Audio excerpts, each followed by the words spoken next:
Ronald McDonald presents Chicken McNuggets! It mixed up McStory. One day, Goldilocks and the Gingerbread Man were bringing delicious sauces to Grandma.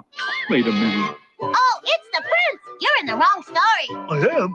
Aren't you Little Bo Peep? Bo Peep? Hold it! We're doing Little Red Robin Hood and his two pigs. Oh, that story! It's a good time for the great taste. You're all in the wrong story. But the right sauces! McDonald's.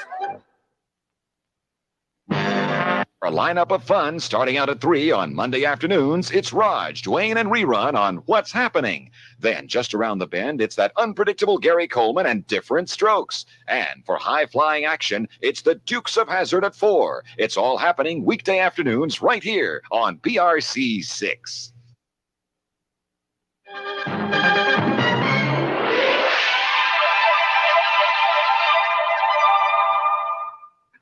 It's Schoolhouse Rockin', a chip on the block, on your favorite Schoolhouse Rock. Introducing the greatest show on earth, the weather!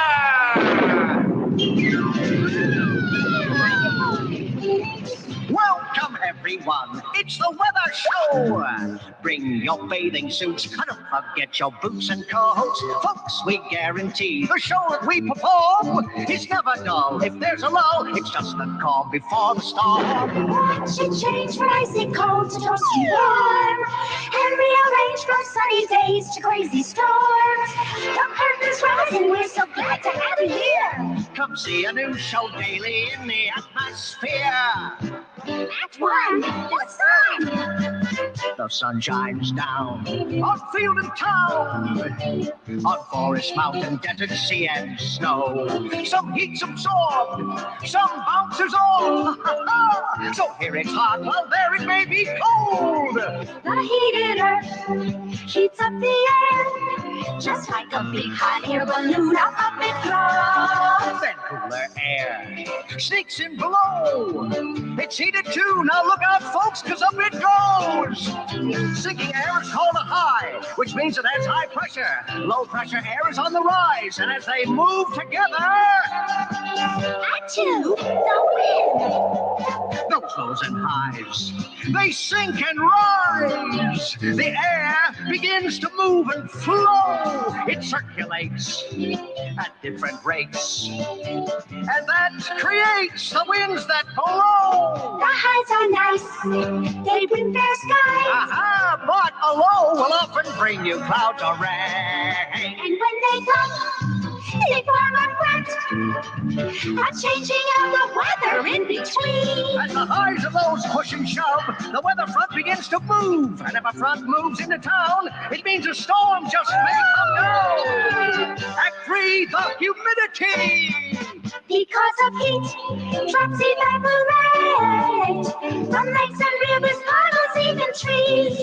The air can fill right to the gills with water vapor that's humidity. When clouds appear, rain may be near. Because the vapor is cool and starting to condense. And if those drops begin to plop, that's precipitation, folks. You all get drenched. So weather, folks, you got your money's worth.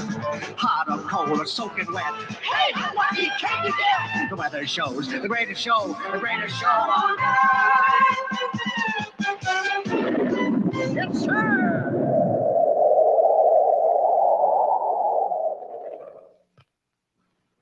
We'll return after these messages.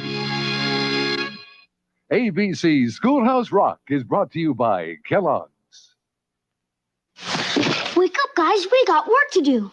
We do? Well, I've got to get out the morning edition. And we've got to get out the breakfast edition. What's it say? Snap, crackle, pop. What else? Snap, it's the snappiest sound to do.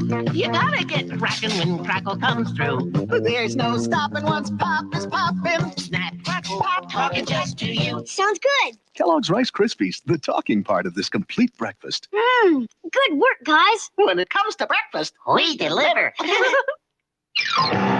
Stay tuned for Rubik the Amazing Cube next.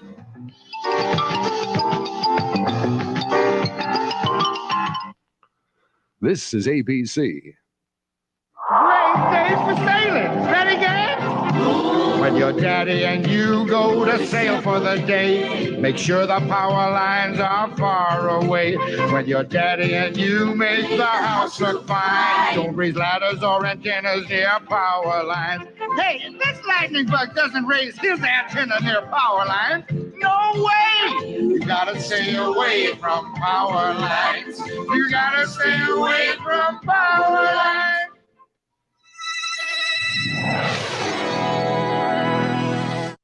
We'll return after these messages. You're in the big leagues. Big league flavor. When you make a perfect slide. You're in the big leagues. Big league pouch. When you keep the team alive. You're in the big leagues. Big league shreds. When you block a shot or two. You're in the big leagues. Big league flavor. You're into big league chew. Big league chew. Band-sized wads of great taste and shredded bubble gum stuffed into a giant Stay Fresh pouch. You're in the big leagues. Big league flavor and big league bubble. You're into big league chew. OJ. Roll them out. Keep them oranges rolling. That there's OJ Joe, rounding up oranges for Kellogg's, where they'll take the sweet juice and put it into new OJs, a crunchy, delicious orange tasting cereal. Let's eat them up. That's one delicious orange taste, OJ. That's my brand. OJs are packed with vitamin C, part of this complete breakfast. New OJ, a delicious orange tasting cereal. Roll them out. We'll return after these messages. There's a fruit drink in a pouch for me. Called Capri Sun. It's the main squeeze. Capri Sun. There's only one Capri Sun. The main squeeze. Capri Sun. Can't wait to get a pouch and sip. New wild cherry. New red berry. 2 new flavors make my taste buds flip. You're my main squeeze now. Capri Sun. New flavors from Capri Sun. New wild cherry. New red berry. Capri Sun. Sometimes a man just needs to be alone with his fruit chewy Newton's cookies. Jimmy. Apple Newtons with fruit chewy chunks of real apple. Hey, Jimbo, where are you? And Fig Newtons, too. I know you're here somewhere, and I know you've got those fruit chewy Newtons. Fruit chewy Newtons. Let you ride my bike. Tastes too good to give up. Disco.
Good morning, Mr. Grissing.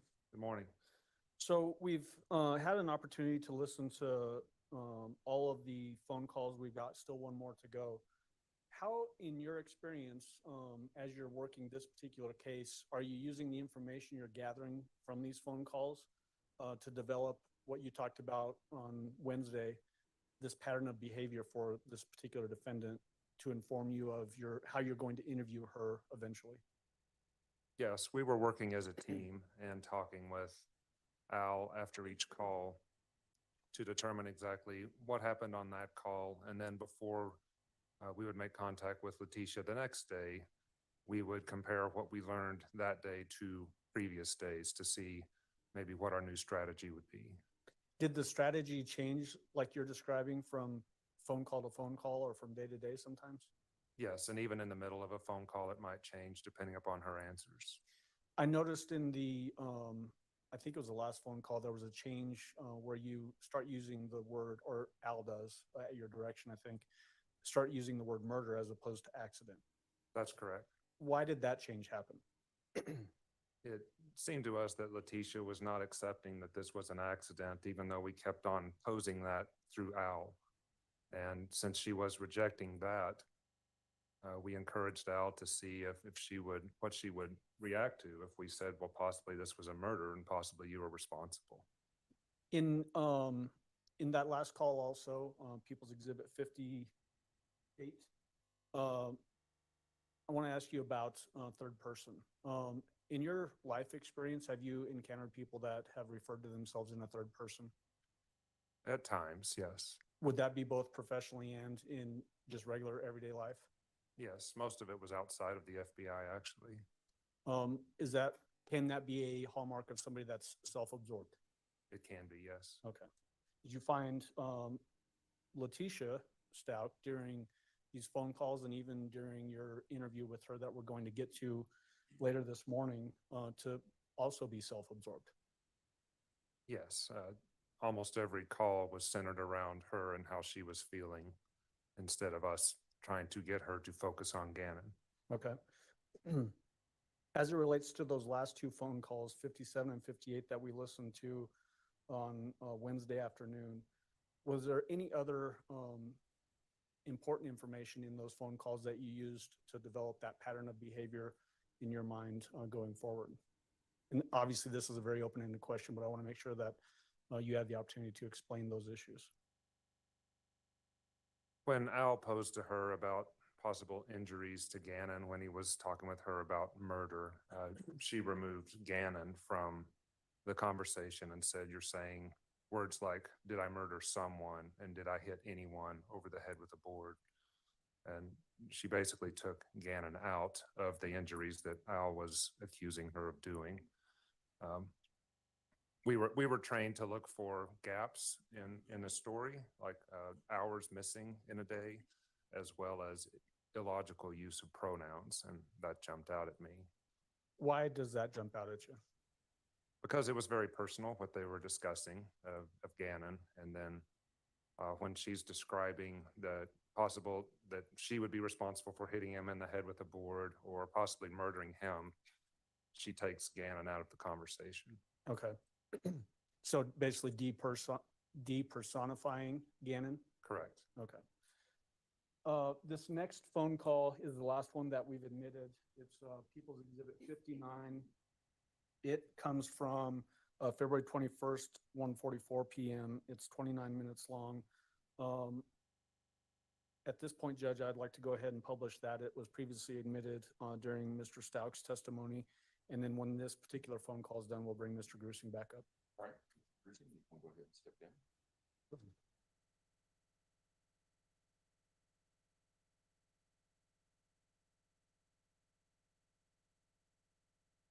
Hello? Hey. So, hey, you said there was an emergency that you need to talk about? Yes, are you okay? Because I sent you the message about stop and searching, and I said, are you ready to work together with me? Yes, I sent that to you. Okay, so what is it? What do you mean, what is it? I'm telling you. Oh my God, I don't know how to clear to say this. Do you believe me now that I didn't do anything wrong?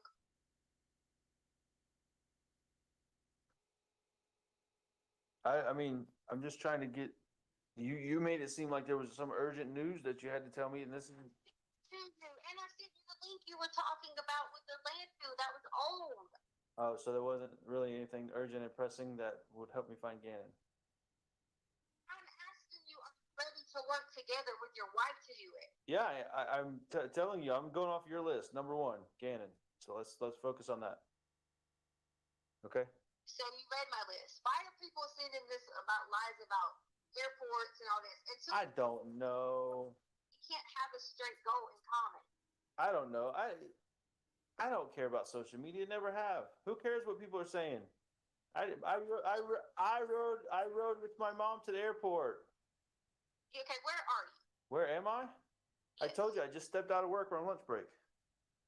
Like, as in the node? No, as in the headquarters. Okay. Are you gonna be like able to like stay with your wife so we can work on this together?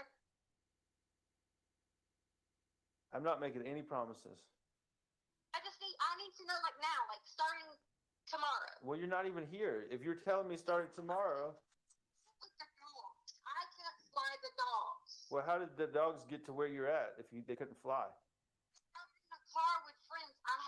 That's all I've been doing. The dogs can't get on an airplane. What friends? Only thing I'm saying, and they Michelle, so the different people, some adjacent people to me that works at Harley. We stayed at their house. Okay. We've just been staying everywhere. The dogs cannot get on an airplane. Okay, fair enough. But I want to get back to Gannon. I want you to tell me you're going to work together with me. That's not a priority. Be together so we can burn down everything, figure this out, get a plan in place. But why is the safety of a child contingent upon anything other than finding him? I can't help you if we're not together. Yes, you can. Fine. I can't do any of that together. The safety of a child is together. If we have to write it down 10 freaking times and work through it. That's the safety. I beg for this. But I still don't understand how you helping me with Gannon is contingent upon anything else. Contingent. I am your wife. Did you file for divorce? Did you? I didn't hear what you said. What? Did you file for divorce? I told you that already. No. Do you want me to? Okay. No. Are you cheating on me? Am I cheating on you? No. Listen, we need to focus on Gannon, okay? You told me you had some big plan. No, it's not. Yeah, it is. You're right. It's a big plan to find my son. Absolutely. Okay, so listen to me. You made this, like you always do in these scenarios, you made it seem like we could fix this immediately. You got some big piece of information. Listen. Listen to me and be open-minded in order to. And when that comes, you taking my side in order for it to even be working. Because if you go against me, you poke me, you be whatever, you try to do whatever, all these things. We can't get to what you need. Okay, so that's what I wanted you to say, because you just told me that finding Gannon is contingent upon what you getting what you want. You said if I don't buck you or don't be with you and don't sleep with you, yeah, that's what you said in essence, is that if I don't give you what you want, we don't find Gannon. So listen, but hold on, listen, I'm going back in now. I thought you had some emergency. Number one, okay?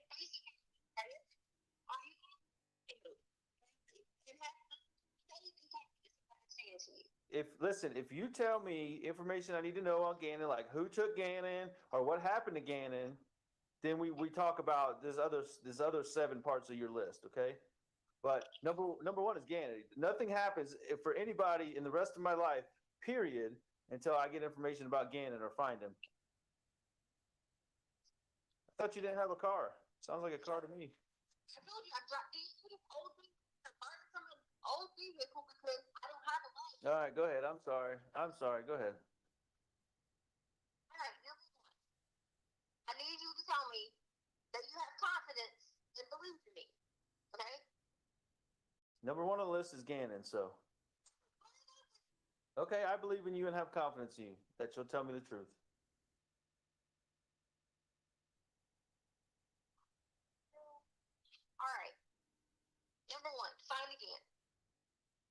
so why come there hasn't been any kind of like locations, searches, anything outside of only where I went? That should be the most concerning thing to you. Is that the first thing that has to be done? Okay, so tell me why that's not happening. That's a question we need to ask law enforcement, not me.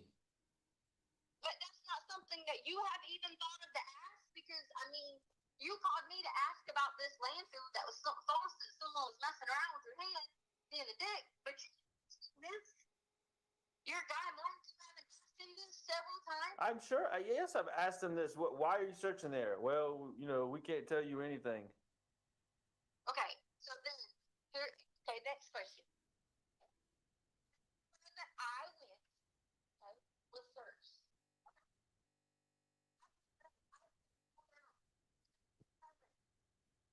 Acres upon acres upon acres when I didn't even go to those acres.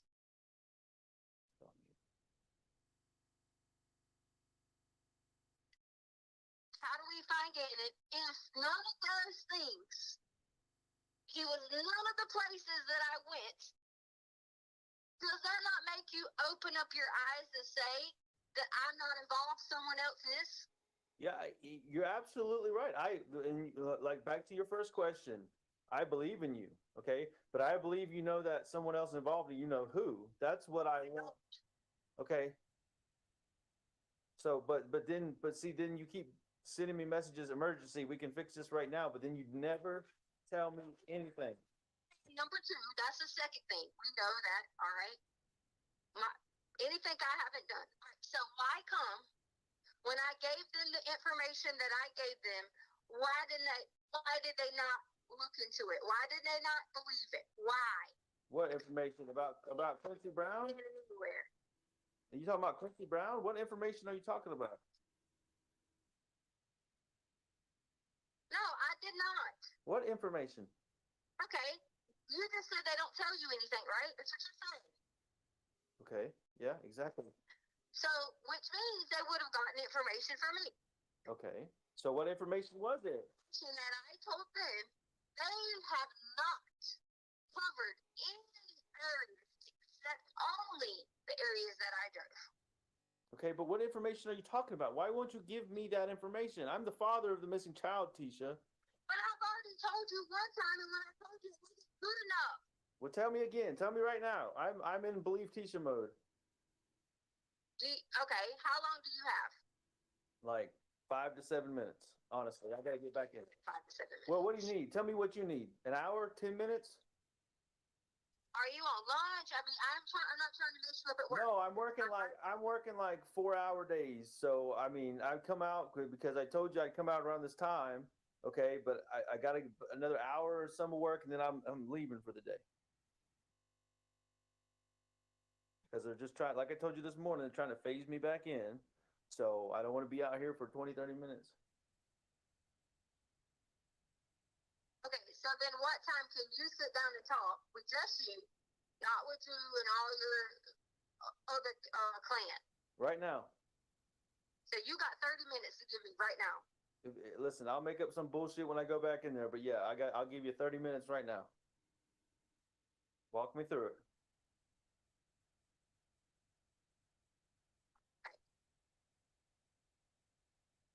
Now I need you to answer this question.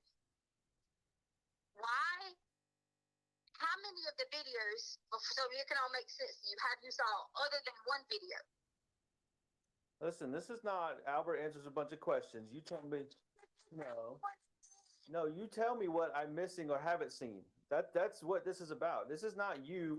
Have you seen a video of anyone pulling into our yard after 4 o'clock? Have I seen a video? Did you see this? Have I seen any video of that? I'm not sitting here answering questions, okay? I haven't seen other than what's been released. I haven't seen what's other than been released to the public. I'm not sitting here getting questioned. You said you had a story to tell me about this. Didn't say I had a story. Okay. Helping you. Okay, well, help me. Don't. Okay, I'm listening. Did you see any other videos? I'm listening. I'm not being questioned, okay? Tell me what I'm missing in the video. Just tell me. Don't ask me. Tell me. In the video, when Harley comes home, and Lena, I'm sure you had to see this. Just tell me where Harley parked her car. I have no clue, Tisha. Tell me what you're trying to tell me. Now you're getting me upset. You haven't seen this. No, I have not seen anything. I told you that. I've seen what is on the internet on the video about the truck. That's it. Okay. So can you wait by your phone for 5 minutes? You said 30 minutes, and just if you got something. But I need you to wait by your phone for 5 minutes because I have this girl's kids in here. Yeah, what? Her kids are in her car. I drove to get some food. I have her kids in here. So I just need 5 minutes to pull up in the yard for the kids to get out. Why does that keep you from sending a video? It's not sending the video. What? I don't want to talk about it with kids around. They could hear me. I'm asking you for 5 minutes. Just give me 5 minutes. Let me pull in the yard and they get out. Just tell me what you got to tell me. There's no kids in the car. I don't hear a peep, okay? There is a kid in the car. Listen, I knew either you tell me now or I'm just going to put the phone down and go back into work, okay? Because I don't got time to sit here. You jerk me around. I'm tired of you jerking me around. Literally almost to the street. Listen, I don't have 5 minutes. I got the 30 minutes you asked for. I got that. You start telling me whatever it is you got to tell me. Who cares if a kid's in the car? That should be a good thing that you know information that can help you find the missing kid. I'm sure they've heard about it. I don't know if they did. They might have not have. Well, I'm turning on her street. Just hold on. Yeah, okay. I swear to you, I'm literally turning on her street. I'm not questioning you. I'm in believe Tisha mode. I'm just waiting for some facts that I can believe. Turning on her street. Okay, I believe you. Like I'm passing the church right now. What church? And then I'm going on to this. Nice. Church, I guess their church. I don't know if they go to church there. I don't know. Oh, you passed by it, but there's no sign? Okay, cool. Yeah, there was a sign. I'm looking at the road, so I can make sure it's the turn. All right. Hey, I believe you. Think that I know my way around. I believe you. I'm not trying to question you. I just want to know if I knew the church or the pastor or anything. Sorry, I'm literally turning in right now. All I gotta do is pull over here. Can you go inside with your mom and then I'll just,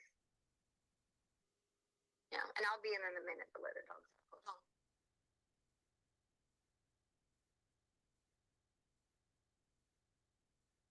All right, give me 1 minute.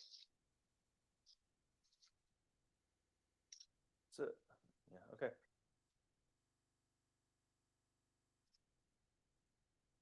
You there? Tisha?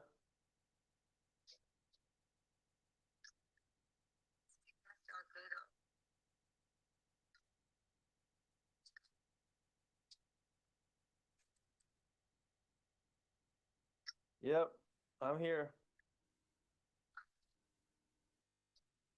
Let's stay here. And then I'll get the dogs and I get back and we just no. And then we can take you out of the work.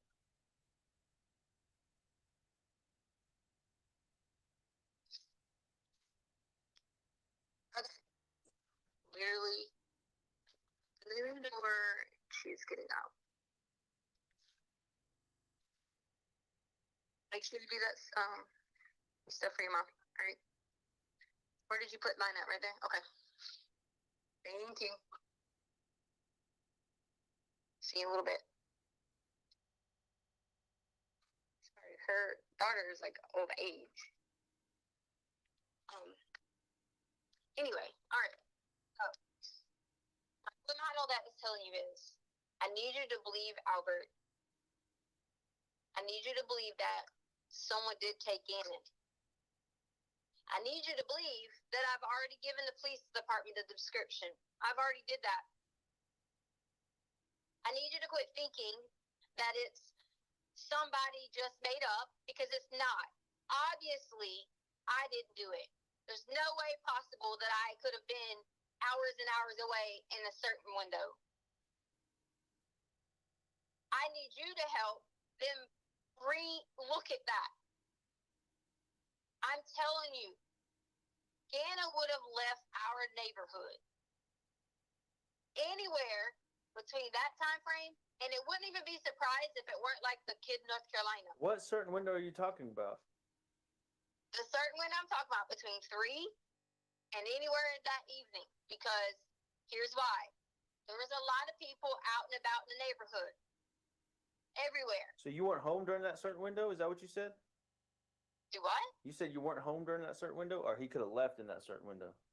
I'm saying that's when it happened. So by the time I called, okay, Gannon still could have been in the neighborhood. But you said when it happened. What is it, Tisha? I told you already. You haven't looked at it to see. Okay, go to the ring. See, we went out the front door. When we left, we went out the front door. Okay? When we left, I set the alarm. I went out the front door. I came back in the front door, made sure the alarm was set, went out the garage. You could see that on the ring. When I came out, I think it was like 10:07, 10:08-ish, maybe. We left out. We were in the garage. Okay. There was no more, at that time, there was no more anybody going in and out. And the dogs do not set off the motion in the house. Right. They don't. Okay? Not when they're in their crates. You're right. Yeah, not within their crates. And as sure as heck, if I'm somewhere upstairs, they're with me. They're not just roaming around doing a thing. They're following somebody that they look. Okay? When we came back, I told you 15,000 times about the car following us at Petco. The reason I left the phone at Petco, you want to know why? Why don't y'all go check the alarm on it? I set an alarm for it to go off. If I hadn't came back in the time frame to call the police. I set the alarm on there, Albert. There was no intention. I had my watch on, so there was no hiding where I was going or whatever. But wait. So you set an alarm to call the police? Why? No, not because someone was following us. From the house or from Petco? From the house. Okay. To Petco. Okay. Then from Petco, that's why I kept walking to the door to look, because Gannon was laying down. He was playing the switch, so I knew that they knew nobody was in the car. That's what they thought. Maybe I was being over suspicious. Well, so help me out here, because I'm in believe teacher mode. So okay, just so you know that. But somebody's following you from the house, and you leave Gannon in the truck. They never knew anybody was in the truck. But if they followed you from the house, didn't they see y'all get into the truck? I was not like from the house as in our house, like as in not the area that. All right. Well, okay. All right. Help me be in believe teacher mode. Okay. All right. Don't start spinning. Just tell me. I'm spinning. Okay. All right. I'm trying to. You go through the whole entire thing. Okay. I'll go ahead. Go ahead. Okay. So I sit there. I was playing with these period pad things because apparently dogs have periods. Okay. So I'm holding the thing, and I sat there and I said alarm, just for the alarm to go off. Like, whatever. That was for the alarm to go off. Maybe I was being too superstitious. I just was being whatever. I don't know. Okay. Sorry. And now you're yawning? Listen, I don't sleep good at night. I haven't for years. You know that. So go ahead.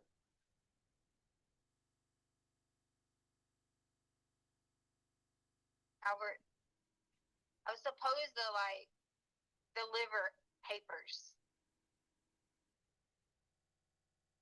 Deliver.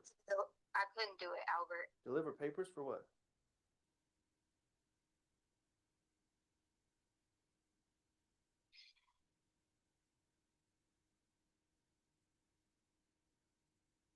Tisha?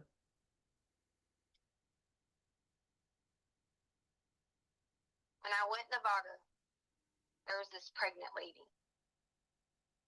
So I agreed to help the pregnant lady because she was really, really pregnant. She gets in the car, which is why Gannon was not in the front seat. He was in the back seat. You said wait. You said when you went to Nevada? I went through Nevada. Oh. I'm like, what? You're in Nevada? Anyways, go ahead. Right. When I realized she's not pregnant. Once she gets in the car.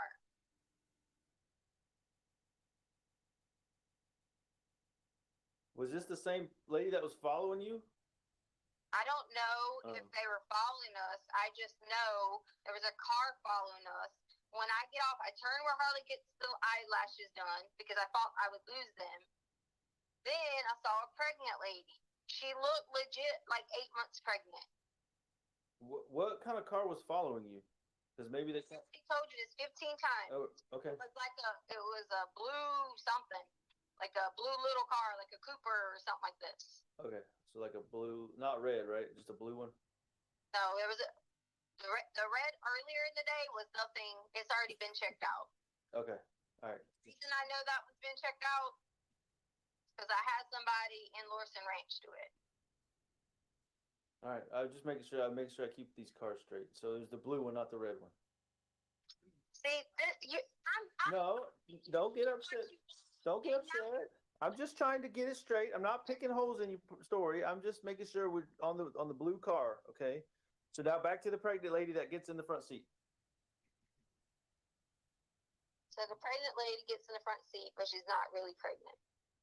I don't know that she's not really pregnant, but she says she just needs a ride. I felt bad. She looked really, really pregnant, like 8 months. I said, I'm just listening. You know what? I'm not going to help if you're going to do this to me. Listening and believing? I really came in this to be honest with you. Okay, and I'm just listening.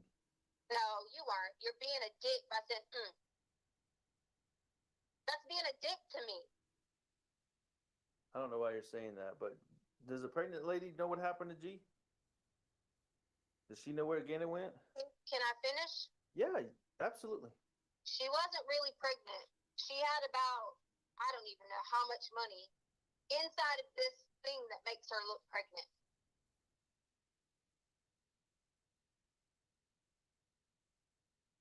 So you know where my mind immediately goes? Where? What would you think a pregnant person disguising as pregnant but money in her belly means? Probably robbed a bank. Okay, she might have. Or I am. She could be involved in something crazy, right? Yeah. I would be scared of myself, even if it was a woman. Yeah, because that's pretty scary, right? You're making fun of this like it's... No, I'm not. If somebody got in my truck with a pregnant belly full of cash, I'd be worried to death. You're right.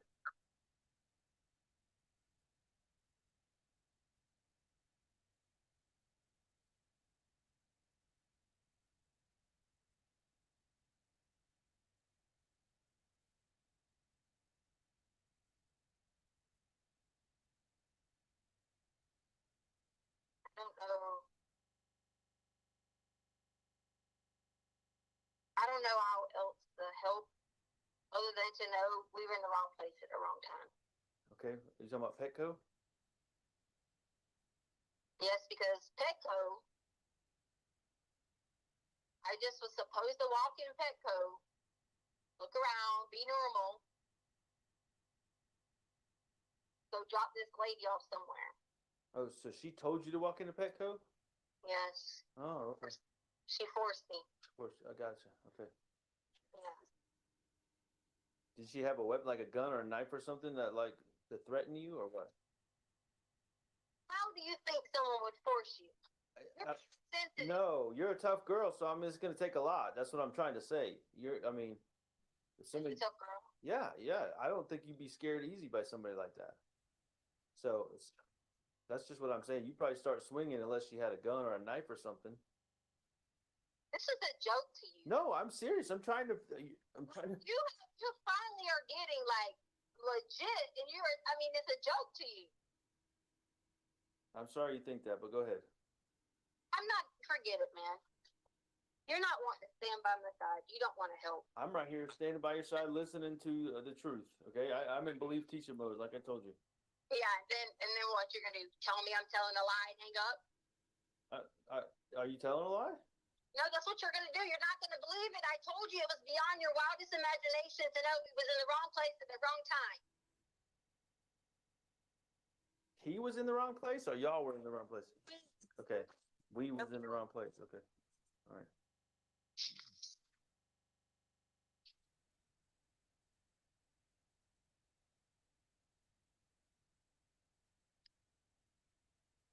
I mean,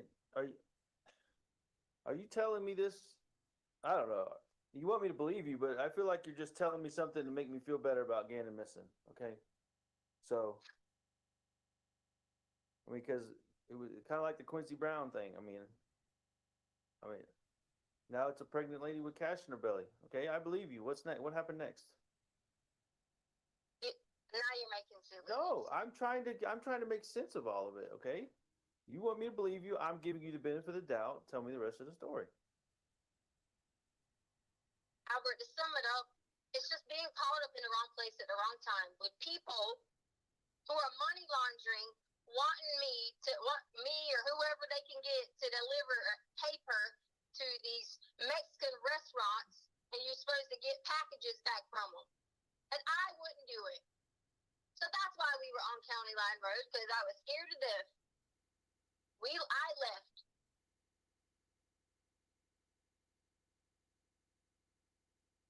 So I was going round and round and round to make sure that no car followed me. So is that where they were trying to send you, or you just went there because you knew that was out in the boonies? No, because 25, I got on Interstate 25 and it was backed up. Oh, so you did like we did that one time and took a detour?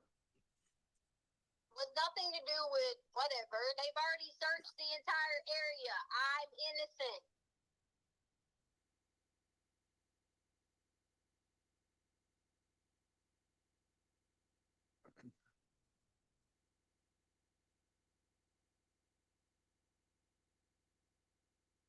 That's who has Gannon, okay? The pregnant lady with the cash? No, whoever has proof, because I've already given it to the Mexican guy. Why do you think I told you that about the Quincy thing? Because the whole Mexico. We need to be looking at any routes going into Mexico, and I've been telling you this. No, but no. Okay, all right. I'm out of believe Tisha mode now. Okay, because you told me Quincy Brown was in Colorado Springs. His family told your news reporter that he's in Mexico. Okay, you didn't know that beforehand. And of course, you have nothing to say about that. I'll talk to you later.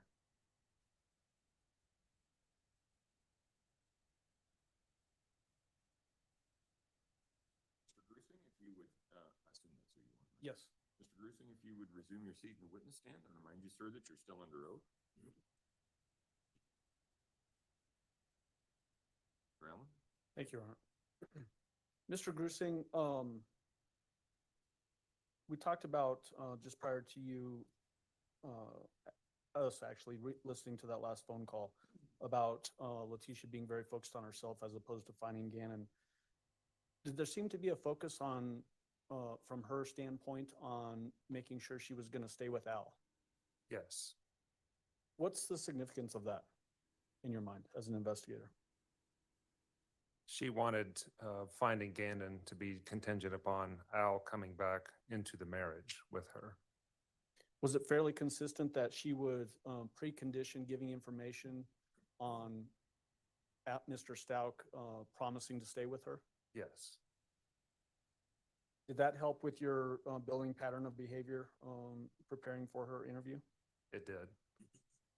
Does that also give her a way to calculate the flow of information that law enforcement got? She was, yes. In what way?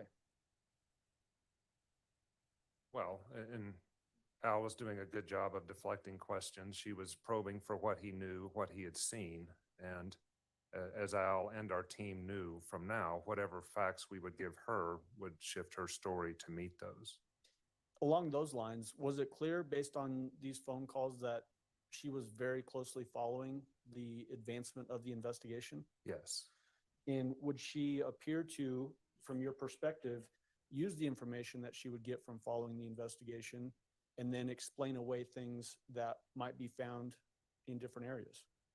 She would. And because it was only her and Gannon together, it's only her story that mattered. Did that appear to be an effort to manipulate the investigation? Yes, Is that a calculated move on her part? it was.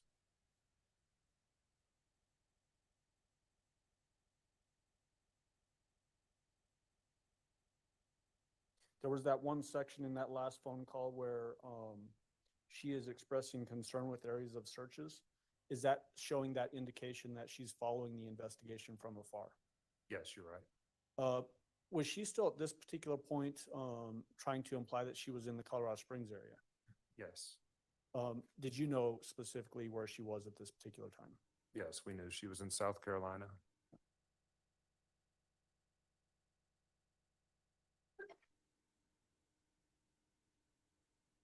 Talking about her efforts to manipulate the investigation, did she point throughout all of these phone calls at random unknown persons?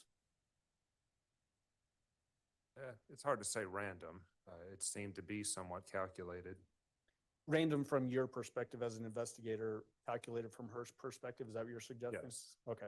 So we have Eduardo, right? Correct. The information that she gave about identifying Eduardo, so any identifying features, do you remember that right now? I don't. Okay.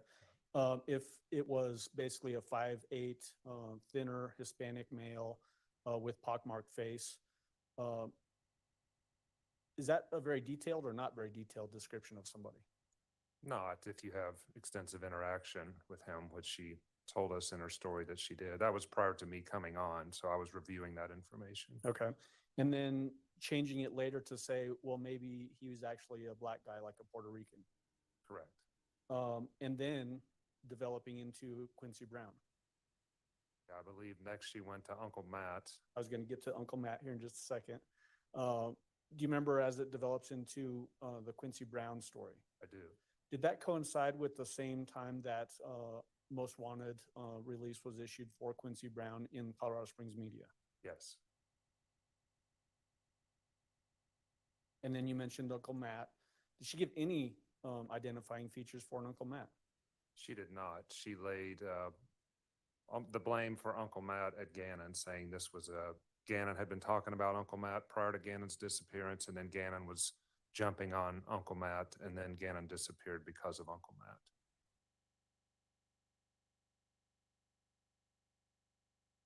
There's that one portion of time where she's at least relaying the idea that she's driving in a car with some other kid in this last phone call that we just listened to. Yes. Could you hear any noises from that side of the phone call that indicated a kid was in the car? We could not. Did you hear any doors open or close like she was indicating she just dropped a kid off? No. There's also reference by her about driving past a church. You remember that portion? Yes. And Al actually presses her and says, what's the name of the church? Correct. I didn't hear, did she give a name of that church? Couldn't hear her give a name. At least I didn't.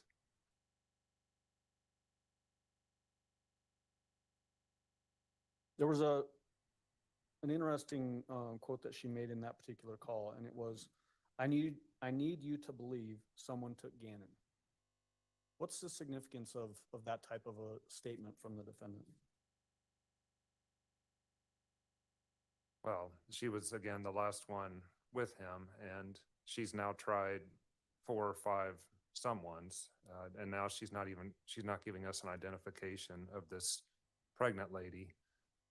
We were not scripting Al to yawn or do those things during this one, but it was obvious that this was not going to lead us anywhere closer to Gannon. So with her not giving us a name or anything to follow up on, we were fine with Al just reacting naturally to this new story. Okay. The leading up to the pregnant lady with some sort of a money pregnancy thing, was there any indication that somebody followed her from the home area, Lorson Ranch, to Petco? There was not. Were you aware that she actually made two Petco visits on January 27th that were basically 2 hours apart on that day? Yes. Was there any indication through the investigation that someone was forcing her to go into Petco? There was not. As it relates to this pregnant lady with the money thing, did she ever give any detailed information about description of this pregnant lady with money coming out of her belly? No.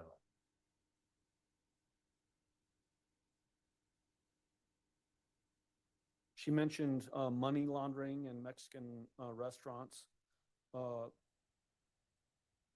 Curious your thoughts on that angle of it, that there's a description of Eduardo being a slim Hispanic guy. Then she changes it to a black guy or a Mexican guy, and now we're back to Mexican money laundering plans. Thoughts on that from your perspective as an investigator? She goes back and forth whether it's someone involved in the criminal element must be responsible for someone like this, or Gannon is responsible through accidents. So she's ascribing criminal behavior to most of these people that would have inflicted injuries on him or taken him. Okay. And as it relates to blaming others, does she consistently almost try to shift blame onto Gannon? She does. In what ways? It's accidental. She did it at the very first by saying he just left, ran away. But then throughout, she will say that he was involved in an accident, or he stepped on something, or he hit his head, or he busted his lip. Those sorts of injuries that he's causing to himself. As it relates to those descriptions of various injuries, does that also include the bleeding from the rectum? Yes. Okay. In those descriptions, was she also giving information that only somebody with knowledge of those injuries would have, the actual injuries that Gannon suffered? Correct. Was that significant to you at all? It was, and I believe it was on the 13th, the very first phone call we had. It's the first time that she mentioned Quincy Brown, or the most egregious injuries she ascribed to him, and that was the bleeding from the head, the hands, and the knees, and then blood pouring from his face. So she was describing, things, and as we were going, we were trying to how can we use that to help find Gannon? But then she would shift later and say, whether it was the burns or the face, that those injuries were not as significant. So we were just back and forth. But throughout, if you look at the whole picture of these 10, 12 calls, she was describing a significant amount of injuries to him.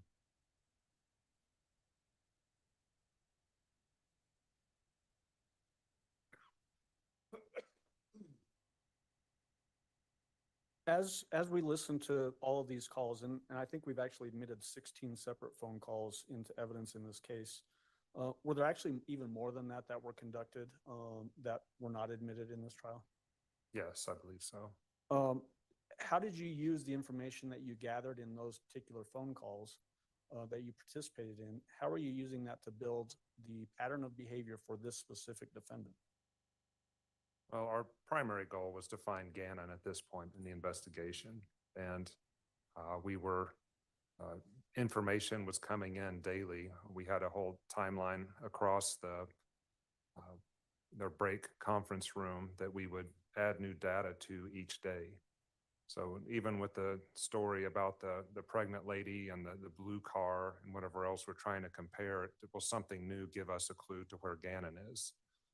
And then secondly, we're looking at building a case against Letitia and working towards an arrest and an interview. Okay. So let's jump into that. When was the defendant ultimately arrested? March 2nd, 2020. What were circumstances that led to that arrest as it relates to your involvement? So the sheriff's office and the FBI agents that were assigned the case in Colorado Springs had drafted an affidavit that a judge had signed off on. And our team had been communicating with law enforcement in South Carolina to arrange an arrest and possible interview of her if she was willing to afterwards. Did you in fact travel from Colorado to South Carolina to be participating in that? Yes. Was that on March 2nd exactly? Yes, it was. Describe for the jury how were you there when she was taken into custody? I was. Describe that for the jury. I was on the very periphery, wasn't close, but it was in a mall parking lot, I believe, and local law enforcement did the arrest. I did come up and introduce myself to Letitia and told her I was with the FBI in Denver and I would like to speak with her, that we were going to take her to a law enforcement facility. Did you in fact then have her transported to that law enforcement facility? Yes, Was that at the Myrtle Beach Police Department? it was. Did you interview her there? Yes. Your Honor, may I approach with People's Exhibit 354? May. You recognize this exhibit? I do. How do you recognize it? That's the DVD of the recording of the interview I had with Letitia. I have initialed it and dated it. Is it a fair and accurate copy of that interview that you conducted on March 2nd of the defendant? Yes. This time I move for admission of People's Exhibit 354. That's no objection, Your Honor. Exhibit 354 will be admitted. Go ahead. Do you know roughly how long this particular interview is? Approximately 5 hours. And let's go over, is there an initial phase of an interview where you maybe are building rapport with somebody? Yes, letting whoever I'm speaking to understand the purpose of the interview, explaining why I am there. And then because Letitia was not free to leave, I advised her of her rights pursuant to Miranda. Is it typical to do the advisement of rights under Miranda when somebody's in custody? Yes. What's the purpose of that? To let her know that she doesn't have to talk to me if she doesn't want to. She can have an attorney present. She's free to leave at any time. Is this something that you just talk to somebody about? Or is there a form that you? There's a form that I go through. Okay. Yes. Do you actually have them sign the form? Yes, Did you do that with this defendant? I did. Do you know what name she used to sign that form? I don't remember. I'm guessing it's Letitia Stout. Does it say Tisha Stout on it? That sounds right. Okay. Did she indicate that she understood her rights? She did. Did she even go further than that in trying to put conditions on a specific right as it relates to attorney? Yes. Okay. Did that indicate that to you from your perspective that she appeared to understand those rights and could contemplate them and potentially even try to put additional conditions on them? Correct. Your Honor, at this time, I'd like to start publishing, and what I intend to do with People's Exhibit 354 is just keep Mr. Grucy on the stand, play portions based on questions that I'm asking. Obviously, the whole interview is in evidence, Judge. All right, go ahead.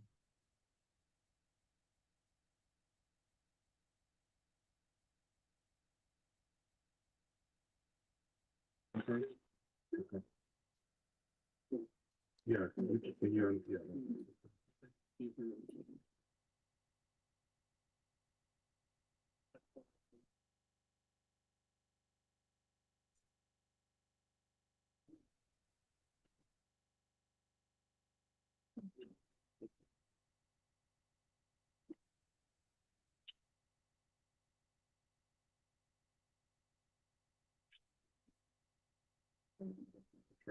You can pull that chair back a little bit.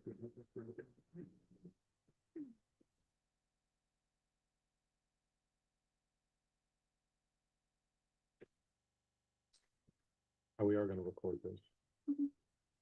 And Judge, I'm wondering if we can check with the jurors to see, this one's a little quieter than the other recorded phone calls, if they can hear this okay. The other thing is, it sounds as though your plan is to play part of this and then stop it and ask questions during part of it. That's right. Yeah, I'll do this throughout, Judge. Okay. I think for the purpose of the record to remain clear, you just need to identify the timestamp where you're stopping. Yeah, I will. Yep. About as loud as I can make it. Okay, let's see. With protection. You all hear it okay? Letitia and John Grusing with the FBI. Met you in the mall parking lot. Do you know why you're here? Did they inform you, the officers, of why you're under arrest? I'm under arrest. Yes, For what?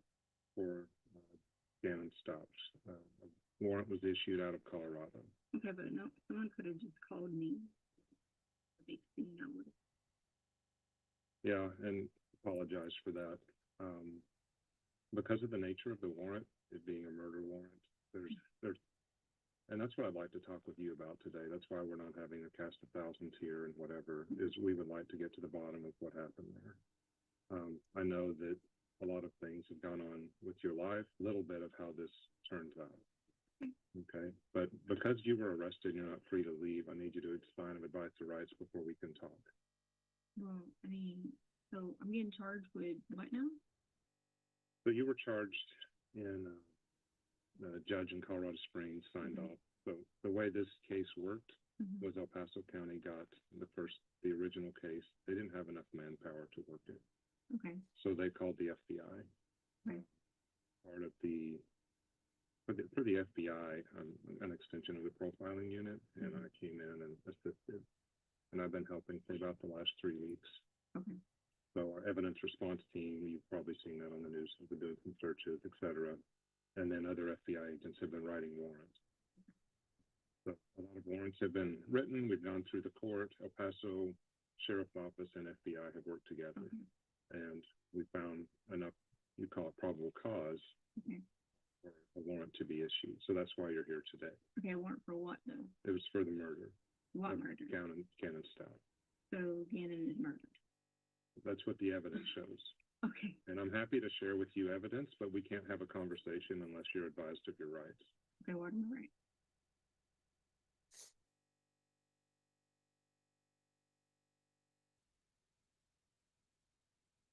So this is an advice of rights form. I'll fill it out at the top. And you don't have to answer any question. Oh, I am. Okay, so I'm not going to force you to answer anything. If you want this interview to be done, it's done. So we're in. Okay.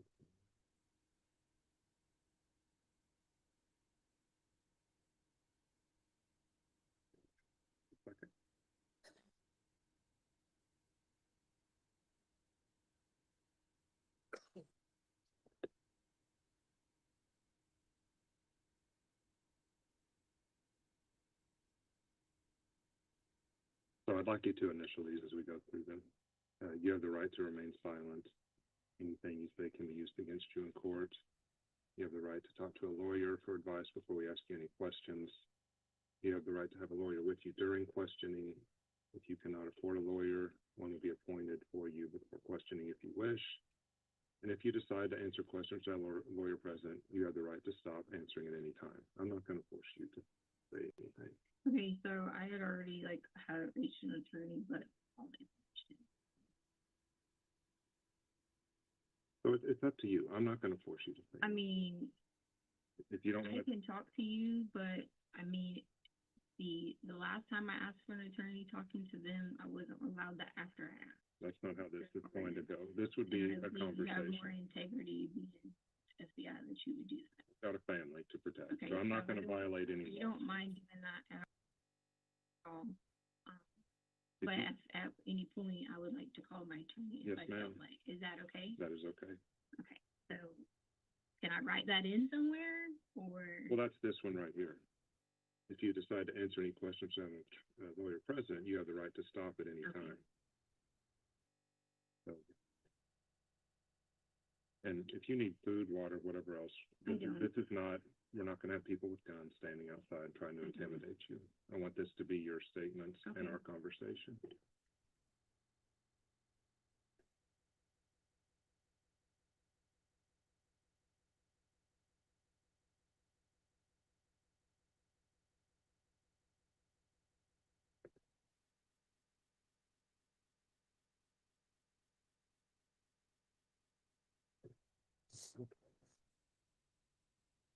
So I was thinking of a lot of things to say to you today because I've been helping, I've been involved. I've unfortunately worked a lot of missing kids cases. That's why they called me to do this. Okay. A lot of time Mark, who was the dad. Dylan actually was in Colorado Springs with mom. Mhm. Went to go see dad. This was in November of 2012. Right. And then he disappeared. It's a lot like what happened here. What I think happened with Mark is friends, and Mark wouldn't let him go. Okay. And I think Mark got upset. I think Dylan did some things that irritated Mark. I think there was just a punch in the face, Right. sort of thing. Right. Things went downhill from there. Well, And I'm not saying I that's just what want to happened say with to you, I can help you because what you're charging me with is not, or whoever, is not the case. Okay. Gannon is alive, okay, and I can help you. Okay, great. But see, here's the problem.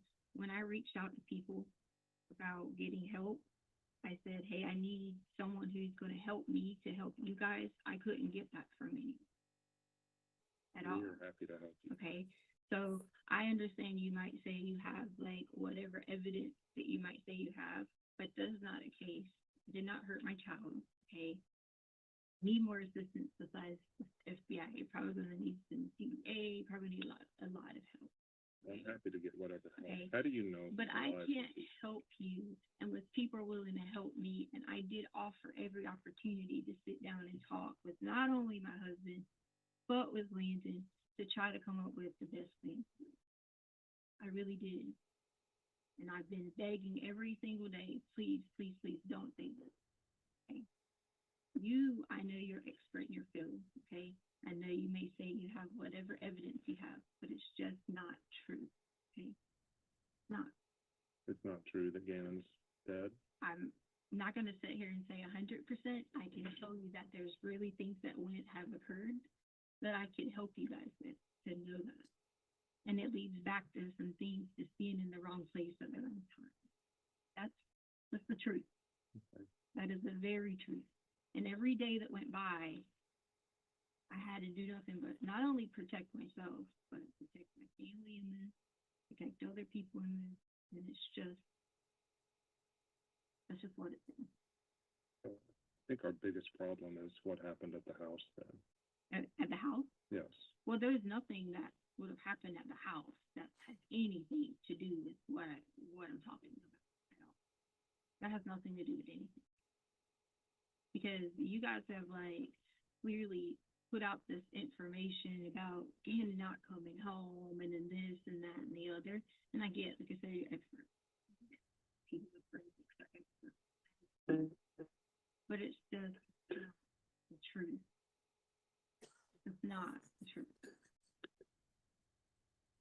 And until I know that I got to get help from some people other than someone just having me in a room.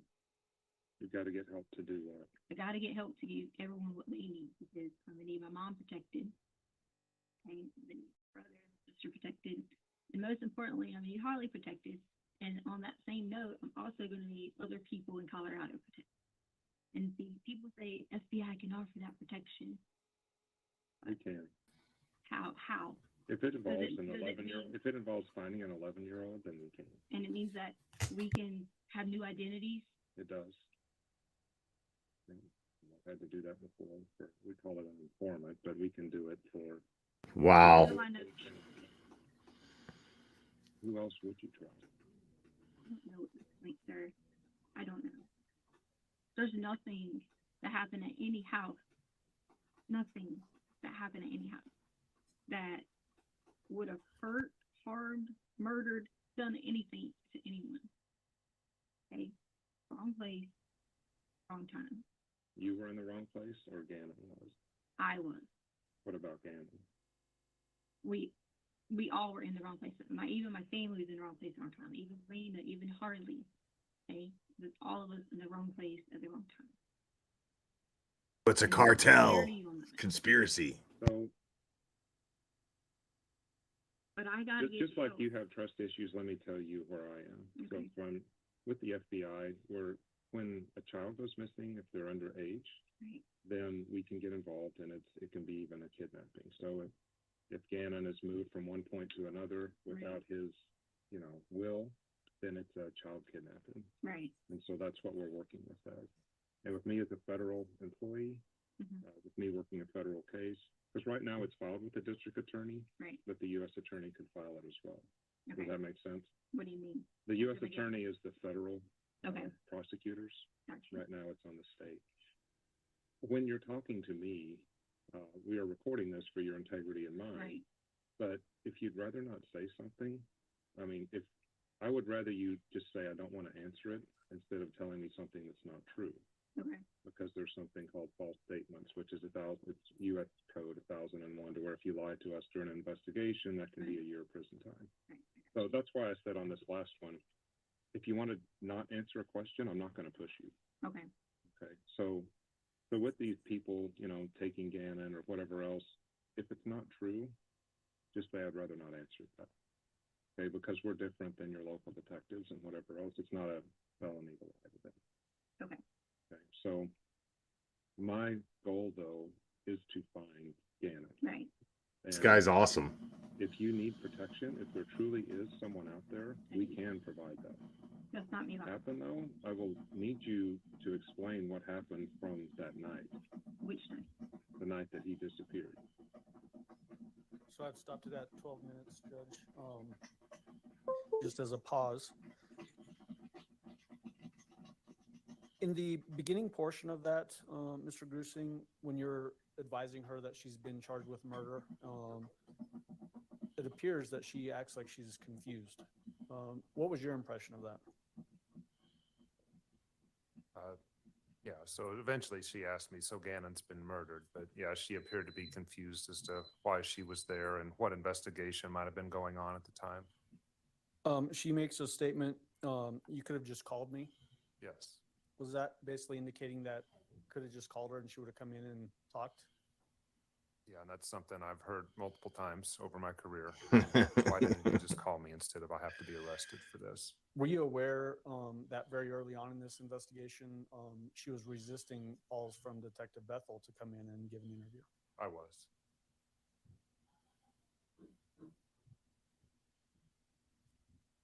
She makes a statement that she's been begging every single day for somebody to help her and says stuff like, I can't help if you don't help me. What was your takeaway from that? Yeah, I think I could couple that with when she said that she would need even more help than the FBI could provide, whether it's DEA, and then she rolled into she needs secret identities for herself and multiple people. I think she was giving me a task that she thought I couldn't meet, and therefore she might not have to talk about difficult things. Is the FBI equipped to do those things for witnesses that need protection? We are. It takes a very extraordinary circumstance, but they could if they had to. Okay, so I guess the question is if that was actually necessary here, could the FBI have provided that? Yes. So you were the right person to talk to if that was the eventuality? I could get the right person for her. Okay. You're not omnipotent? No. I want to jump into the next section. Did you have a chance to talk with her about the calls that we'd gone over, those consensual recorded calls? Yes. I'm going to jump to 12 minutes and 30 seconds, Judge.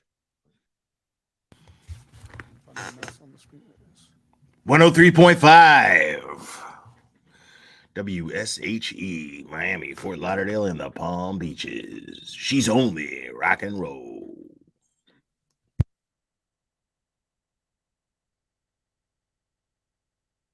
It's actually 12 minutes and 33 seconds. I can't get that 3 to cooperate with me.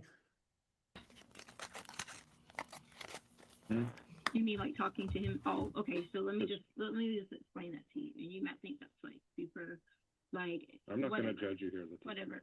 To him was the reason I already knew someone was listening, but because of him not ever like being like supportive, and I tried originally to talk to him when he first got there.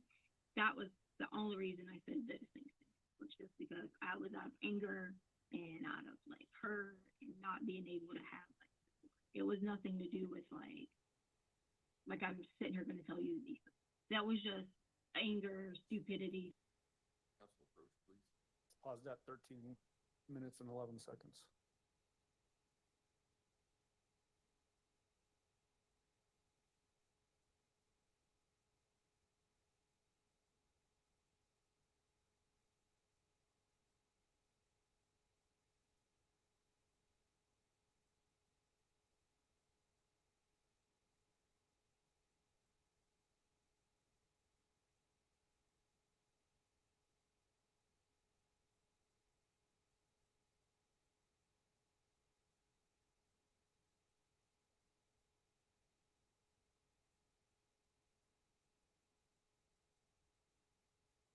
Picking back up from where we left off, it's at 13 minutes and 11 seconds and playing again from there. And I already knew, like, if you heard it, you heard me say a lot of times, I know people are listening because I know the same time that someone called, every time I could hear people. Right. I knew that. So me saying those things to him was just being, what is the word you want to call it? Selfish or facetious.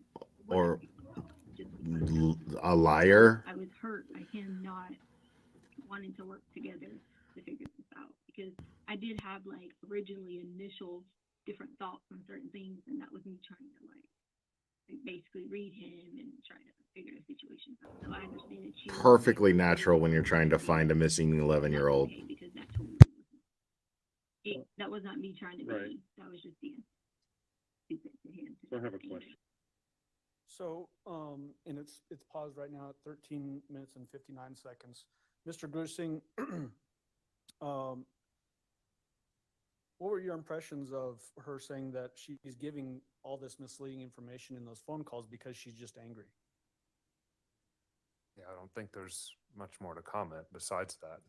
Instead of being focused like Al was and the rest of us of trying to find what happened to an 11-year-old boy, she was again focusing on her feelings.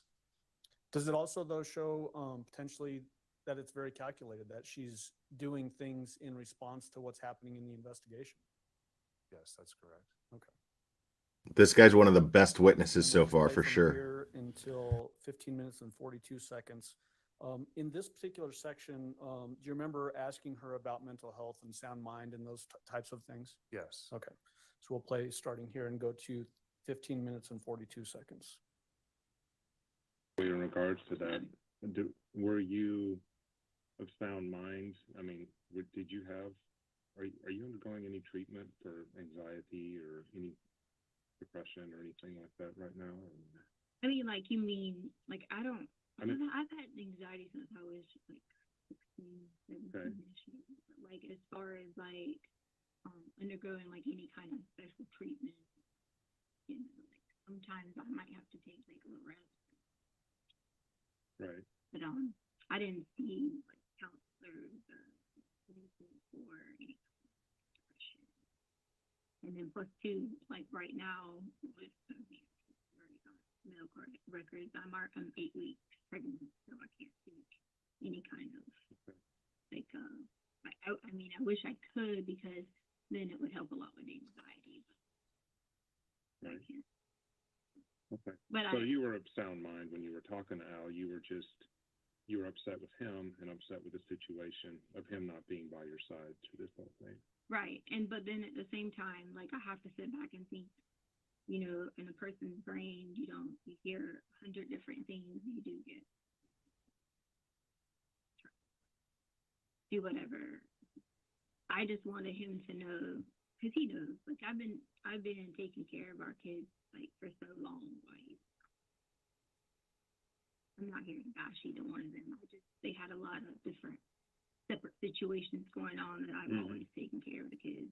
And so there's been times I've protected them from so many people, you know. So it's now paused again at 15 minutes and 42 seconds. Why are you asking these types of questions about sound mind and mental health based questions? Well, I spoke with the district attorney's office before the interview, and they suggested that I ask them. I don't always ask these of people that I'm interviewing, but because of the varying stories and because of the district attorney's office and investigators looking forward to trial, we wanted to make sure that she knew what she was doing while she was talking to Al during our investigation, and then while I was even talking to her at the present. The real heroes. When these types of investigations are ongoing, is the investigation goal to try to build a case that will plead out, or do you have to assume that it will go to trial? We assume that it'll go to trial. You asked her, was she sound mind during this time? Do you remember what her response was in that? She said that, well, I can't remember right after that, but she referenced the reason why she was doing what she was doing to Al was to make him come back to her in the relationship, basically. in that particular call, or I'm sorry, in that particular portion of the interview, it's at 15 minutes exactly when you ask about were you sound mind, and she says right. Yes. And then she goes into that description of taking care of the kids. Does this start to build in your mind when we talk about that pattern of behavior and then that pathway to violence that you talked about?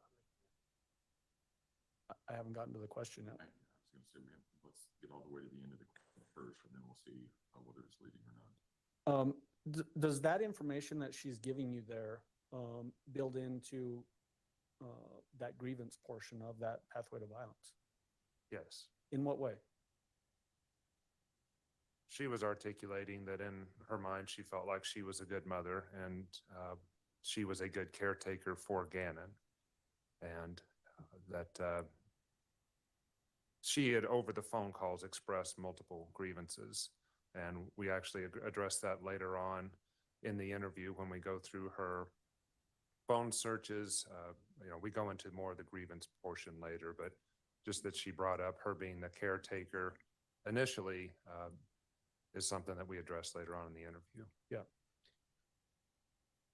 Do you remember asking her about what kind of dad Al is to Gannon? I don't at this Okay. point. Well, let's jump to that portion of the interview starting at 15 minutes and 53 seconds.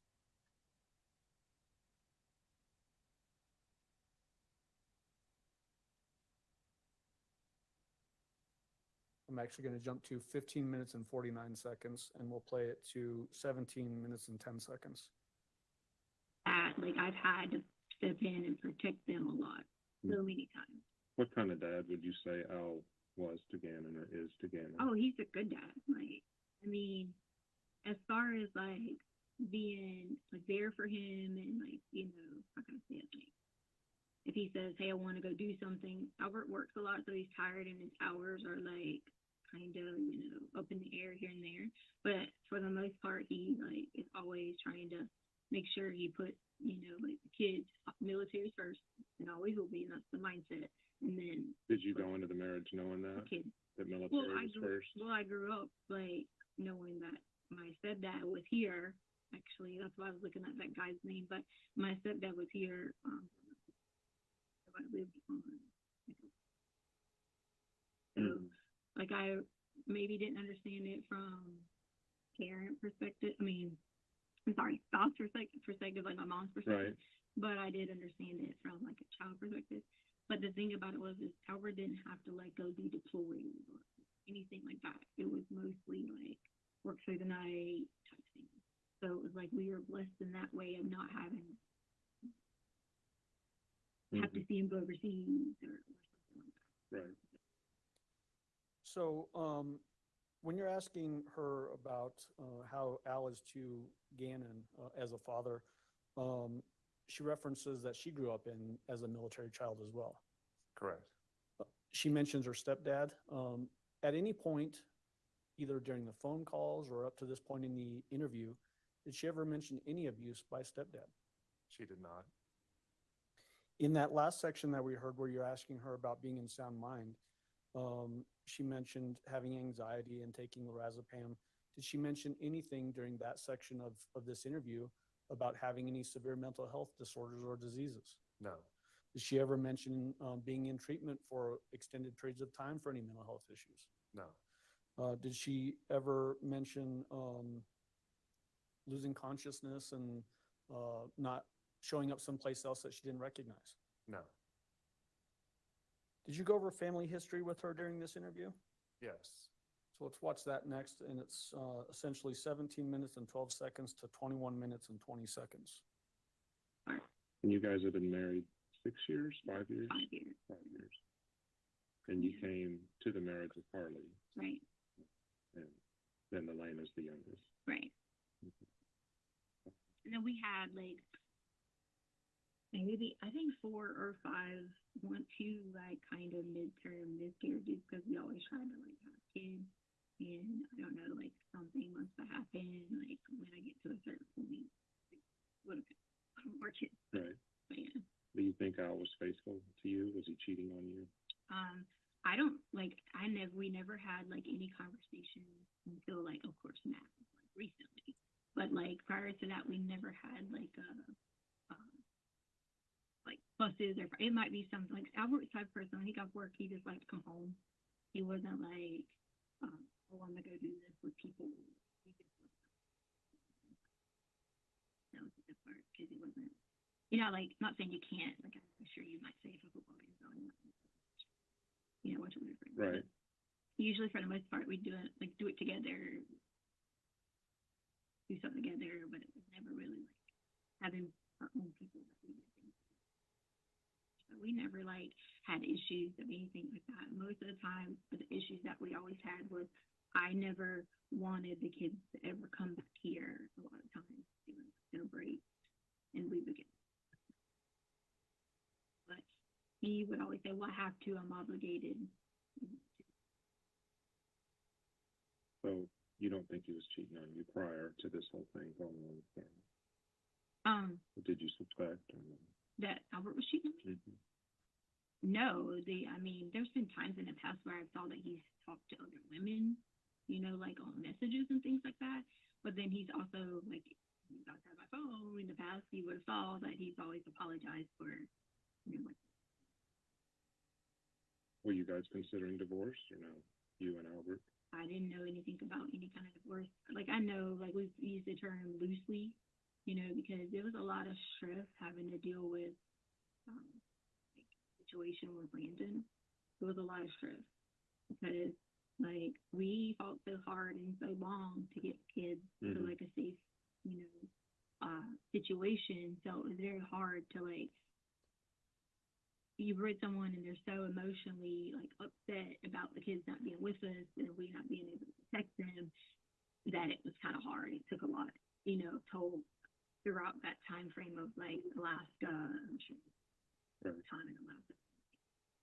So during that time in Alaska and stuff like that, it was very hard to like have to see him be so upset from so many miles away. We get calls that kids didn't have a place to stay. We get calls that there were guns in the back of their car and people would get arrested. And that took its toll in the terms of like figuring we should not have to like go through these things. But then once like we got to Colorado, we all could be in like one place. And then it was like kind of, first it was like kind of hard because we've been, back and forth to Alaska for so long. Because, if you know the background, I had the kids here. It's just you, me, you. For Gannon and Lena. So it was Lena's, was it first grade year? Okay, fourth grade year. Yeah. So they would have went to school here. So I had them here with us then. Still with that, it was both like being hard, going back and forth, traveling on holidays, things like that. So that would have been the most, difficult time. Like so when we got to Colorado, it was just like, okay, we're here. We are together. We said stupid things to each other. But like the things that we could do to be like, okay, we'll forget all this, or if you do this, we'll do it and forget all this. Right. But at least. So it's paused at 21:20. And before I jump into these next questions, just noticing the time. Do you want me to go till about 10:30 and then? It's up to you. I was actually just going to say whenever you can find a break in the next 5 minutes or so. Okay. It's up to you. Okay, sounds good. This particular section, Mr. Grusing, was she able to recount details over this 5-year period that her and Mr. Stout had been together? Yes. Did she indicate any trouble on remembering these details? No. Did she also even give you recounting silly arguments that they would have, that kind of thing? Yes, she did. Did that indicate to you that she appeared to be able to recall things fairly easily? Yes.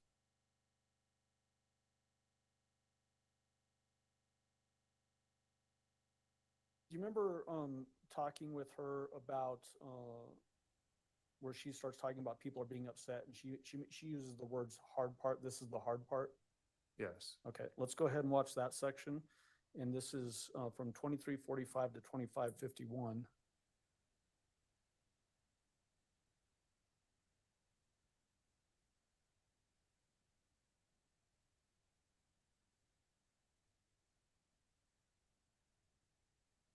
I'm actually going to start at 23:35 and then we'll go to 25:51. from a distance going through that because they'll deal with dads 14 years later who are looking for their daughters at bus stops and malls and whatever. So, And see, that's the hard part is like people are like, you know, being upset, and I'm like, I haven't had the opportunity to like even just sit down and be like, okay, look, Wow. given my life to take care of these children, I have. They shouldn't have. You know, and I've done that. And it's so hard because inside that, I don't get to express that emotion to have, you know, to say to anything like that. No, it was difficult because I've had to just be like, how can I make the situation back? You know, like, let's be honest. I'm John. John. Yeah. I mean, like Albert was talking about, and again, whether you make mistakes. I mean, literally, woke up on Christmas. I always make it about the kids on Christmas because they don't get to spend Christmas with us. So, like, if they went home for the holidays, you know, they might leave, you know, 2 weeks out. We might not see them until, you know, January. So, I always spent my time trying to make sure every time, I didn't believe in certain holidays, I did Halloween, but to make sure every holiday was, like, revolved around the situation. So, if you look at the situation, I went, you know, we have every house and cars and we have whatever. So I worked my entire life with the kids. So to me, it's like everything I worked so hard for, everything Albert, you know, whether it's in the military or, you know, service and things like that, no matter how much we had did on that, it took us everything to get the kids. Right. And that was where we were at in our safe spot. So for a person who can, you know, take care of everyone and do everything for everyone, and then just cannot do it for a split second, that's the hardest part. You know, knowing that this is an image getting fed on me, all these horrible things, all these things that are just not true. Well, that's what we'd like to get to today. And so, Mr. Grusing, where she's talking about, I've given my life to take care of these kids, is this building more on that grievance portion that we talked about earlier? Yes, I was asking her about, well, I was talking to her about when kids go missing, how hard it is on parents, families, society, etc. And then she, you know, talked about herself again, and then what she tried to do to be a mom.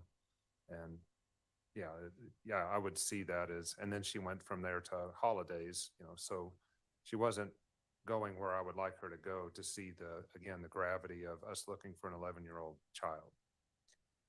Is that another indication of trying to distract away from the main focus of what this investigation was about? Yes. Judge, this might be a good time. The next section is about 13 minutes long. All right, ladies and gentlemen, we will take our morning break. If I can have everyone back in the jury room at, say, 10:45, we should be able to start on time at that point. Again, don't discuss the case among yourselves. Don't discuss the case with anyone else. Don't do your own investigation about any aspect of the case. With that, we'll see you all back at 10:45. All rise for the jury, please.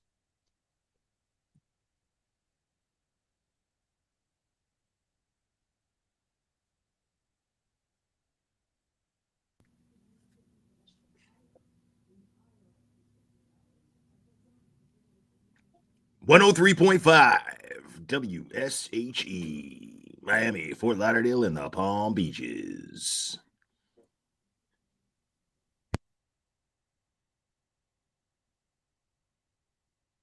Thank you. You may all be seated. Mr. Grusing, you can go ahead and step down if you would like. I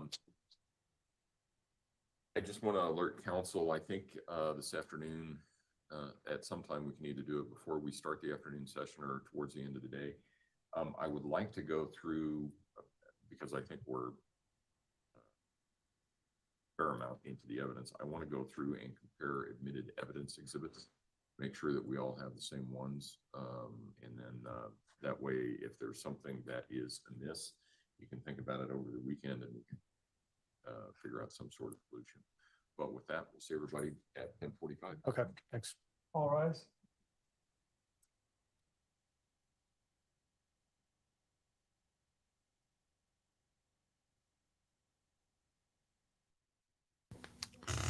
Good afternoon, everyone. I hope everybody's doing okay.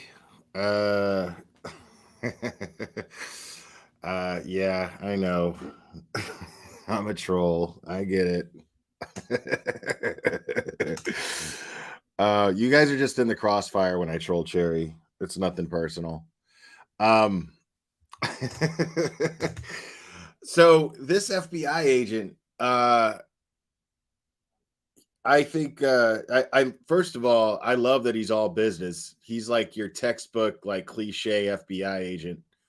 Somebody made the Matrix reference that like he reminds you of Agent Smith.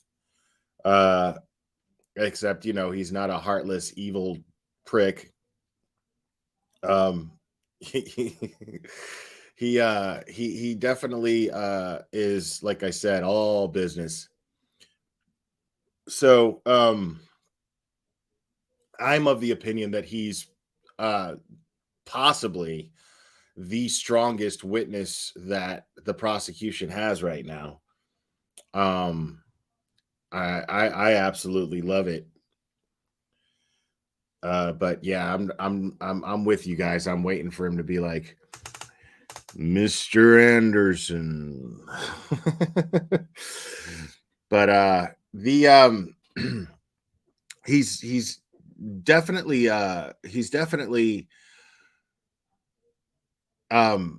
making it extremely clear. I mean, just proving she doesn't even, she's so narcissistic that she can't even she can't even put on the right act in front of the FBI. I mean, she just admitted that she knew that Al was recording the conversations and that her lying to Al was just some sort of ruse to play games with Al because she was taking things personally, because she felt like their relationship was in danger and blah blah blah. But the fact that she doesn't realize that that's not exactly the way to go when the issue is that there's an 11-year-old boy missing, uh that's and you're talking to his father, uh and you're that father's wife. What you should probably be doing is helping him get answers and doing everything that you can to make sure that he finds the truth as far as what happened to his boy. I think it's really disgusting. And the fact that she even admits to the FBI agent, well, I knew I was being recorded, so I just decided to fuck with him. What? Why would you do that? Like you're trying to convince us all that you're this super mom, right? That you're taking care of everything, but you know, I've done. I mean, what's your justification here? I've done everything to be a homemaker, but this is the last straw. Now is my time. This is the best time for it to be, for me to decide that it's my time to get some appreciation. No, this is the worst time to think that you should be getting some sort of appreciation for that. That doesn't even make sense. Now, going back to the last conversation she had with Al, or at least the one they played, she said that there was a woman faking a pregnancy. Okay. Um, and she's gonna need all this, protection from the FBI that is above the pay grade of this particular FBI agent to be able to provide that protection, because she's way in over her head with some cartel or whatever. I mean, her stories aren't even remotely believable. Like it's almost as if she's not even trying to come up with a believable story. Um, it absolutely makes no sense. Uh, and I as I kind of stated during the witness testimony, this FBI agent on the stand, there was a point where they were saying that the that there was a point where they were stating that or at least the FBI agent was stated that the prosecution suggested that they kind of focus a little bit on her mental health because they foresaw this.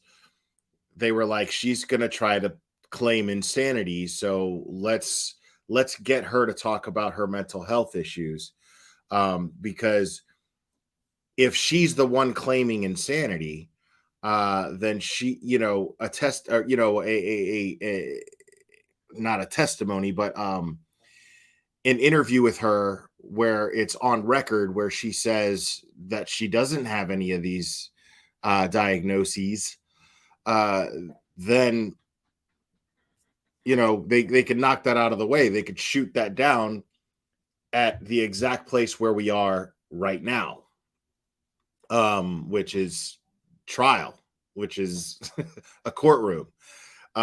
So the prosecution, in my opinion, definitely the real heroes here. Absolutely. Because their job is to make sure that they can get a conviction. They believe they have enough evidence to convict her. And at this point, they're like, with everything that we've got, this idiot's definitely going to try to claim insanity.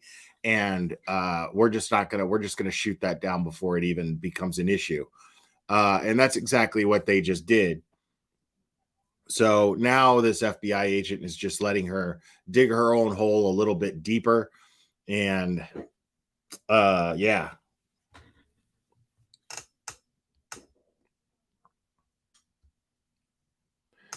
And real quick, I had a great conversation yesterday with Tracy Ann, aka Chasing Truth. And we had it was a very, very pleasant conversation, and I really enjoyed it. And she is also covering this trial, so I'm not going to be mad at nobody for switching back and forth and whatnot. That's kind of the whole point. This is a trial that I feel very I take a little bit personally. So, this isn't about competition with other creators because a lot of us are covering the same thing. I would encourage all of you. This is about getting information. This is about obtaining information and understanding the information presented. So it's always good for all of us to get different perspectives. So I would absolutely encourage you guys to switch back and forth here and there to the other creators that are streaming this, just to get different insights and different perspectives.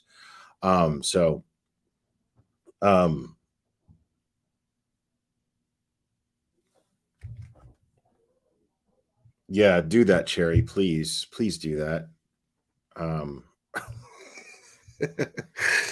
Get out of here, Cherry. But yeah, this is there's a lot of really, really interesting information that a lot of people are going to have some different opinions on. And like I said, I would absolutely encourage everyone to get as many different perspectives as you can with the information that we're all getting here. So she got her doctorate the same place that I got mine. I went to the medical school of which is a division of the University of my ass. That's where I pulled my PhD from. So yeah, and also my law degree. Tuition is cheap. But it's a very prestigious school. And like I said, I would recommend that school to anybody. So, but yeah, she got her doctorate from her ass, University of Letitia's ass, just so you know.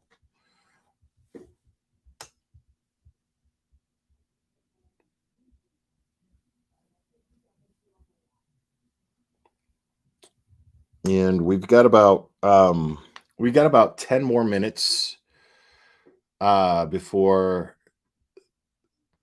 this resumes.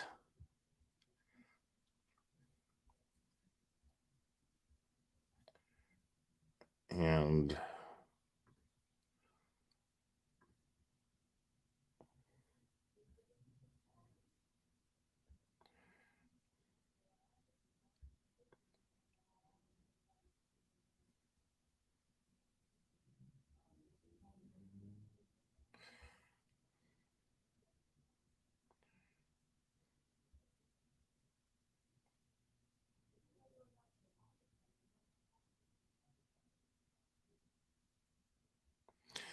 so let's go over that. I'm going to go over that escape attempt one more time while we wait.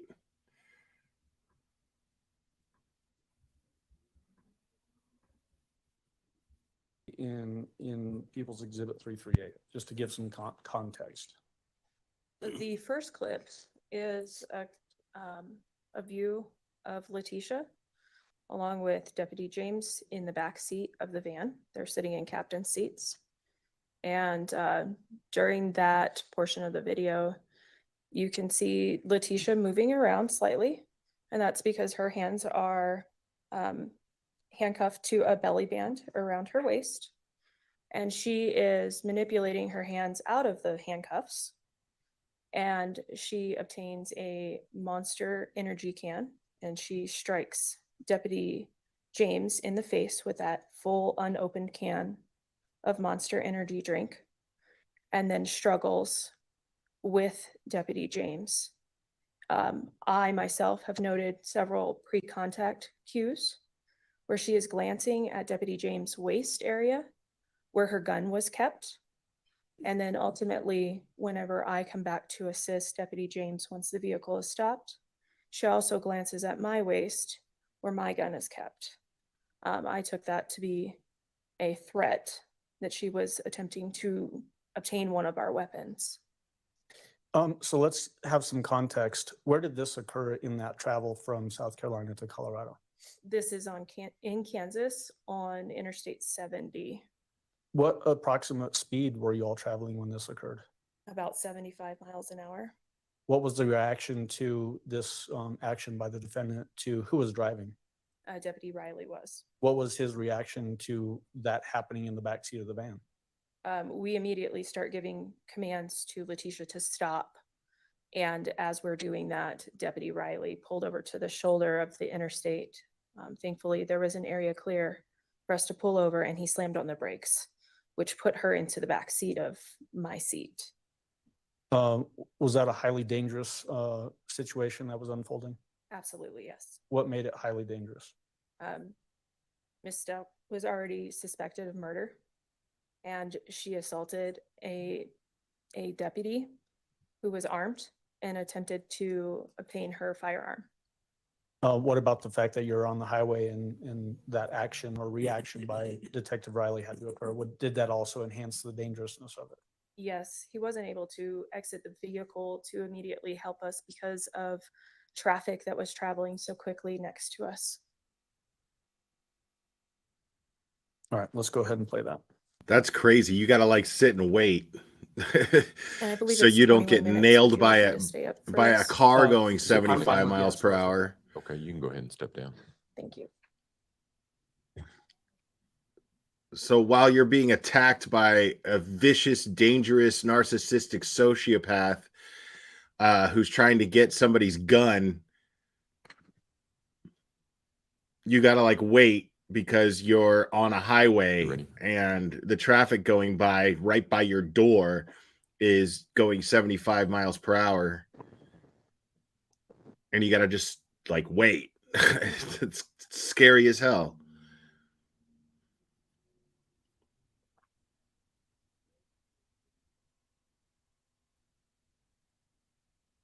Now, for just to be clear, just to not mess up people's sense of timeline or anything, this all happened.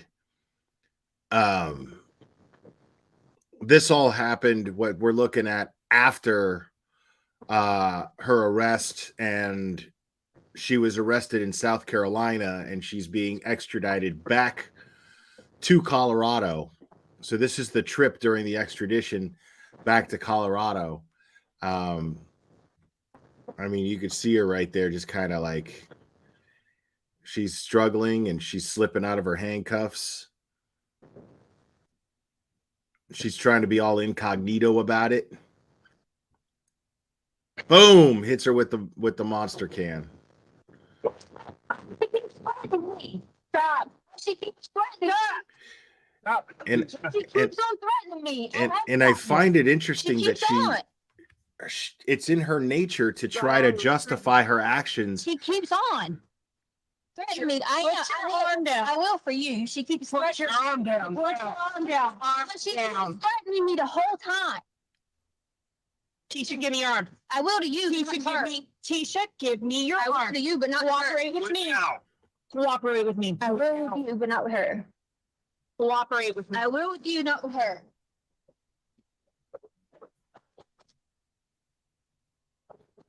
Tisha? I will with you. I said I would with you. Give me your arm now. I said I would with you. I said I would with you. And I couldn't do this. Stop resisting. I'm not resisting. I said I would with her. Go ahead. I got it on. I have the song. Stop I'm not resisting. Yes, you are. I mean, Stop she's not having an episode. She's calculated. She's trying to justify attacking a deputy by saying that she's threatening her. Just stop it. I'm not even doing anything. It's in her nature to commit a crime and justify in her mind why it's okay to do it. Well, she shouldn't be doing me like this.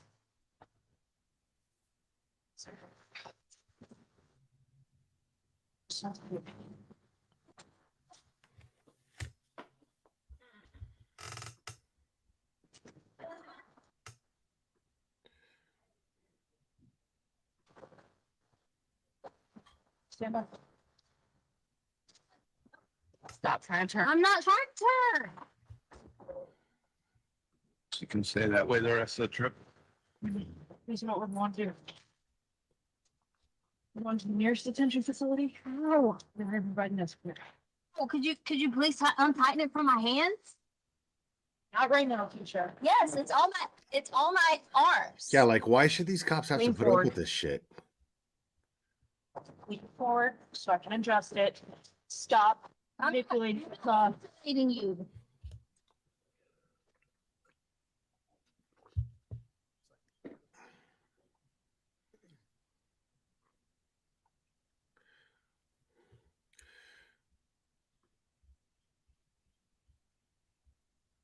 All right, we should be court should be resuming in just a moment. Let me go ahead and get this back up. Shut up, Cherry. Don't do it.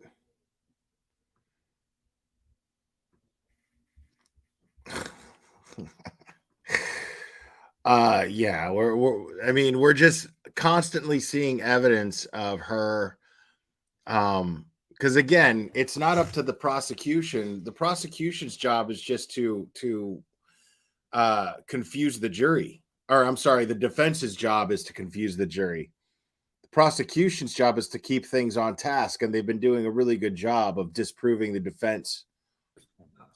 Yes, Your Honor. I'd like to bring a matter up. Go ahead.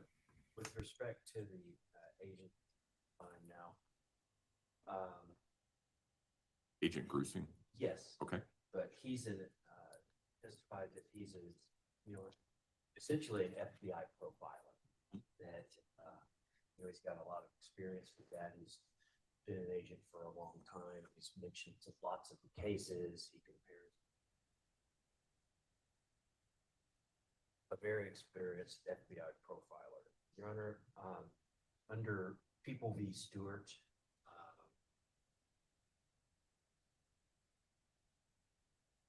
Colorado Supreme Court, I would object to any senescence or tantamount agent. We're talking about language of, oh, well, these are grievances that lead to the pathway to violence and stuff like this. This is expert testimony. And this testimony was, or this information that is being used in this testimony was gained by being an FBI profiler. And, you know, regular people, lay people, this isn't a lay opinion. They don't go around talking about pathways to violence. Right. In this grievance language that leads to pathways to violence. This is information and testimony that comes from, and is directly from being a longtime FBI profiler. This, you know, we have to speak to the expert reports about this FBI profiler material, not endorsed as an expert. If we had known that this testimony was going to include this expert FBI profiling type testimony, we would have done a Shrek hearing. There's, you know, a lot of information out there in other reports that, you know, talk about some of the problems with profiling in general, that it has a lot of holes in it. There could be a lot of problems with that. So based on that, you know, I know he's got a lot of good relevant information to testify to for the people, but them trying to elicit this pathways to violence and grievances leading to this, and, you know, this other information, I think is wrong. I think it's, moreover, you know, we want expert information and testimony and opinion. Okay, so in summary, what I understand is that, first of all, do you have a citation on Stewart? I do. Oh. And while you're looking for that, as I understand it, the summary essentially of the argument is that Mr. Grusing was not endorsed to testify as an expert, has not provided any expert reports regarding the pathway to violence, which he has referenced. Is that accurate? I could clarify one thing, Your Honor. Okay. He actually was endorsed as an expert. He was endorsed. He was endorsed as an expert. I have filed a motion for expert disclosure, which of course granted. I asked for a summary of their opinions on the basis for them. We were then told that all of the opinions of the expert were provided in the reports. Nowhere in this agent's reports does he mention anything about FBI profiling, or that this was a pathway of violence, that this was the grievances, or any of this type of information. It's not disclosed in any of his reports. And so we specifically asked for that so we could prepare for expert testimony to rebut some of this type of information. And we're told that any type of information provided in the reports. Okay, so now I understand that he was endorsed as an expert. Yes. I'm but sorry, Your Honor, I misspoke. But this information was not provided in his expert report. We didn't get an expert report. All we have is this FBI, the reports like every other agent gave. And we have no report. We have a CV from him, but nothing in any of his reports that he was going to be given this type of opinion. Mr. Allen? And Your Honor, just while I have it up in front of me, Yes. it's the Colorado Supreme Court, as I said. And 55 P 3rd 107. Thank you. Mr. Allen? So Judge, he was endorsed as an expert, obviously didn't move to have him qualified as an expert. In Discovery, released his CV, which starts on page 45-0168. It's a 24-page CV, which might be the longest CV that I've released in Discovery. but it's got extensive information about his background and training and things that he's done, including things with BAU, talking about serial killers, all that kind of stuff, school shooters, Scott Kimball investigation.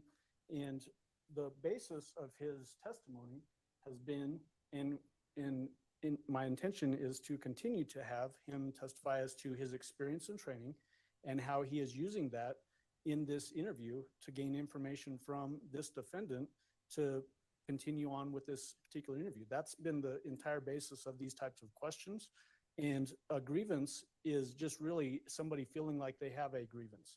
That's all that is. There's no specialized training for that necessarily. If somebody is complaining about something, people understand that to be, they think that there's a grievance that they have. We're not asking for expert testimony. Didn't qualify him as an expert, went through his background because that is important. It does inform how he does this interview.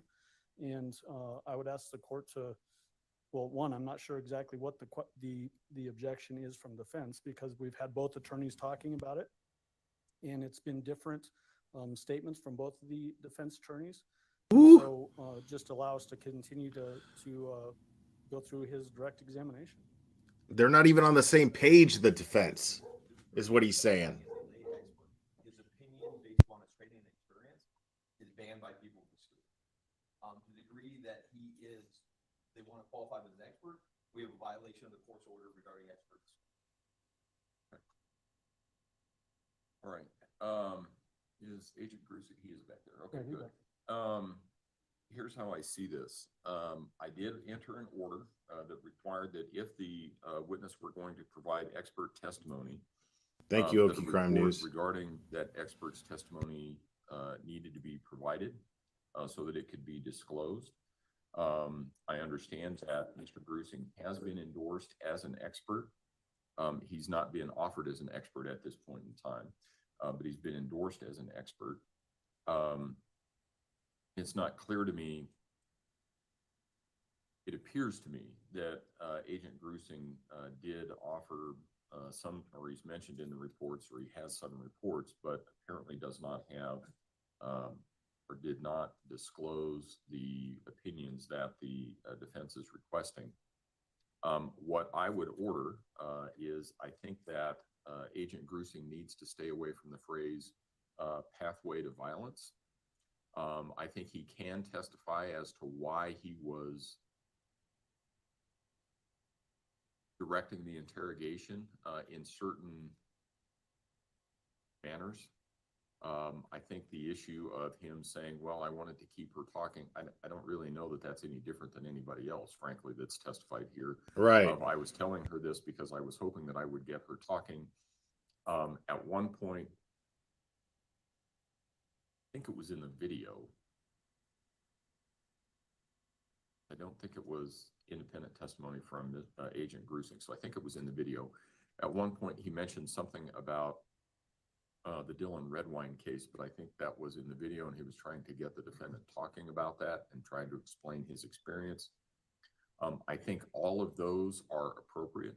I think it's appropriate for for Agent Grusick to say, to an extent, this is what I was trying to get her to do. I think it is inappropriate for Agent Grusick, and Agent Grusick would be prohibited from saying, for instance, in this case, well, I was doing this investigation, and because of a technique that I learned in the Dylan Redwine case, this is what I was trying to do here, because I think at that point, a jury could conceive that he, based on his education, experience, and training, is equating Ms. Stout with Mark Redwine, and that does not appear to be the case here.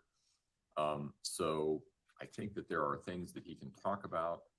I've not heard him say that, even though he is a profiler, I've not yet heard any testimony that he developed a specific profile about the defendant, that she had certain characteristics or certain traits which would be consistent with, for instance, a serial killer or something like that. I've not heard any of that. I remember we got an objection about that, and Mr. Allen assured me that we were not going there. We have not gone there. So I think that he can say, I was trying to get her to talk. I was trying to get her, and my hope was that so long as we didn't directly, I'm not sure it was Agent Grusing, but somebody at some point in time said, so long as we did not directly accuse her of murdering Gannon, we thought we could keep her talking. I think that's appropriate. So far, I have not seen anything from Agent Grusing's testimony that is outside the parameters that I've already mentioned. So while the objection is there, at this point in time, it's overruled. If it becomes more prevalent or you think you need to lodge an objection, you can and ask to approach, and I'll deal with it then. And the only other thing that we just do at this point in time is we are objecting to this agent giving an opinion regarding her sanity under Rule 403. And the reason being is we've had a lot of, he went into quite a length about his training as an FBI profiler, as his experience with serial killers, all of this kind of stuff. And I think because we've had all of that under 403, I think the jury would give more weight based upon his training and experience.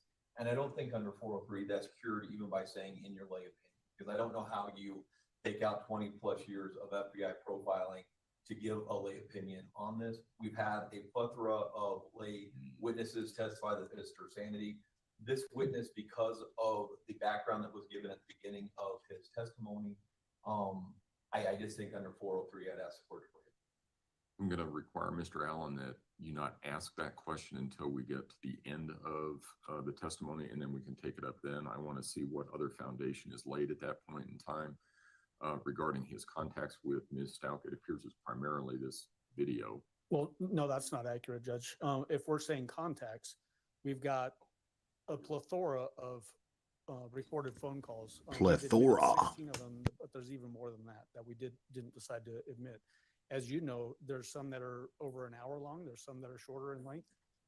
We're talking with this interview, which is almost 5 hours long, plus all of these others, that it's as far as law enforcement investigators, some of the longest contact with this defendant of anybody.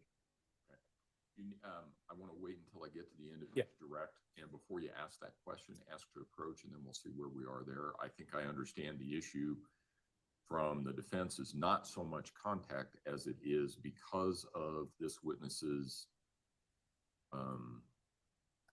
background and expertise. They may give more weight to his opinion than they would to just a lay opinion. So, Yeah, no, I understand that as well, Judge. I think that if we are making that sort of decision, and we can talk about this again later, but if we're making that sort of decision that based on we're guessing that the jury is going to give a particular witness more credibility or less credibility, I think we're invading the province of the jury.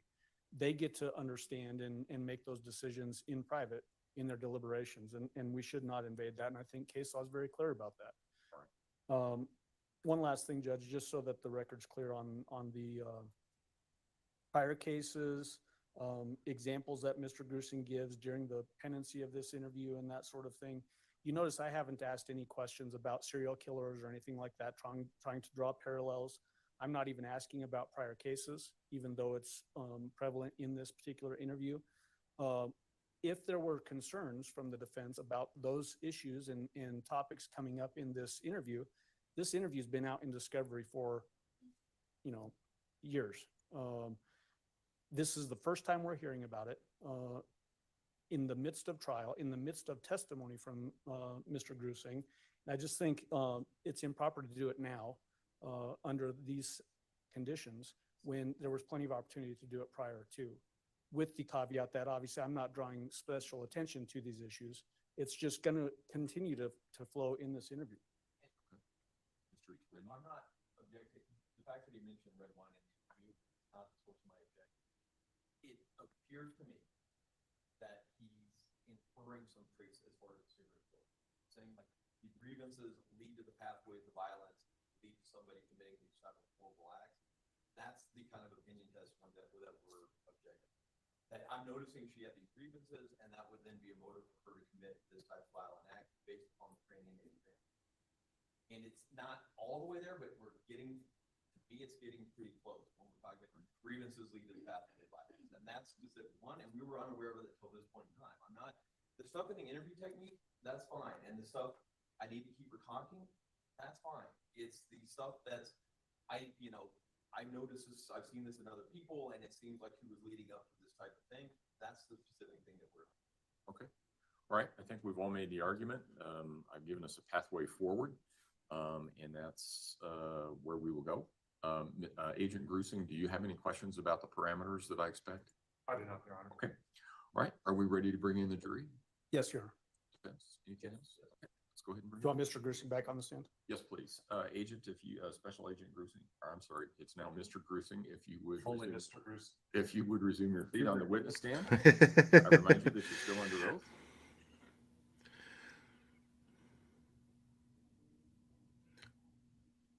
Tell me, Letitia, what good is a phone call if you're unable to speak?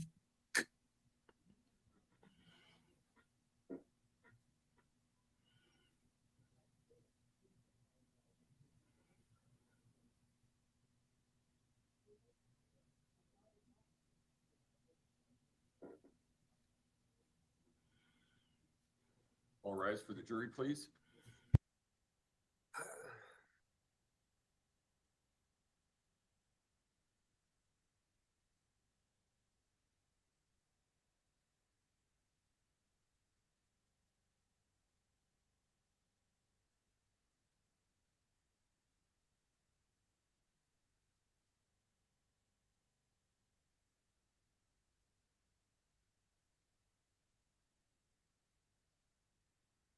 Thank you. May all be seated. Court will recall 20 CR 1358. Oh, there's nothing confusing about the argument. The defense knows how strong of a witness he is, and that his testimony is destroying their whole defense. So they're trying to remove his testimony, or at least Mr. Grusing, control it. In this next section that we're going to watch, which is 25 minutes and 55 seconds through 38 minutes and 28 seconds, you discuss victimology. Just so that the jury understands what victimology is, will you explain that? It's just simply the study of the victim. So for someone like Gannon, we just try to find out as much as we can about him to maybe lead us to what happened to him.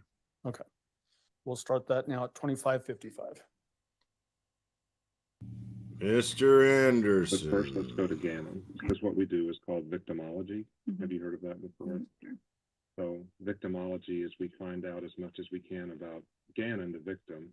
And even if he's safe somewhere, even if he's not, knowing more about him, especially since you were the last person with him, helps us to try to figure out, like, say we don't have a suspect, somebody killed, but we have nothing. Okay. Then we will look at that person to see what drew that homicide there. Why did those two people interact at that time? Okay. And then we'll also do things like it's the subject, the situation, and the location. So something happened. Gannon's here. You have someone or something that did him harm, and then you have why the location. Okay. So we have those three things. And, we've looked through your house and, done the CFI stuff and looked at all the, body fluids all over the house and garage and whatever else. So that's all been done. I'm curious to see your challenges of Gannon here when you had to be a parent, and then there. Challenges, successes, whatever else. What special attention did he need? What can you tell me about him? Well, here he was younger, mature a little bit, hitting towards, like 6th grade. So like here he was more so of like, let's see. Not, like at that time and situation here, okay, so prior to that, we never got to see him except like every other weekend for the longest time. Okay. Right. All right, so then when Albert, we finally paid all the money and got the or whatever, Albert had to choose between getting out of the military or the kids in a way, kind of, because mom wasn't given any or whatever. So then that's when we step in and say, we're going to keep them here in our home here, and I'll stay here with them. And then, we'll go from there. Right. So during that time, he also didn't get to see his mom. Aisha didn't have a place to live. Aisha also, she had a baby, but then mainly to her, I'm not going to trash her. She was married to someone who didn't take care of, who wouldn't take care of them like they should, with her being pregnant in that situation. So with mom not having that foundation support, she wasn't able to come to the house a lot. And when she did come to the house, there's times she came that she was like, oh, you know, she just wasn't in a good place. So I let her stay at her home. And Gannon had a tough time every time because in his mind, he just wanted it to be like a stepsister, you know. What, his Yeah. stepsister? Yeah. You mean Harley? No. his Oh, other stepsister. Landon's? Yeah. No. No, I don't. Mia. Mia. Mike Starner. Got it. You know, Mike, right? Yep. Okay.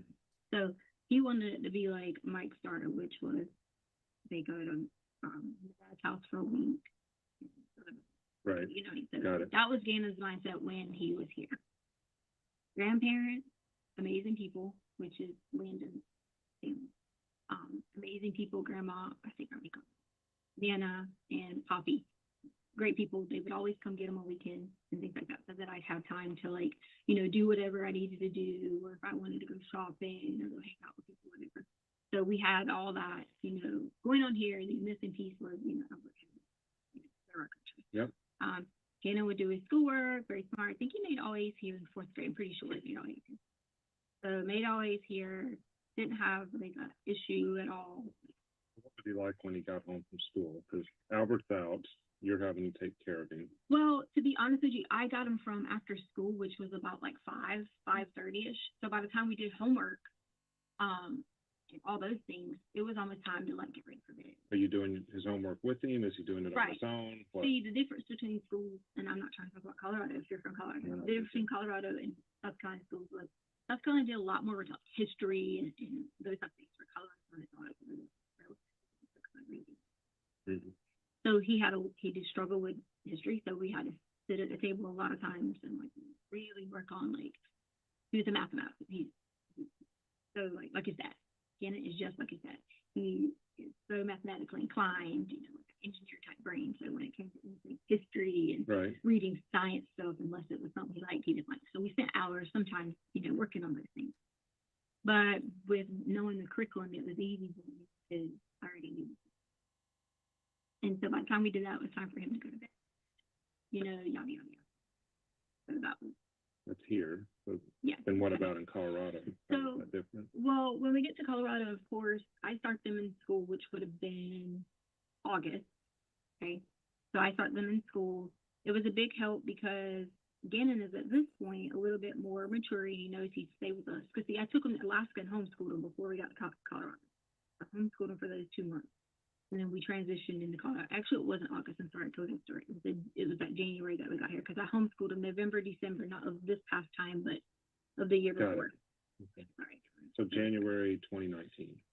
Yes, so I homeschooled him 2018, November, Christmas time because mom couldn't get him in for whatever reason. Then we came on to, but I think she ended up getting him and she flew them back to Colorado for a week or something. She got him for a week maybe. Flew them back to Colorado. So January 2019, we would have started school in Colorado. Okay. Right, so get them in school, which Colorado, I mean, I think it was like May, middle May, they put them in Colorado. So February, March, April, okay. So it was pretty simple in the terms of we would do like, you know, he never had homework in Colorado for some reason. So it was always Albert would be like make them write their labs or, you know, it was time for them to go to summer. What time did you normally get home from school? Well, around that time, he went to another school because this new school wasn't built. Okay. So it would have been like 3:45, 4 o'clock, maybe just because it happened to come from across town. And then coming with the fall. Yeah, so they came back in August. So we went on, Gannon went with us on a big cruise in the summer because he didn't want to go home. Right away, we gave him a choice. You want to go on a family cruise or you want to go, you know, to, he said he wanted to go on a cruise. So I went on a big family cruise, Dominican, and I forgot a couple of stuff. So it was just me, him, Harley, and Albert. So it was just the 4 of us. And Lena didn't go. So we all went on the family cruise, and had a great time, whatever. And then, of course, they come here for the summer, and then they get ready to come back for fall. So they come back for fall, and at this point in time, I was working. Albert was doing like the shift, like So 3 2. you had your teaching job and Yeah, so on? 3 2 3 2. He was working and all these things. Okay. Well, Harley was working, I think, and starting Pikes Peak College. So we were all pretty busy, like throughout the day, and then in the evening it was kind of like come in, grab this, grab this. But then I was coaching. So as I was What were you coaching? softball. So as I was At your school? at the high school. So as I was coaching softball, I probably didn't get home sometimes till like 5:30, maybe sometimes later, just depending on if it was a game or practice or something like that. So honestly, a lot of the help had to come from either Harley doing a lot of it, if Albert was working, or Gannon had to independently, do a lot of it himself. How did he get home? Which we were teaching. At this point in time, they were in the new school. Right. So the new school, because we lived 1.5 miles out, the new school allowed him to.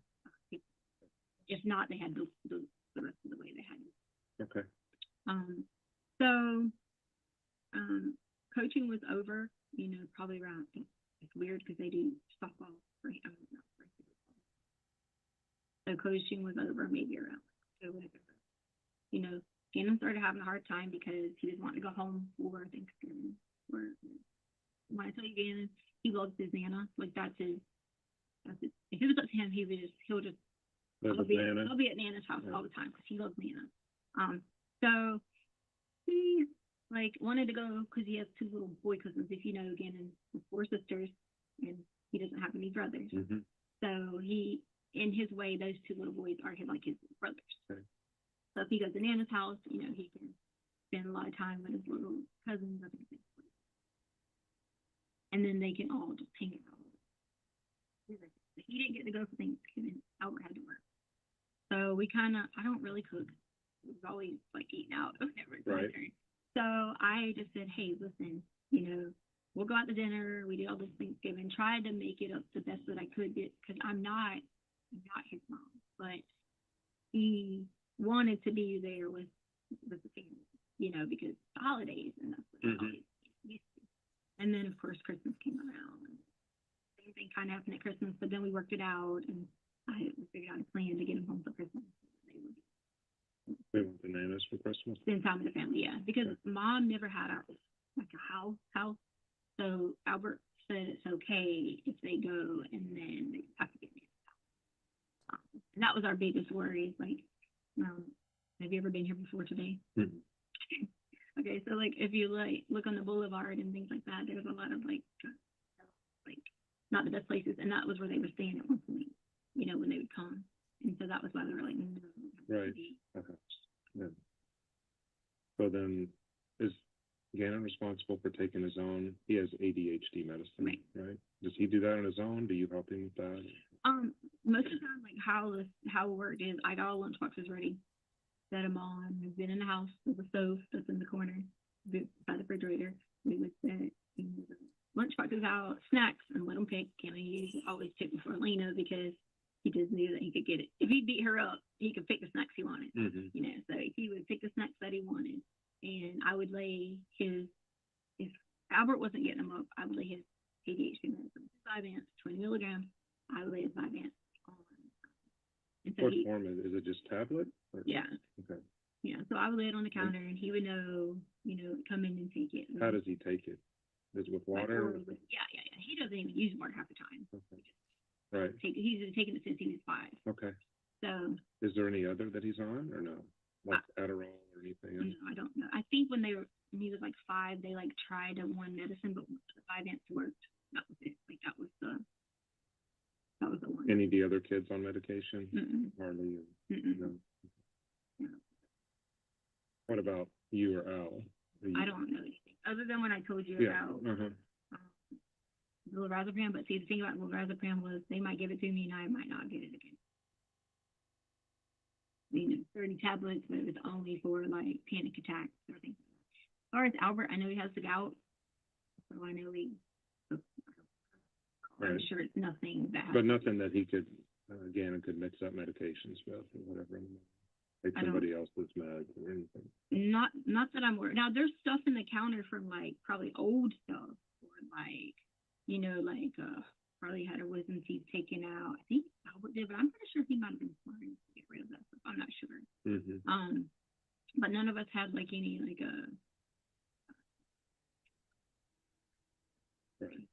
like that. So in that particular recounting of, you lead into asking challenges with Gannon. Again, from your perspective, does she appear to be able to recount things and have strong memory recall ability? Yeah, she walked us through his childhood, South Carolina, Alaska, Colorado, when he got home from school, what courses he did well in, what courses he struggled in. So, yes, Did it sound like fairly normal family life? it did. Did you ask about bath salts and the hike from Sunday, January 26th? Yes. So let's jump to that section. It's going to be from this point up to 4330. I'm asking you that because of the bath salt deal that he came up with. You know, that was on the hike day, wasn't Okay, it? so the bath salt thing was just totally because they did this drug class, which is the same class that my sister did too. And it's where these people came in and they dressed up in like, I say dressed, they were professionals. They are medical professionals. They dressed in their outfits and all those things, and they let the kids pretend they were working on, what do they call it? You know, like as if they were doing CPR and all that. And yeah. during that time frame, they went over all these different drugs. So they talked about what your life is on crack. They talked about like all these, like it was very, very like in depth for fifth grade. But at the same time, you got to think it was probably a good thing to. So was Gannon telling you about this, or did you find out from a teacher, or how did you find out they had this in-depth conversation? Well, I knew because they did it at our school first. So they did it they did our school first. So it was something, once they found out they did our school and they saw like all the cool pictures and things like that, other teachers wanted to know about it. So when the other teachers wanted to know about it, they, went around different schools and they signed I think Albert signed a permission slip, or maybe sent an email to the teacher or whatever, that it was okay for him to do. So was Gannon fascinated with the bath salt thing, or how did that conversation happen? Because I know that seemed to be important, during the hike and afterwards. And whatever. Well, it was like, okay, so my parents would deliver these. And we never knew what they were. Say we were told meat, we were told whatever. We don't know. But Albert would always talk to Gannon about anytime people had anything, drugs and things of that sort. He would always say like, these are bad people, anything like this is bad things. So right. Gannon already had like some sort of base foundation, and because he had like that sort of base foundation, he always had questions because right. That was always the thing. Is baby Nova going to be? Baby Nova going to be? And that was like his main concern, was wanting to know these things because he was just curious of how all. So were you guys on the hike when he brought it up, or where were you? He had already brought it up prior to the hike. Okay. He had already said something when he came home after this.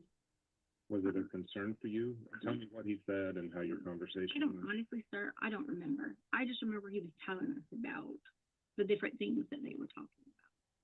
And then I was like, oh, did you guys do this? And they would be like, yeah, I don't know. So it kind of like mimicked the same way. Mm-hmm. So we did talk about that a lot. Was that before hike, you said? Yeah, leading up to it, before the hike, there was a lot of talk about it, for a little bit. And then, of course, I think he said a few things. What did he say? I just remember he was talking to me. And was it concerning to you? Like what he was saying? Like he really wanted to try these things, or what? Like I didn't think anything about him wanting to try any of Wow. do anything with it.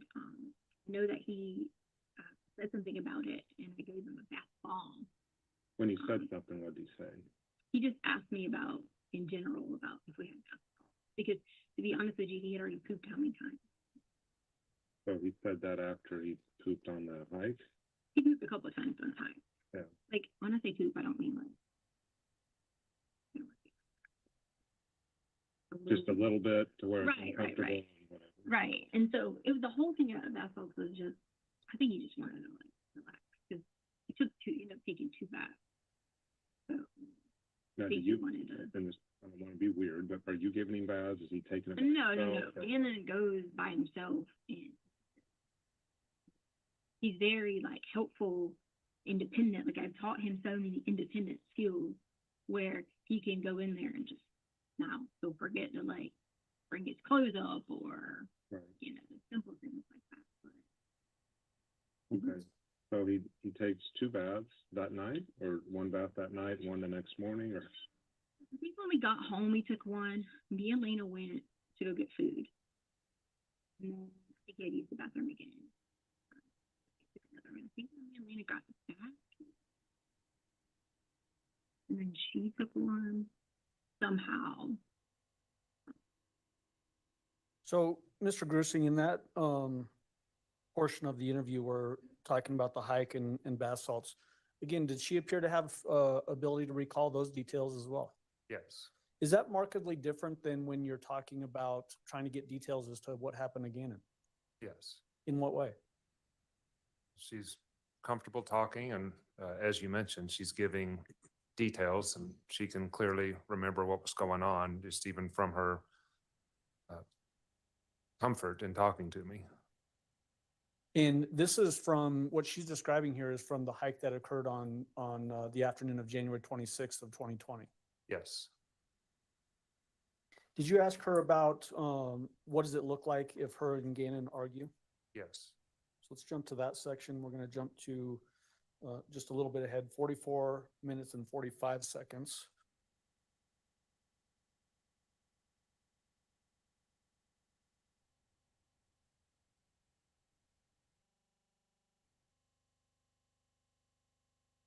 And we'll play this through 49 minutes and 12 seconds. So what does an argument look like with Gannon? Have you guys ever argued? Like maybe like in Myrtle Beach, we would have been like we're so much alike. So we are so much alike in terms of we both have stomach problems, really. We both have like anxiety, so to speak, And he's so kind and like kind-hearted, and then the point of like we can get upset about something, but then the next minute he'll be like I am. He'll be like, oh, look about something. We'll just say something, or he had tremendously increased the amount in Myrtle Beach. I don't think I ever heard him. I love you, or like I mean, like the holiday might come, they just say something, whatever. But like since having him all the time, it became more of like I would hear I love you like, all the time, and so I feel like it was on The holiday, the Christmas before? Is that what you're saying? He disappeared? You what now? When you said around the holiday, he was saying, I love you. I'm saying like once we started more and more having, then he and I became a lot closer because of just like wanting to have that connection with both the kids. Surely you had some arguments with him though. Did you ever have to discipline him or no? Well, I never spanked any of the children, never, because I just don't believe in spanking other people. Wow. So I never had that. Now, as far as like, okay, you are in trouble, you're going to do this. Yeah, that's any kid with any of them. What's the biggest disagreement you had with Gannon? The biggest disagreement. Probably because he doesn't. And again, he probably shouldn't have this on him as a kid, but not like seeing the light. How he couldn't go home. He was so like, kind of forgiving. It's okay, mommy don't have money. if I said anything like, well, and I probably shouldn't have, but I did, I would be like, well, if she quit doing this, she could pay for it. And I would always figure out a way. But then it was like, I'd say, I wanted him to see that. So was this a certain incident? Do I know? The biggest disagreement you had, was this a certain time, or you No, just we never talking? had like big, like there was never any like big all out. When you say disagreement, like clashes or like screaming, Well, shouting? I'm a parent, so I've had mine. You mean Disagreements, like yelling at the kid. like that kind of disagreement, but never not like a. So what's the most physical, upset you've been with Gannon? where we've like. Or you've had to fussed at each other. yell, and I've had to yell at my kids. I got you. I see what you're saying. So like where we've had to like fuss at each other over whether or not he did something. If he did something. That has to happen if you're a parent. Right. I'm not judging you. Saying, I thought you were asking me like. No, you were I'm more looking at this from Gannon's point of view. I'm not judging you. No, I thought you were asking me more of like, like whippings or like switches or like something like that. No. So what's the most intense time you've had with Gannon, as far as you're yelling, he's yelling, that sort of thing? That has to have happened, especially with that kid. I mean, yeah, of course. So what time do you remember? Probably times that I don't remember specific times. I say all around Albert, like not being disciplined. Well, disciplined enough. Yeah, when Gannon was just doing something that's totally irrational and unreasonable. I have a boy, I know. Yeah. They don't behave all the time. Right. So what did Gannon? I don't know of any like specifics. I just know that we would have, like if it would have been something that wasn't in what our teachings were, we would have, of course, yelled. So you never had to yell at him that you remember? I just said that to you. I said there have been plenty of times. Yeah, but I mean a specific one. So, Mr. Grusing, in that portion of the interview, when you're asking about the biggest disagreement that she had with Gannon, she referenced Gannon's mother. Did Gannon's mother and the relationship that Gannon had with his mother become a fairly consistent theme as it relates to her feeling like she wasn't getting credit?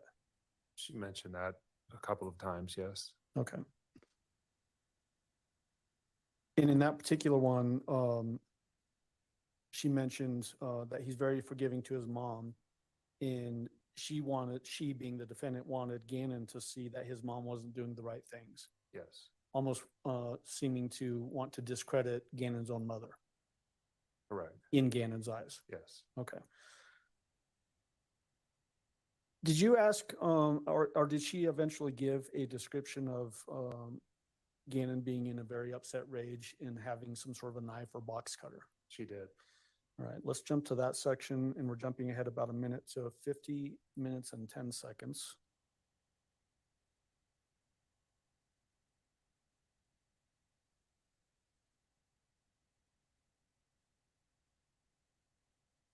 And we're going to play it to 55:32.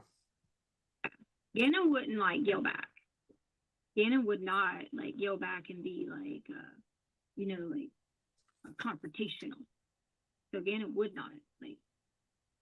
He might say something smart. Well, how did he react? Under his breath. Do you have an incident you remember, or no? When you had to put your foot down and say, Gannon, that's not acceptable. No, like if I said that, he pretty much listened to what I said. Yeah. It was like not. I don't remember him screaming back at me. Or just going to his room, slamming the door, situation, anything like that. The door, room, me. Well, no, Maybe more so me like saying something. Albert might have been more of the if there was slamming doors or anything. Like going back again. Albert, you need to make sure he's not doing this, and then go from there in that situation. Okay. Like Albert was teaching him how to use a box cutter and like different things like that. And there were times that I might have been like, "Oh, Albert, I don't think you should have done this because he was acting weird in this way." But that would have been early in the beginning before we started getting him like counseling. So once he started getting, like. No, remind me the counseling. What was that for? Do what now? The counseling. So Albert said that he should get counseling through the military, just for like all the transitions and being like in and out of schools and all the different things like that, just to make sure that his mental like well-being was fine. And Albert said that anytime he would, you know, of course, counselors can't tell you, you know, what was going on unless it was something, you know, pressing. And of course, Albert would always come out and say that everything's fine, and then Gannon would come back and tell us what he talked about. But as far as like, Did Gannon ever come at you with a knife or something? Wasn't there an incident? well, that's what I was just telling you about. There was when Albert, I told you Albert was trying to teach him how to use That's the box cutter a box thing? cutter, yeah. So Gannon had this thing about the knife, and he was just doing like this, and whoever told you that it was coming at me, that is not. That's why I'm asking you. Yeah, I'm getting the real story here. No. You've got stories from everywhere, and you probably are not looking at me for mine, but that is not what happened. Gannon was in a upset, which the video was shown to the counselor lady, and Albert was so upset because he was like, you should have let me get the video or something like that. But Gannon was in more of like an upset rage because this was in the very beginning when he had to first transition to another school. Was this fall? No, so this would have been, I don't know if it would have been fall, but okay, so 4th grade, new school, high school, then they went to the first school in Colorado, and then a new school opened. Correct. So it was somewhere between that time frame of it was too much transition for him. That had nothing to do with him being mad at me or being mad at Albert or Landon or whatever. It was too much transitions for him that he was so upset. Like, you know, Where was he when he was doing this? Was he in his room, in the I feel garage? like it was. And where were I you? don't really. Ask me something that was a while ago. I don't remember. Yeah. I mean, Were you threatened by Gannon doing that? Did it make you nervous? Well, I told Albert, I said it has a mentality. Like in my mind, I said it has a mentality of like he's going to want to not hurt himself, or not just specifically hurt someone in general, but specific, but in general. And so like I was a little worried because I thought he had so much anger and aggression for what was going on. Because it honestly was, Albert hadn't even got there yet, I feel like Albert had just either got to Colorado or hadn't got there yet. Right. And so he had to go from being with his mom back to me, and then Albert wasn't there. Mm-hmm. And then it was, okay, like, I got to start new school, I got to make new friends, you know, like all those things. How did you handle it? How did you calm him down? He was typically always, I'm specifically with the box cutter thing. How did you calm him down?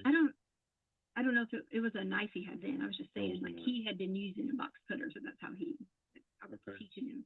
Right? So I remember I took his amiibo. He loves amiibos. And I took his amiibo, and I just threw his amiibo out the front yard. And I told him, I was like, the amiibo's gone. We're never getting it again. And I made him call his mom. Mm-hmm. And so I don't remember what we exactly said, but I know she was basically saying, like, you know, you better listen. She gets upset and sends me a message. I send her a message back, and we were both like mad at each other, as in me and Landon. And then it was kind of more of like, okay, it's calm down. But this was a year ago, you know. So that was the gist of that. It was, he needed that outlet. Okay. He needed that counsel. Well, that helps us.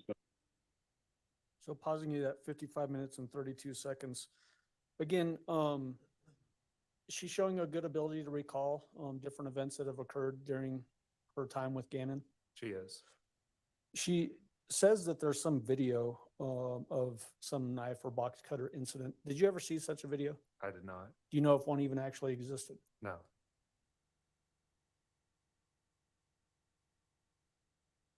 Was there a portion of the interview that you did with her where she relays to you that she had somehow convinced Gannon to call her different names? Yes.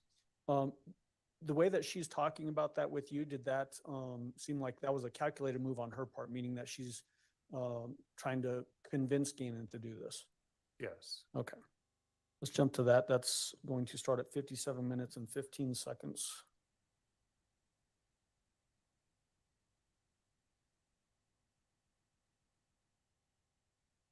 And we'll play it through 57 minutes and 47 seconds. Sir, it's so hard because John, I'm sorry.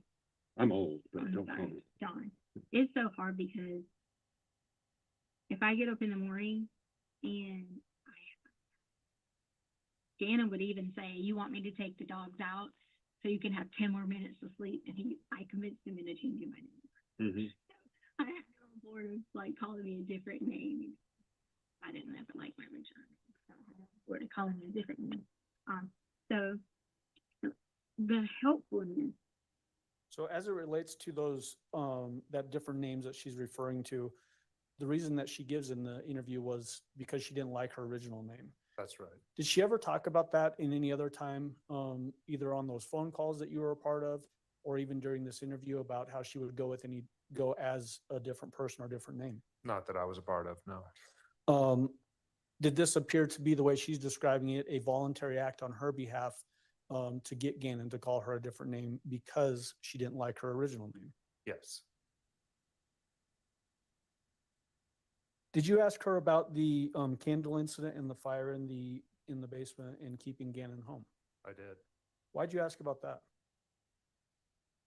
We as investigative team were very unclear on what happened with the candle incident, and she ascribed a lot of injuries to Gannon, including burns on his arms, blood, that sort of thing. So I wanted to see how she would talk about it to me.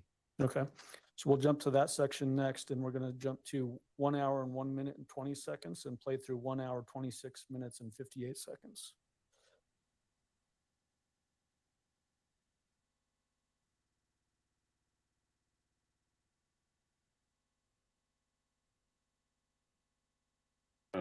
The candle incident. Can you tell me about that? Okay, so Gannon wanted to, I don't remember if he wanted to stay up 30 minutes. I can't remember. There was something he did that allowed him to earn some extra time. There was something he did. But Albert had grounded him from playing the Switch. So he wasn't allowed to, play a Switch or whatever. He was only allowed to watch movies. Right. Well, on the hike earlier that day, he was so helpful with me. People think he's sick and he's still whatever, but I have serious stomach issues and still have to operate. But he was so helpful with taking care of the dogs and stuff. And I had told Gannon that, yeah, so that's kind of. So, yep, I remember that. So we sat around and, we had like, before we left, we were like on the sofa and I'm just like crying. Like he didn't know who that was. Like he knew the name, but not like growing up in like my generation to like know who that was. So we just sat there and like talked about it. And I told him like, Kobe had all and started relating in the terms of being like, oh, like me, I have all sisters, and so like, we were talking about that. And then in between some of those questions might have been certain questions that led to what he was asking me about what went on in the scene, in the talk. Right. And so that led into on the walk, on the hike that day about what we talked about. So then that evening, I don't remember what he did, but I remember he had 30 minutes of something extra. And I knew it wasn't his Nintendo or things like that at the time because he wasn't supposed to earn that back until the next day. And so then we had, I think I was upstairs, Harley wasn't there. Harley had to work. Like this. Harley had to work until, I think it was like, and then Gannon had, what was he doing? He was doing something, I don't know. So I go back upstairs, then I hear the machine was saying, like beep, beep, beep, like is this someone that's coming in the house? Right. So I put the code in thinking, so why is the alarm thing off? Open, or none of that stuff. No doors open. So then I go back where Lena was at, and I see she was faking sleeping, but not really. And then, but she had like the cover over her head a little bit, and so like she was doing like whatever. And so then I hear the thing saying fire. Does it actually say fire? It said fire. Okay. So that was the crazy thing because I never had heard. I didn't know what. I thought it would just be like that. Right, like a siren. But I don't know if it was the detector thing saying fire or if it was the actual. But it was just like fire, fire, fire, fire, whatever. So then I run back in there and I look and I see, I don't see anything leaves or I don't see anything. I look downstairs and I don't see anything. And it was still going. So I grabbed Lena. I tell you exactly wrong, but I'm pretty sure I grabbed Lena first. And grabbed the dog. I think that's how it went. Don't quote me on that. But I'm sure it was in that order. Somehow. Yeah. And we run out to the truck. I feel like either I open the door. I don't remember. Somehow they get to the truck. Okay. And then I run back downstairs because at this point I already know I'm up there. And so I run back downstairs and Gannon was awake but not awake. Like, you know how you can almost like be asleep but not asleep type thing. And so he's in his bed? No. He wasn't in his bed. Where was he? He was on the sofa. On the sofa. Right. So he was on the sofa. And so like when I pull the cover, I pull Gannon with the cover. And so at this point in time, then I put the fire that's out. So what did the fire look like? It wasn't like huge. Where was it? In the carpet? On the sofa? I feel like it was on like one of the covers. On the covers? Was the cover on the sofa though, or was it on the floor? I don't remember. I just remember it was in a small location. It wasn't a big enough fire to what color was it? Do you remember? Was it yellow, red, orange? I don't remember. It wasn't in a color to like. Because I think blue burns the hottest. And then you have stuff. If stuff gets involved in the fire, you have a yellowish or reddish color. I don't remember. Don't remember? I don't remember. How can you show me how tall it was? Like, do you remember? It wasn't tall. Wasn't tall. I don't feel like it was that tall. I mean, but my tallest might be different. I don't want to. Yeah. Still, a fire's going to freak you out. Right. Yeah. So when I pull the cover, I pull him with the cover too, and we run out. Did you put out the fire or no? I know that we took the covers, both of us. When he sees what's going on, we took the covers and like we smashed down on it. Yeah, because my honest thought was oxygen, put it out. Right. That was all I could think. Put it out, whatever. Did it take much? Sorry to interrupt. Did it take a lot to put it out or no? Or did you just smother it and then move? Or was it something in between? Was there what now? Something in between. You know, I'm not trying to put words in your mouth. Something in between? Like in between, just it happened real quick, or you had to fight it for a while? Or? Oh, it wasn't like fighting for a while. Like there was already a bunch of covers on the side that I had grabbed them all and put it here. This is why the whole thing was all covers. Where they bring covers all up here where there was like stuff there. And then I run and he's running behind me. So as I'm running up, he like trips or whatever, but he's right behind me. Mm-hmm. So then I think I exit back out the garage. I feel like the truck was in the garage. No. It was out front. I'm saying like I think I exited back out the garage. Because I feel like I just ran back to that door. I'm not 100% positive. I know we ran out. Then Gannon runs right out behind me, and when I turned around and I'm saying something to him because I'm like, hey, because in my mind I don't remember if I had gotten the dogs, even though I had already had grabbed the dogs. And so like I don't remember what we were saying, but we were all in a freak, whatever. He jumped in the passenger side, and I'm in the driver's side of the truck. Okay. Lena is in the back, and at that point we drive off. So we drive off for a minute. We drive back, but there's no gas in the truck. So was anybody burned from that?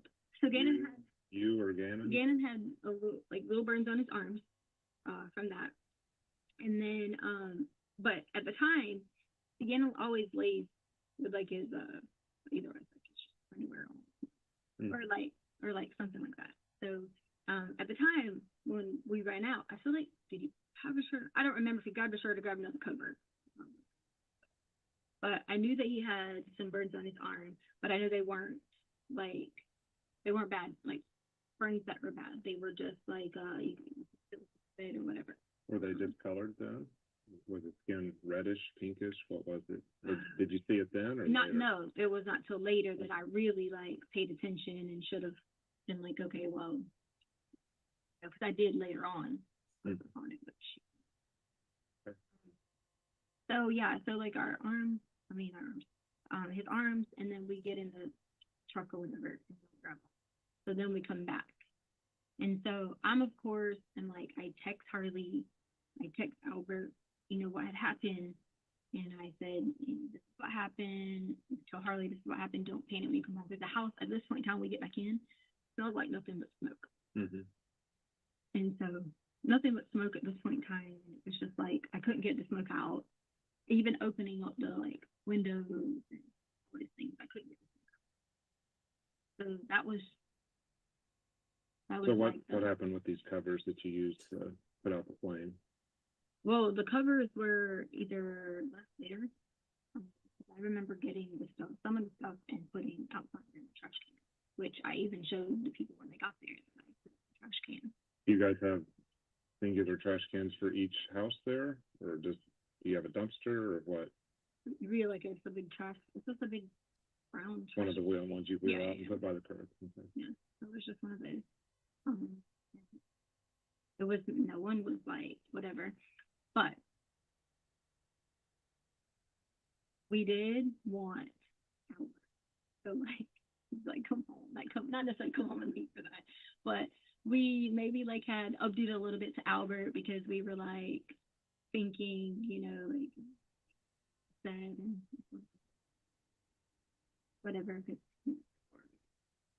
like whatever. So in my message to Albert probably was a little bit like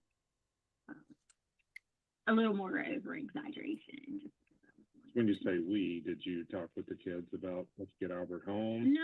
We did sit down, and because when I was asking him, like, was this, did you do this on accident? Was this an accident? Whatever. And so we were just talking about, like the whole thing. Everybody was in one room. We were all in the bedroom at the time, which was our bedroom upstairs. Okay. So we were all in the bedroom upstairs and talking, and, whatever. And I said, I got to let your daddy know. And I was not going to tell him. That was the original thing. I was not to tell him. It was just to fix it and not tell him. Mm-hmm. Because then I was like, if I just do that, then we don't have to worry about it. Right. But then that was just enough. Like, oh, look, maybe Albert would be like, oh, don't worry. It was hard, like, always, all of us was there, going through all these memories and doing all these things without him, like being there. Whatever. I get it. So that was So did Gannon agree that was a good idea to kind of play it up a little bit? Did he agree? Yeah. We all were in like an agreement. So how did you play it up? Was the fire really not that big, and you made it like it was a big deal, or well, so whenever just we to were, get Al to say, hey, maybe I should get back home? when we were explaining it to people in general, like that was our whole like, oh my god, whatever. Because like, oh, you saw that like if the people that we messaged, we made it more of like a situation, like than what it really was. Yeah, because I couldn't understand how a candle could make a big fire, because my wife lights candles all the time around the house, and if we knocked them over, and if you knock it over, kind of nothing happens. Yeah. I mean, it might singe the carpet a little bit. Yeah. I've seen the pictures, and I'm surprised that, that much of the carpet was burned. Well, it was probably because, I don't know, but I know that we did go, like, push down on the carpet, and it was cover, the cover was wrapped up on it. Right. So, I mean, I don't know, like. That's what I was just curious about, the burn itself on the carpet, because that looks awfully big for a candle. I didn't even think that was even big. Was that really big? Yeah, I mean, it's that big for a candle, because, like I said, my wife, we look like a church sometimes with all the candles she lights. Yeah. We have dogs running around and kids. Yeah, no, it was. I was just surprised a candle could make, a big black thing in the carpet that much. That it might have been held there for a little while. Yeah. Maybe he tried to set. I don't know. But see, the thing is, I don't know that Gannon would try to like purposely, like set something on fire. I don't know. I know that he did tell me later that he thought that I was coming downstairs, and he was playing his game. So I don't. So he was playing his game when he knocked the candle over? Yeah, so he did tell us, he told me and Lena and all of us that when we were all talking together, he thought I was coming downstairs, like to catch him on his game. Oh, that's why he knocked it over. I don't know. I don't know if he accidentally or thought, whatever. I just know he said that he thought. But did he take any responsibility for knocking the candle over, or did it just say it happened, or what? No, he did say that. Okay. He did say that he had done it, that he had started it, whatever. And I asked, that's why I kept asking him, like, did you do it on purpose? That's what I'm curious about. Or did you, was it an accident? He told me an accident. He thought I was coming downstairs. So, to me, sir, we could afford to buy another Yeah, for sure. sofa Okay. and another carpet. That's not a problem. Like, I mean, you're talking about like things that we had and nice things that we can afford to buy that. So that was not a point of contention, and Gannon very well would have known. So did it burn? It burned the sofa also? I don't think it burned the sofa. I'm just saying, like, in general in the area, whether if it would have burned sofa, TV, all that. Right. Did he light the candle? We could Or afford who to lit do that it. candle? Do you know? The candle was, he had already lit the candle because the dogs were, and so he had already lit the candle, which we Does he allowed. normally do that? Yeah, we allowed him to he could light the candle if he wanted to. He was allowed to open like packages that came. That's where I was telling Albert taught him how to use like the box cutter and stuff like that. He was allowed to do those type of things. As long as, he was usually within reason, like, okay, I'm not going to go like, or Mhm. something like that. When I was little too, like I did the same thing about curious about matching, but we had already given him enough of, like safety talks about, like Albert, when he talked to him about using the box cutters and knives, he always showed him the right direction, not to just go like, cut them from boxes and stuff. So he had already had these, talks about the correct way to do Right. these things. Well, explains those two. So I've got the bath salts, the candle, and now the foot injured in the garage. Tell me about that. The foot injury. Oh, sorry, before I go there, so we don't forget, you said peeling these later. I just remember that on Monday his arm had a little bit of peeling to it, and that's when I said in my mind, and like I told the earlier here, that I did at that point say, I probably should like think about if I need to, if later on after I put stuff on it, I need to think about if it gets worse, monitor the situation, like those type of things. Did you put stuff on it or no? Well, we had took that green and we had took and put the dog had just had get bit before, so already had that little wrap stuff. Okay. And so we had already done that in that situation. Did you put it Now, on both arms? I think it was the right arm. And then when did you do that? Was that Sunday night, Monday morning, both? I think it was Sunday night. No, actually it wasn't. It was through the night because we stayed up late, so it would have already been Monday morning hours, like into Monday morning. You guys up late? Because we couldn't breathe. The smell was so like it's like stuck in the house from the smoke. We couldn't breathe. No matter what we did. So where'd you guys hang out until you could breathe? We slept in our room, and then we opened all the windows downstairs. Okay. And all four of you slept in? So Lena, Harley, me, and him were in the room for a while. Then Gannon went to, So then Gannon went to Lena's room for a while, but then he was in his room by the time he woke up. So I don't know if he got open. What time do you think you went to Lena's room? Was it after midnight or then? Sure, I don't know. When did you call him in sick? It was pretty early in the morning. Well, what happened is all I did was I called and asked about his stomach. It was nothing to do with anything to do with the fire. My question was, I'd already given him Miralax, which was like, Mm-hmm. So we had a prescription over the counter. I say whatever it is, prescription Miralax, Right. or whatever. And I'd already given him that. And so then I also had X-Lax. And I thought, at what point can I not? Like, how much is enough? If I can't get him to pass this, at what point is there enough, or can I go ahead and do it like an enema? Albert can tell you, I've given him an enema before, and like things like that, because it gets so bad and they're just so big and they get clogged up. So that was the concern about how to get him to pass. Mm-hmm. Because like for me, I have to I can drink 10 scoops of Miralax. Won't affect you. It won't affect me at all. Yeah. Yeah. And so I didn't want it to be where like, I didn't, the combination is different in my stomach because, like I said, if I take 10 of them, I'm okay. So he's having the squirts and he started having those in the hike, but he couldn't pass that whole evening. Is that right? Right. He would get out, but like couldn't get like the whole thing out.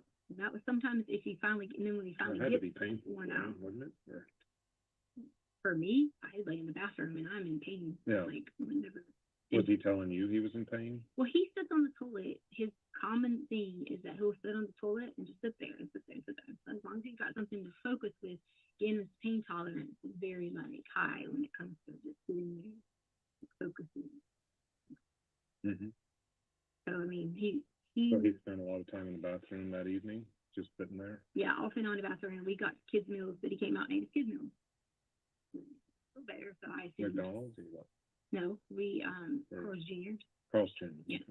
So I had originally said Burger King, but that's not Burger King right there. That's Carl's Jr. Got it. Carl's Jr. Yeah. Yeah. Because I never go to Carl's Jr., but we got 2 kids meals, and I think Lena went with me to go get it. So he ate the kids meals when we got back. But he still hadn't passed. So. Well, if he ate, he had done something. He had already used it some because he wouldn't have eaten. And had you given the Miralax before the meal then? I had already given him Miralax throughout the week. We always had this thing where if I went in there and took one of my shots, like of I say berries or something like that, he would take one too. So it was common for me to be like, okay, here, mix, and Albert would always say, go mix him up one of the drinks because we put in orange juice. Well, he didn't like juices as much unless it was like Kool-Aid juices. So it was a common thing to always try to give Miralax to regulate the system. But the problem is, if you don't take the Vyvanse, say you don't take it for a day, like he didn't take it on Saturday, because family was in town, and say you don't take it on Saturday, and if you don't take it on Sunday, that's when it starts to happen. That's when the constipation and the diarrhea kind of comes out of hand. So like, let's say if he would have took it Saturday, and let's say he would have took it Sunday, he wouldn't have been as bad. But then the problem is, Albert always would want him not on it if we're going to go do like a big time activity, because instead of having him like, zoned out, I mean, zoned out or something. Yeah. That was the Vyvanse. right. Yeah. And so like the thing was, if we go somewhere that requires him to have like things, then that we don't want him to be under that Vyvanse and just have to be like zombie. We want him to be, especially like on the hike, I wanted him to be able to like run around and do things, because me and him were always on the top of all, like if we had hiked, we were always on the top of hikes. We were always the ones like, leading, doing everything. So was he bleeding that night? Do you know? From rectally, from anally, yeah. So what happens is from him squeezing, I'm trying to figure out, things are going on with him these last couple hours. Yeah, so like from him squeezing and stuff like that, his does the same thing as mine does, and mine doesn't. So that's why I told you we're so much alike, and we could relate on that, because it was like, oh my gosh, or your butt, and just from squeezing and things like that, and that wasn't like copious amount. Yeah, just because of him struggling with that all night, or that evening into the night. You don't know when he eventually felt good, or how it works is he might feel good, and then it gets where it's hurting still until he gets it all out. It's not until he returns like 100% and being like, okay, I'm back to game. Did he get back to Gannon that night? For Sunday? Yeah. Yeah. So he was fine. I thought he earned extra time to be able to stay up and stuff. Yeah, but I thought, was he not struggling with this after the candle incident? Right. Like what happens is, I mean, if you want to call him a GI person, but he gets where he's okay, and then a little bit more okay, and a little bit more. They happen every once a month ish, where he goes through those episodes of his stomach, and mine does the same thing. So when you guys were up in the bedroom, how was he? You mean like after the flame and fire and smoke? He was upset and like crying because he thought he was going to lose his switch. like for a long time. Like he thought, you know, the biggest thing was, I don't care, we'll just do whatever. I knew whatever. I would be quicker to cover up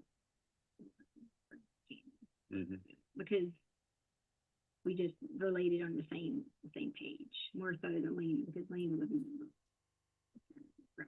sure, you know, whatever.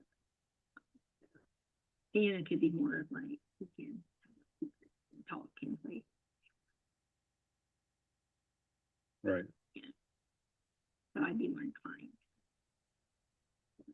Don't tell anybody, we'll fix it. And so that was kind of like our conversation, what we were talking about. Yeah, he was upset, like very, you know, like upset and hurt and just trying to do whatever, but we also kind of just. So how late do you think he stayed up with you in the room until he finally left? I don't know. Was it past midnight or do you know? I don't know. I just But he went left down, on I his don't know. own. I just went. So whenever he went to Lena's room, I think he walked down. I don't remember exactly, but I know we all four of us couldn't fit in the bed plus 2 dogs. So at one point in time we had to switch. And I feel like at one point Harley was sleeping on the sofa, and then Harley and Lena switched because we were up. Like I said, we couldn't breathe. It was very smoky. So we were all like, when Lena went to school, I'm pretty sure she probably went to school. Like exhausted. Right. Because like So Lena was real sleepy, but she went to school.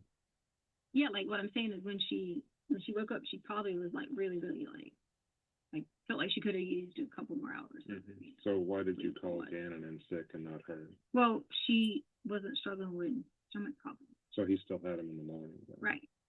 So it wasn't, I even had messaged Albert through the night and said, hey, I asked him.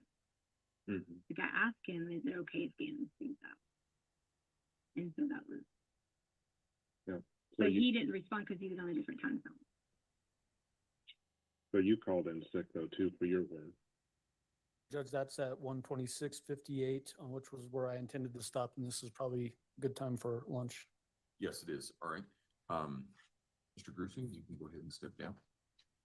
Ladies and gentlemen, we will take our noon recess. If I can have everyone back in the jury room a little bit before 1:30, we could be able to start on time at that point. Again, don't discuss the case among yourselves. Don't discuss the case with anyone else. Don't do your own research about any aspect of this case. With that, we'll see you at 1:30. Have a good lunch. All rise for the jury, please.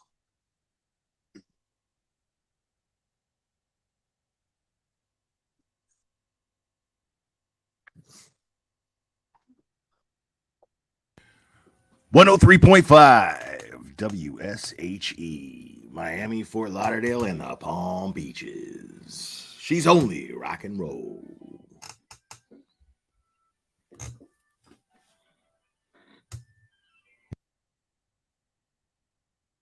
Thank you. May all be seated. Record should reflect the jury has left the courtroom. Is there anything we need to take up outside the presence of the jury at this point in time? Prosecution? No. That's all right. Court will be in recess. Thank you. All rise.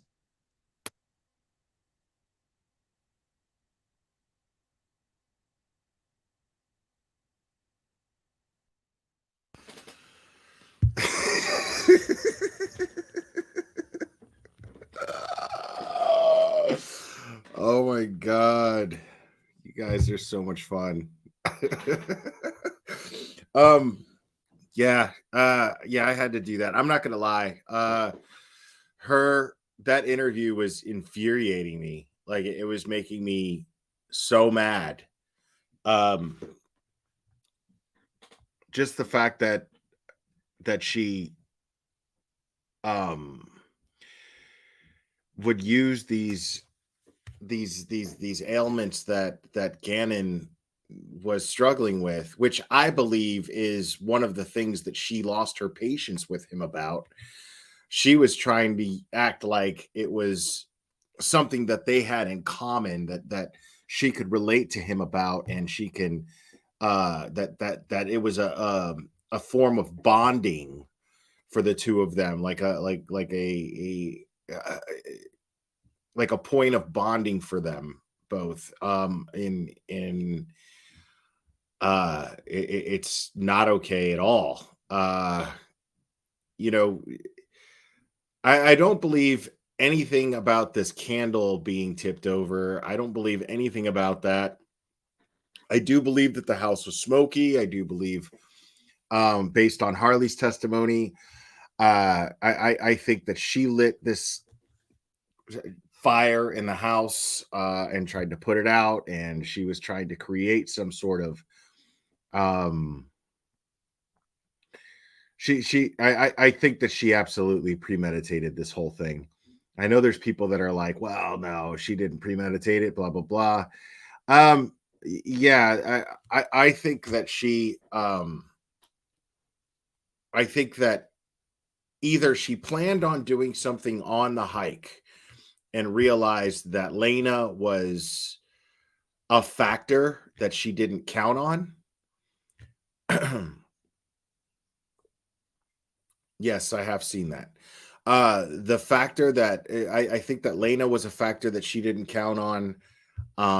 Either that or the hike was part of the plan. The reason why I think that is because she just said that he had 2 accidents during the hike. Now, these accidents during the hike, I mean, here's the thing: is she saying that she kept giving him Dulcolax? I mean, to me, I don't know what that is, but it sure as hell sounds like a laxative to me. So if she's giving him Dulcolax and she's saying, well, it takes 10 of them for me to regulate me. I mean, how much is she giving him? Obviously a smaller dosage, but 10? I've never heard, and their prescription as well. So why are you giving a child, why are you taking 10 prescription laxatives? Like, how bad is, I mean, because I would assume that you have whatever's going on in your bowels is solid as a rock. I don't understand that. And I can tell you that when you have these issues and your parents are trying to find any way to get this regulated,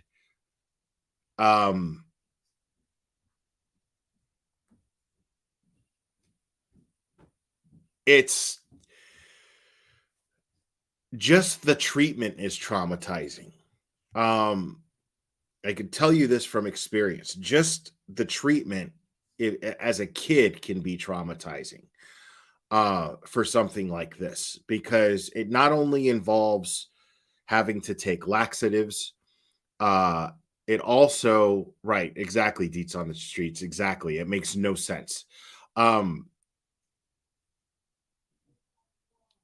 only does it, well, she said that it was a prescription strength, Patty Whack. I mean, you can get prescription strength ibuprofen. You know what I mean? Or unless I heard it wrong, that, I mean, because she also said over the counter at the same time. So, you know, Dr. Letitia obviously doesn't know the difference between over the counter and whatever. So there's and forgive me because I'm about to get pretty graphic here as far as what entails a child going through this who is always saying, I don't know why this happens. So you try everything, and the treatment itself can be traumatizing to a child. We're talking about medications that may or may not have side effects. We're talking about enemas. We're talking about doctor visits where the doctor actually has to insert his finger inside you and move things around to make sure that it comes out properly or break things up inside you. It's very intrusive, to say the least. To put it mildly, it's extremely intrusive. I'm sorry if it's TMI, and if you can't handle it, well, this isn't the chat for you. But the fact is these things matter when thinking about when discussing this case, because this is a factor and this is an issue in regards to what Gannon was probably going through. What I'm saying is this is just having this problem in itself is a difficult thing for an 11-year-old boy to have to cope with. It's extremely traumatizing in the sense that it's humiliating because you don't know why this is happening. You can't help it. There's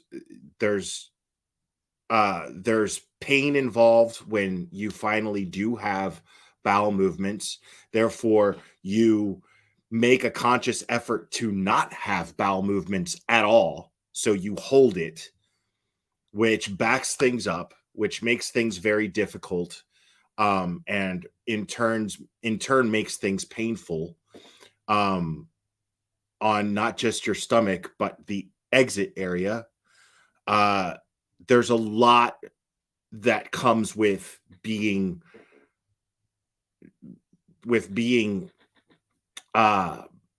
burdened with these troubles as a kid. And if you think about the psychological damage that this can do, or at least the psychological impact that it can have, all of these ailments and all of the treatments that it takes to fix this problem, or at least try to fix this problem, especially when these treatments don't work. That is in itself extremely traumatizing. I can tell you that from experience. It's not even an easy thing for me to talk about, because there's embarrassment, there's humiliation. Nobody wants to talk about it. Just me talking about this, and my chat is responding to me saying TMI, TMI. That in itself brings up feelings. You see what I'm saying? So you imagine being an 11-year-old kid and how humiliating it must have been for him to have to go to a parent or an adult figure and try to explain these problems when you don't have the know-how to explain them. Things are just supposed to happen naturally for you, and they're not. And you're having to go to school and be social with other kids and be accepted by other kids, and they're ridiculing you, they're making fun of you, or they're avoiding you. Or you might have a teacher who doesn't have the patience for it either, and they're being passive aggressive and treating you differently, to say the least. There's so much that comes with that. And let me shut this down real quick too. Deanna Fisher, no. I don't believe that. Okay. Let me explain something about Munchausen by proxy. First of all, it's even less diagnosed. Munchausen by proxy, please do your homework on that. That is much more rarely diagnosed than dissociative identity disorder. It's extremely rare. So I don't believe that she had Munchausen by proxy and tortured Gannon in that sense. I don't believe that at all. I believe that she humiliated Gannon regularly. I believe that she disciplined Gannon regularly. I believe that she ridiculed and belittled Gannon regularly, and then at some point lost her patience with him and decided to concoct some sort of plan to get rid of him. And I believe that she did this in a very sloppy manner, in the same way that she concocts her lies. I think that she planned Gannon's demise as poorly as she plans her own lies to cover it up. That's where I believe that's where I'm at. That's where I think that the defense, or I'm sorry, the prosecution is trying to convince the jury of. This is a very calculated person, but at the same time, poorly calculated person. She doesn't have she's all over the place. So now I'm not saying that she beat him on a regular basis. There is much more. There's different forms of abuse that can actually take more of a toll in the grand scheme of things, in the long run, that could cause PTSD beyond hitting. Hitting is just one form of abuse. People narrow child abuse down to just being abusive physically, but just simply belittling a child when they're in those stages of development of being comfortable in their own skin and building confidence, things of that nature. There's a lot of ways to abuse someone that can lead to PTSD. So I am of the opinion that Gannon would definitely be struggling with PTSD had he survived living with Letitia and Al decided to divorce Letitia and move on. He would still be affected psychologically by having to be around someone like her every day, and without his mother there to protect him, without his father there to protect him, and having this person who his father and mother, his father anyway, entrusted with his care. There's it's just when I think about the layers that could be damaging to Gannon, even if he had not been killed in this horrific way. When I think about that, I get extremely angry. But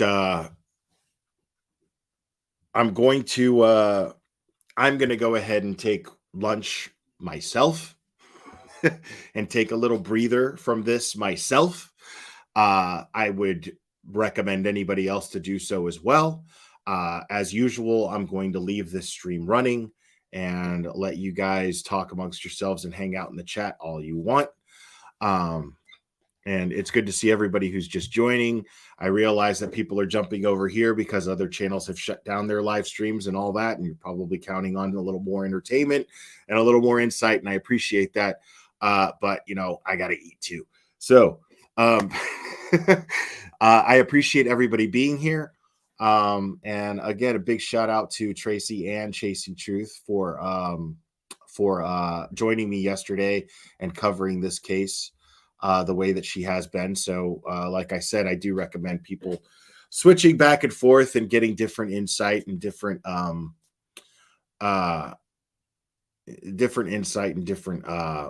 opinions regarding this case. So in the meantime, like I said, I'm going to leave you guys for just a little bit. And I will see you guys when court resumes.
eyes for the jury, please.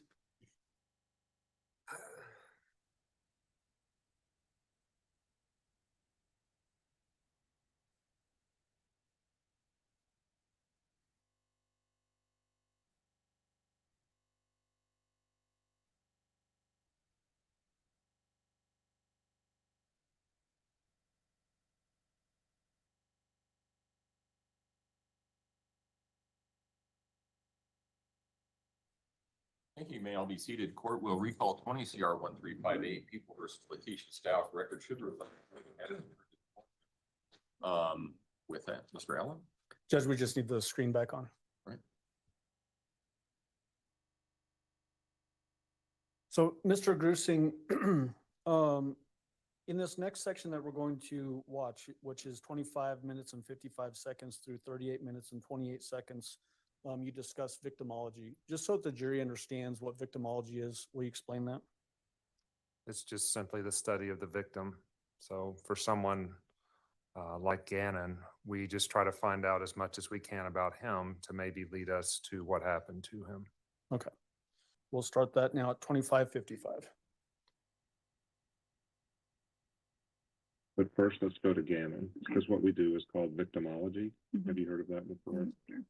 So victimology is we find out as much as we can about Gannon, the victim. Okay. And even if he's safe somewhere, even if he's not, knowing more about him, especially since you were the last person with him, helps us to try to figure out, like, say we don't have a suspect, somebody killed, but we have nothing. Okay. Then we will look at that person to see what drew that homicide there. Why did those two people interact at that time? Okay. And then we'll also do things like it's the subject, the situation, and the location. So something happened. Gannon's here. You have someone or something that did him harm, and then you have why the location. Okay. So we have those three things. And, we've looked through your house and, done the CFI stuff and looked at all that, body fluids all over the house and garage and whatever else. So that's all been done. I'm curious to see your challenges of Gannon here when you had to be a parent, and then there. Challenges, successes, whatever else. What special attention did he need? What can you tell me about him? Well, here he was younger, mature a little bit, hitting towards, like sixth grade. Uh-huh. So like here he was more so of like, let's see. Not, like at that time and situation here, okay, so prior to that, we never got to see him except like every other weekend for a long time. Okay. Right. All right. So then when Albert, we finally pay all the money or whatever, Albert had to choose between getting out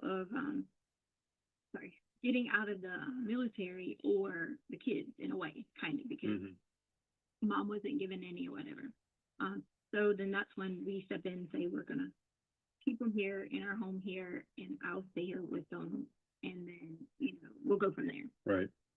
So during that time, he also didn't get to see his mom. Aisha didn't have a place to live. She had a baby, but then mainly to her, I'm not going to trash her. She was married to someone who didn't take care of them, who wouldn't take care of them like they should, with her being pregnant in that situation. So with mom not having that foundation support, she wasn't able to come to the house a lot. And when she did come to the house, there's time she came that she was like,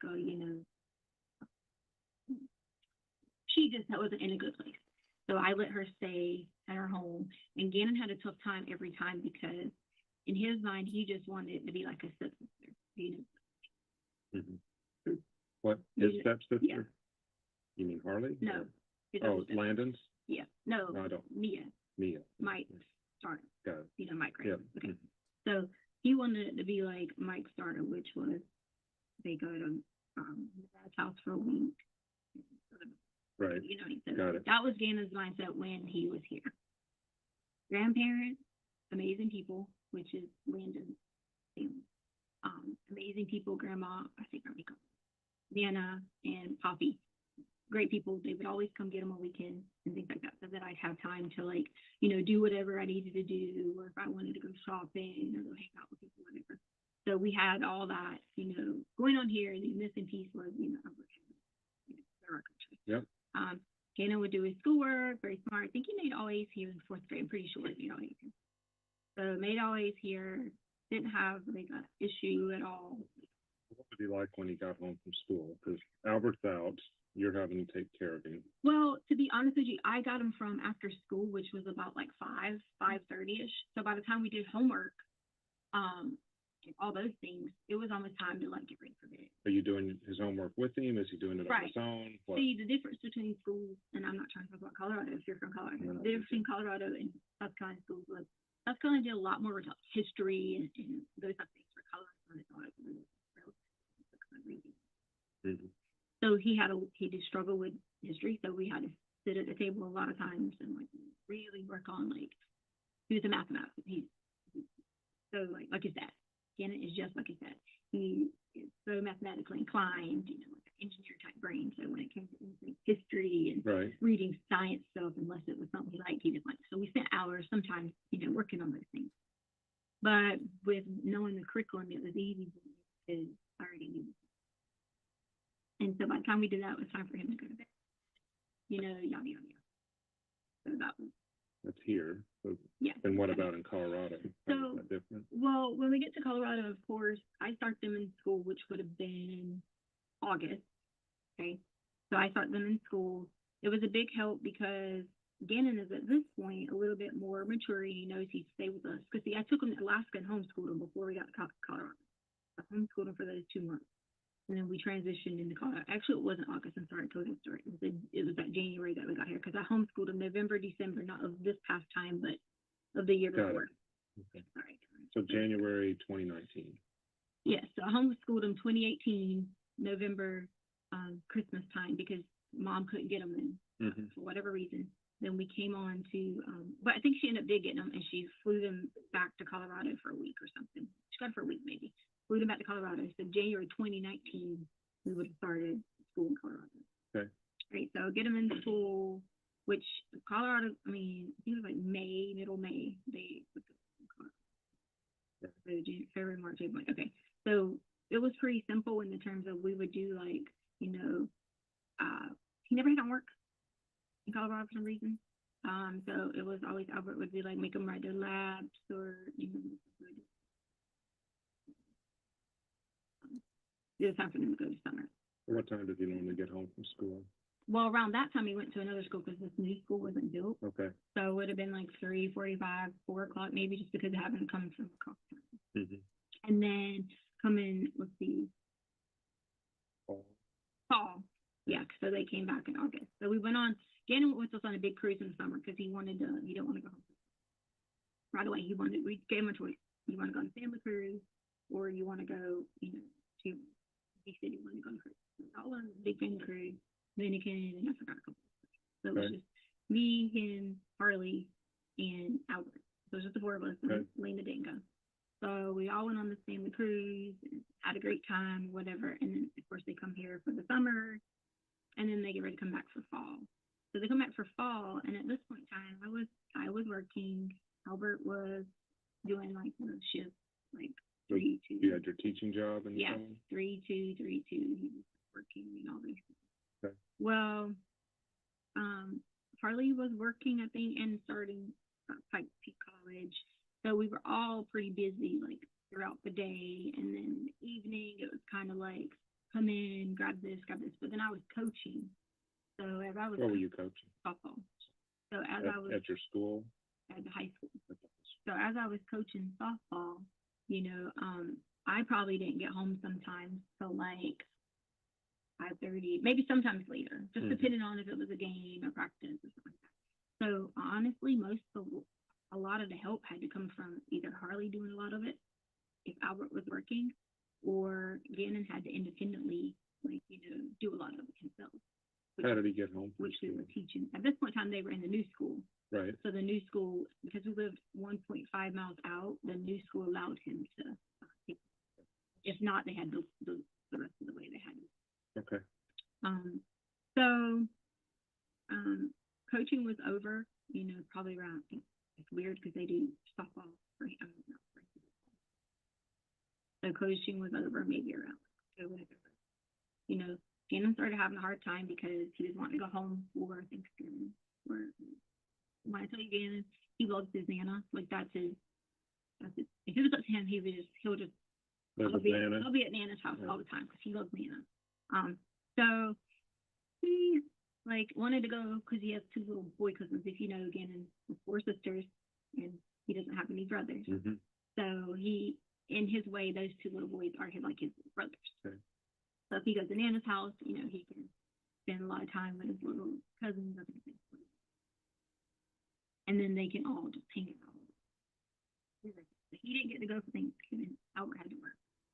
So we I don't really cook. We've always like eating out whenever it's Right. dinner. So I just said, hey, listen, you know, we'll go out to dinner. We did all this Thanksgiving, tried to make it up the best that I could because I'm not his mom, but he wanted to be there with the family, you know, because holidays and that's what holidays used to. And then of course Christmas came around and same thing kind of happened at Christmas, but then we worked it out and I figured out a plan to get him home for Christmas. We went to Nana's for Christmas. Spend time with the family, yeah, because mom never had a house. So Albert said it's okay if they go and then they have to get me a house. And that was our biggest worry. Like, have you ever been here before today? Mm-hmm. Okay, so like if you like look on the boulevard and things like that, there's a lot of like not the best places, and that was where they were staying at one point. You know, when they would come, and so that was why they were like, right. Yeah. So then, is Gannon responsible for taking his own? He has ADHD medicine, right? Does he do that on his own? Do you help him with that? Most of the time, like how it worked is I got all lunchboxes ready, set them on. We've been in the house with the stove that's in the corner by the refrigerator. We would set lunchboxes out, snacks, and let him pick. And he always pick before Lena because he just knew that he could get it. If he beat her up, he could pick the snacks he wanted. Mm-hmm. You know, so he would pick the snacks that he wanted, and I would lay his. If Albert wasn't getting them up, I would lay his ADHD medicine, 5 amps, 20 milligrams. I would lay his 5 amps on. And so What form is it? Just tablet? Or? Yeah. Okay. Yeah, so I would lay it on the counter, and he would know, you know, come in and take it. How does he take it? Is it with water? Yeah. He doesn't even use water half the time. Okay. Right. He's been taking it since he was 5. Okay. So. Is there any other that he's on or no? Like Adderall or anything? No, I don't know. I think when he was like 5, they like tried one medicine, but the 5 amps worked. That was it. Like that was the one. Any of the other kids on medication? Mm-mm. Harley? Or, Mm-mm. No. What about you or Al? I don't know anything other than when I told you about the lorazepam. But see, the thing about lorazepam was they might give it to me and I might not get it again. You know, 30 tablets, but it was only for like panic attacks or things. As far as Albert, I know he has the gout, so I know I'm sure it's nothing bad. But nothing that he could, Gannon could mix up medications with or whatever. Like somebody else's meds or anything. Not that I'm worried. Now there's stuff in the counter from like probably old stuff or like, you know, like probably had her wisdom teeth taken out. I think Albert did, but I'm pretty sure he might have been smart to get rid of that stuff. I'm not sure. Mm-hmm. But none of us had like any like anything like that. So in that particular recounting of you lead into asking challenges with Gannon. Again, from your perspective, did she appear to be able to recount things and have strong memory recall ability? Yeah, she walked us through his childhood, South Carolina, Alaska, Colorado, when he got home from school, what courses he did well in, what courses he struggled in. So, yes. Did it sound like fairly normal family life? It did. Did you ask about bath salts and the hike from Sunday, January 26th? Yes. So let's jump to that section. It's going to be from this point up to 4330. I'm asking you that because of the bath salt deal that he came up with. You know, that was on the hike day, wasn't it? So the bath salt thing was just totally because they did this drug class, which is the same class that my sister did too. And it's where these people came in and they dressed up in like, I say dressed, they were professionals. They are medical professionals. They dressed in their outfits and all those things, and they let the kids like pretend they were working on whatever you call it, you know, like as if they were doing CPR and all that. And during that time frame, they went over all these different drugs. So they talked about what your life is on crack. They talked about like all these, like it was very, very like in depth for fifth grade. But at the same time, you got to think it was probably a good thing to.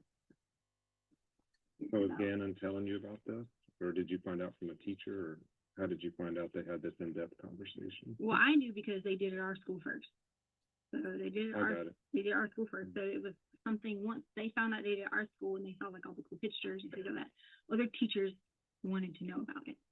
So when the other teachers wanted to know about it, they, you know, went around different schools and they signed like, I think Albert signed a permission slip, or maybe sent an email to the teacher or whatever, that it was okay for him to do. So was Gannon fascinated with the bath salt thing, or how did that conversation happen? Because I know that seemed to be important, you know, during the hike and afterwards. And whatever. Well, he was like, okay, so my parents would deliver these, and we never knew what they were. Say we were told meat, we were told whatever. We don't know. But Albert would always talk to Gannon about anytime people had anything, drugs and things of that sort. He would always say like, these are bad people, things like this is bad things. So right. Gannon already had like some sort of base foundation, you know, and because he had like that sort of base foundation, he always had like questions because like right. that was always the thing. Baby Nova and that was like his main concern, was wanting to know these things because he was just curious of how like all. So were you guys on the hike when he brought it up, or where were you? He had already brought it up prior to the hike. Okay. He had already said something when he came home after this. Was it a concern for you? Tell me what he said and how your conversation I don't went. honestly, sir. I don't remember. I just remember he was telling us about the different things that they were talking about. And then I was like, oh, did you guys do this? And they would be like, yeah, I don't know. So it was kind of like mimicked the same way. So we did talk about that a lot. Was that before hike, you said? Yeah, leading up to it, before the hike, there was a lot of talk about it, you know, for a little bit. And then, of course, I think he said a few things. What did he say? I just remember he was talking to me. And was it concerning to you? Like what he was saying? Like he really wanted to try these things, or what? Like I didn't think anything about him wanting to try any of it, do anything with it. I know that he said something about it, and I gave him a bath bomb. When he said something, what did he say? He just asked me about, in general, about if we had bath bombs. Because to be honest with you, he had already pooped how many times? So he said that after he pooped on the hike? He pooped a couple of times on the hike. Yeah. Like when I say poop, I don't mean like. Just a little bit to where it's Right. uncomfortable. Right. And so it was the whole thing about that folks was just, I think he just wanted to like relax because he ended up taking 2 baths.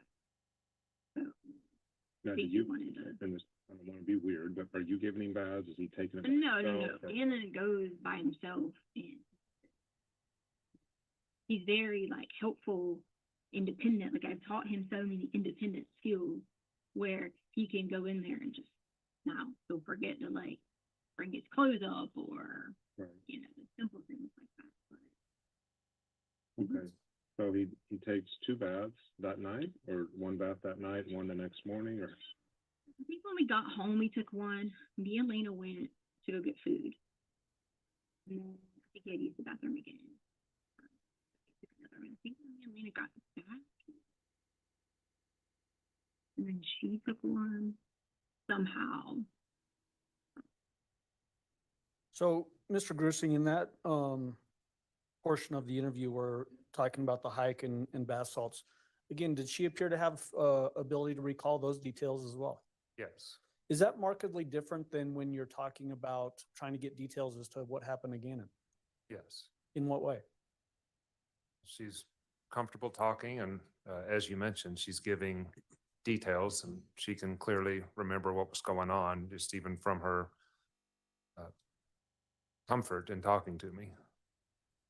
And this is from what she's describing here is from the hike that occurred on the afternoon of January 26th of 2020. Yes. Did you ask her about what does it look like if her and Gannon argue? Yes.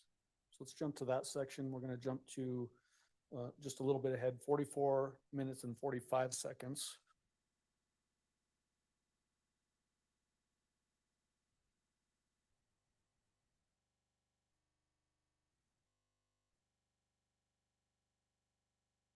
And we'll play this through 49 minutes and 12 seconds.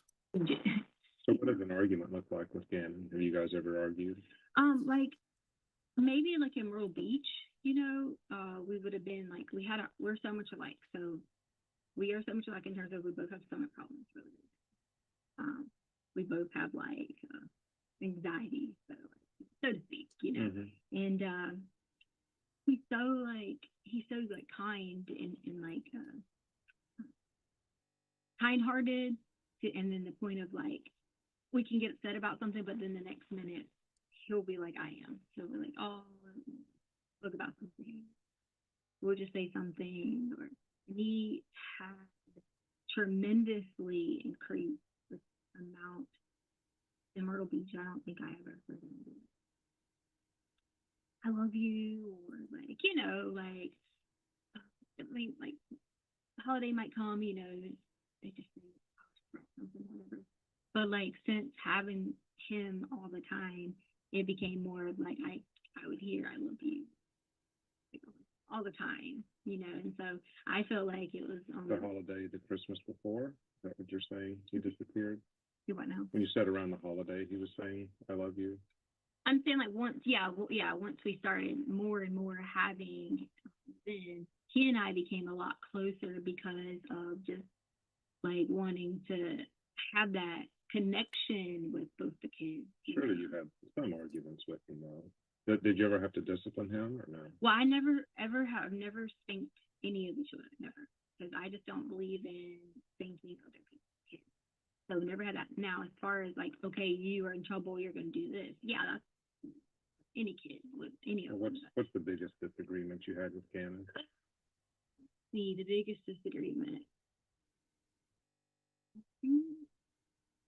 Probably because he doesn't. And again, he probably shouldn't have this on him as a kid, but not like seeing the light. How he couldn't go home. He was so like, you know, kind of forgiving. It's okay, mommy don't have money. You know, if I said anything like, well, and I probably shouldn't have, but I did, I would be like, well, if she quit doing this, she could pay for it. And I would always figure out a way. But then it was like, you know, I'd say, I wanted him to see that. So was this a certain incident? Do I know? The biggest disagreement you had, was this a certain time or you No, just we never talking? had like big, like there was never any like big all out. When you say disagreement, like clashes or like screaming, shouting? Well, I'm a parent, so I've had mine. You mean disagreements, like yelling at the kid. Like that kind of disagreement, but never not like a. So what's the most physical, upset you've been with Gannon? Where we've like. Or you've had to each other. yell, and I've had to yell at my kids. I got you. I see what you're saying. So like where we've had to like fuss at each other over whether or not he did something. If he did something. That has to happen if you're a parent. Right. I'm not judging you. I thought you were asking me like. No, I'm more looking at this from Gannon's point of view. I'm not judging you. No, I thought you were asking me more of like, you know, like whippings or like switches or like something like that. No. So what's the most intense time you've had with Gannon, as far as you're yelling, he's yelling, that sort of thing? That has to have happened, especially with that kid. I mean, yeah, of course. So what time do you remember?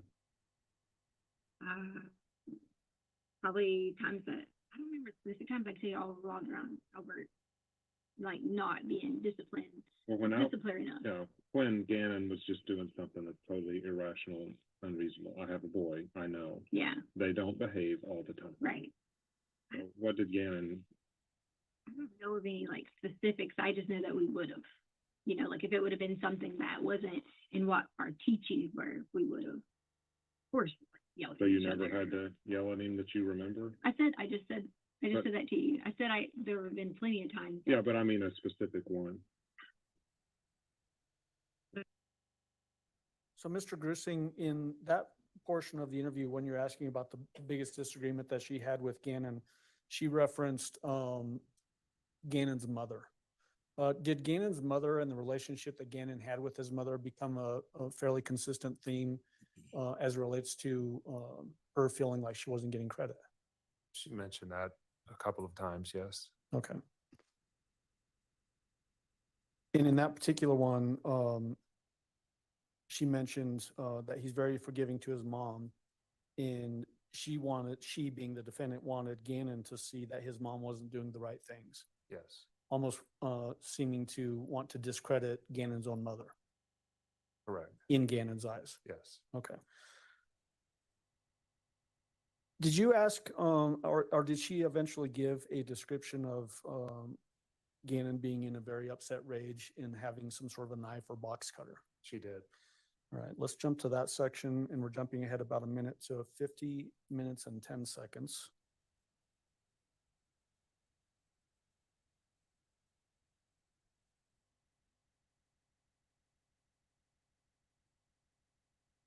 And we're gonna play it to 55:32. Gannon wouldn't like yell back. Gannon would not like yell back and be like, you know, like confrontational. So Gannon would not like.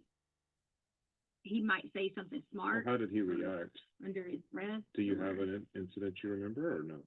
No. And you had to put your foot down and say, Gannon, that's not acceptable. No, like if I said that, he pretty much listened to what I said. Yeah. It was like not. I don't remember him screaming back at me at any Or just go in his room, slamming the door, situation. anything like that. In the door room. Me? Well, no, Maybe more so me like saying something. Albert might have been more of the if there was slamming doors or anything. Like going back to him. Albert, you need to make sure he's not doing this, and then you know go from there in that situation. Okay. You know, like Albert was teaching him how to use a box cutter and like different things like that. And there were times that I might have been like, "Oh, Albert, I don't think you should have done this because he was acting weird in this way." But that would have been early in the beginning before we started getting into like counseling. But once he started getting, you know, like Now remind me the counseling. What was that for? do what now? The counseling? So Albert said that he should get counseling through the military just for like all the transitions and being like in and out of school and all the different things like that, just to make sure that his mental like well-being was fine. And Albert said that anytime he would, you know, of course counselors can't tell you, you know, what was going on unless it was something, you know, pressing. And of course Albert would always come out and say that everything's fine, and then Gannon would come back and tell us what he talked about. But as far as like, Did Gannon ever come at you with a knife or something? Wasn't there an incident? well, that's what I was just telling you about. There was when Albert, I told you Albert was trying to teach him how to use That's the box cutter a box thing? cutter, yeah. So Gannon had this thing about the knife, and he was doing like this, and whoever told you that it was coming at me, that is not. That's why I'm asking you. Yeah, I'm getting the real story here. No. You've got stories from everywhere, and you Yeah. probably are not looking at me for mine, but that is not what happened. Gannon was in a upset, which the video was shown to the counselor lady, Okay. and Albert was so upset because he was like, you should have let me get the video or something like that. But Gannon was in more of like an upset rage because this was in the very beginning when he had to first transition to another school. Was this fall? No, so this would have been, I don't know if it would have been fall, but okay, so 4th grade, new school, high school, then they went to the first school in Colorado, and then the new school opened. Correct. So it was somewhere between that time frame of Gannon it was too much transition for him. That had nothing to do with him being mad at me or being mad at Albert or Landon or whatever. It was too much transitions for him that he was so upset. Like, Where was he when he was doing this? Was he in his room, his I feel garage? like And where were I you? don't really ask me something that was a while ago. I don't remember. Yeah. I mean, Were you threatened by Gannon doing that? Did it make you nervous? Well, I told Albert, I said it has a mentality. Like in my mind, I said it has a mentality of like he's going to want to not hurt himself, or not just specifically hurt someone in general, but specific, but in general. And so like I was a little worried because I thought he had so much anger and aggression for what was going on. Because it honestly was, Albert hadn't even got there yet, I feel like Albert had just either got to Colorado or hadn't got there yet. Right. And so he had to go from being with his mom back to me, and then Albert wasn't there. Mm-hmm. And then it was, okay, like, I got to start new school, I got to make new friends, like all those things. How did you handle it? How did you calm him down? He was typically always, I'm specifically with the box cutter thing. How did you calm him down? I don't know if it was a knife he had then. I was just saying, like, he had been using a box cutter, so that's how I was teaching him. Right? So I remember I took his amiibo. He loves amiibos. And I took his amiibo, and I just threw his amiibo out the front yard. And I told him, I was like, the amiibo's gone. We're never getting it again. And I made him call his mom. Mm-hmm. And so I don't remember what we exactly said, but I know she was basically saying, like, you better listen. She gets upset and sends me a message. I send her a message back, and we were both like mad at each other, as in being Landon. And then it was kind of more of like, okay, it's calm down. But this was a year ago, so that was the gist of that. It was, he needed outlet. Okay. He needed that count. Well, that helps us. So pausing you at 55 minutes and 32 seconds. Again, she's showing a good ability to recall different events that have occurred during her time with Gannon. She is. She says that there's some video of some knife or box cutter incident. Did you ever see such a video? I did not. Do you know if one even actually existed? No.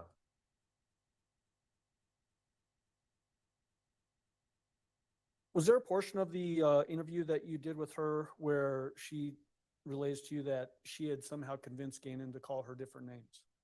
Yes. The way that she's talking about that with you, did that seem like that was a calculated move on her part, meaning that she's trying to convince Gannon to do this? Yes. Okay.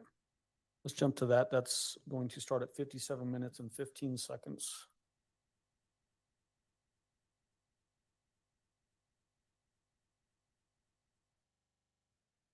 And we'll play it through 57 minutes and 47 seconds. Sir, it's so hard because John, I'm sorry. I'm old, but I'm don't call sorry, me. John. It's so hard because if I get up in the morning and Gannon would even say, "You want me to take the dogs out so you can have 10 more minutes to sleep?" And I convinced him into changing my name. Mm-hmm. I had no board of like calling me a different name. I didn't ever like my original name, so I had a board of calling me a different name. So the helpfulness. So as it relates to those that different names that she's referring to, the reason that she gives in the interview was because she didn't like her original name. That's right. Did she ever talk about that in any other time, either on those phone calls that you were a part of, or even during this interview about how she would go as a different person or different name? Not that I was a part of, no. Did this appear to be the way she's describing it, a voluntary act on her behalf to get Gannon to call her a different name because she didn't like her original name? Yes. Did you ask her about the candle incident and the fire in the basement and keeping Gannon home? I did. Why'd you ask about that? We as investigative team were very unclear on what happened with the candle incident, and she ascribed a lot of injuries to Gannon, including burns on his arms, blood, that sort of thing. So I wanted to see how she would talk about it to me. Okay. So we'll jump to that section next, and we're going to jump to 1 hour and 1 minute and 20 seconds and play through 1 hour, 26 minutes and 58 seconds.